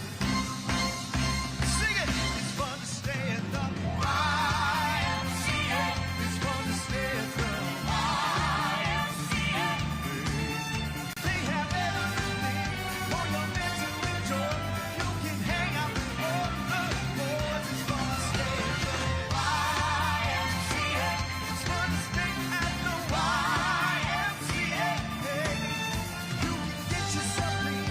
You can have a good meal. You can do whatever you feel. Well, young man, are you listening to me? I say, young man, what do you want to be? I say, young man, you can make all your dreams, but you've got to know this one thing. No man does it all by himself. I said, young man, put your pride on the shelf and just go there to the YMCA. I'm sure they can help you today. I'm gonna stay at the YMCA. It's gonna stay at the YMCA. They have everything for your men to enjoy. You can hang out with all the boys. YMCA. It's fun to stay at the YMCA. They can get yourself clean. You can have a good meal. You can do whatever you feel. Well, young man, I was once in your shoes. I said I was down and out with the blues. I thought, no man, cared if I were alive. I thought,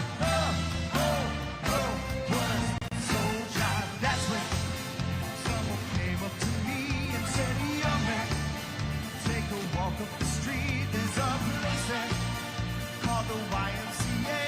Can't start you back on your way. Come on, sing it like you mean it. It's fun to stay at the YMCA. It's fun to stay at the YMCA. They have everything for your man to enjoy. You can hang out with all the boys. Oh, YMCA. It's fun to stay at the YMCA. Oh, young man, there's no need to feel down. Young man, get yourself off the ground. YMCA.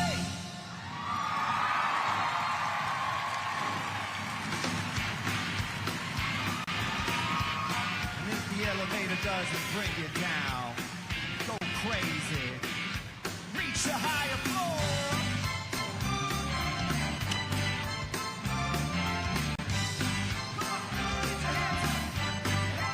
If you don't like the world you're living in, take a look around you. At least you got friends. You see a homo lady, friendly word. She picked up the phone, dropped it on the floor. That's all I heard.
Thank you for attending Salute to America. The event has now concluded. Please calmly and cautiously exit the event site and have a great night. God bless America.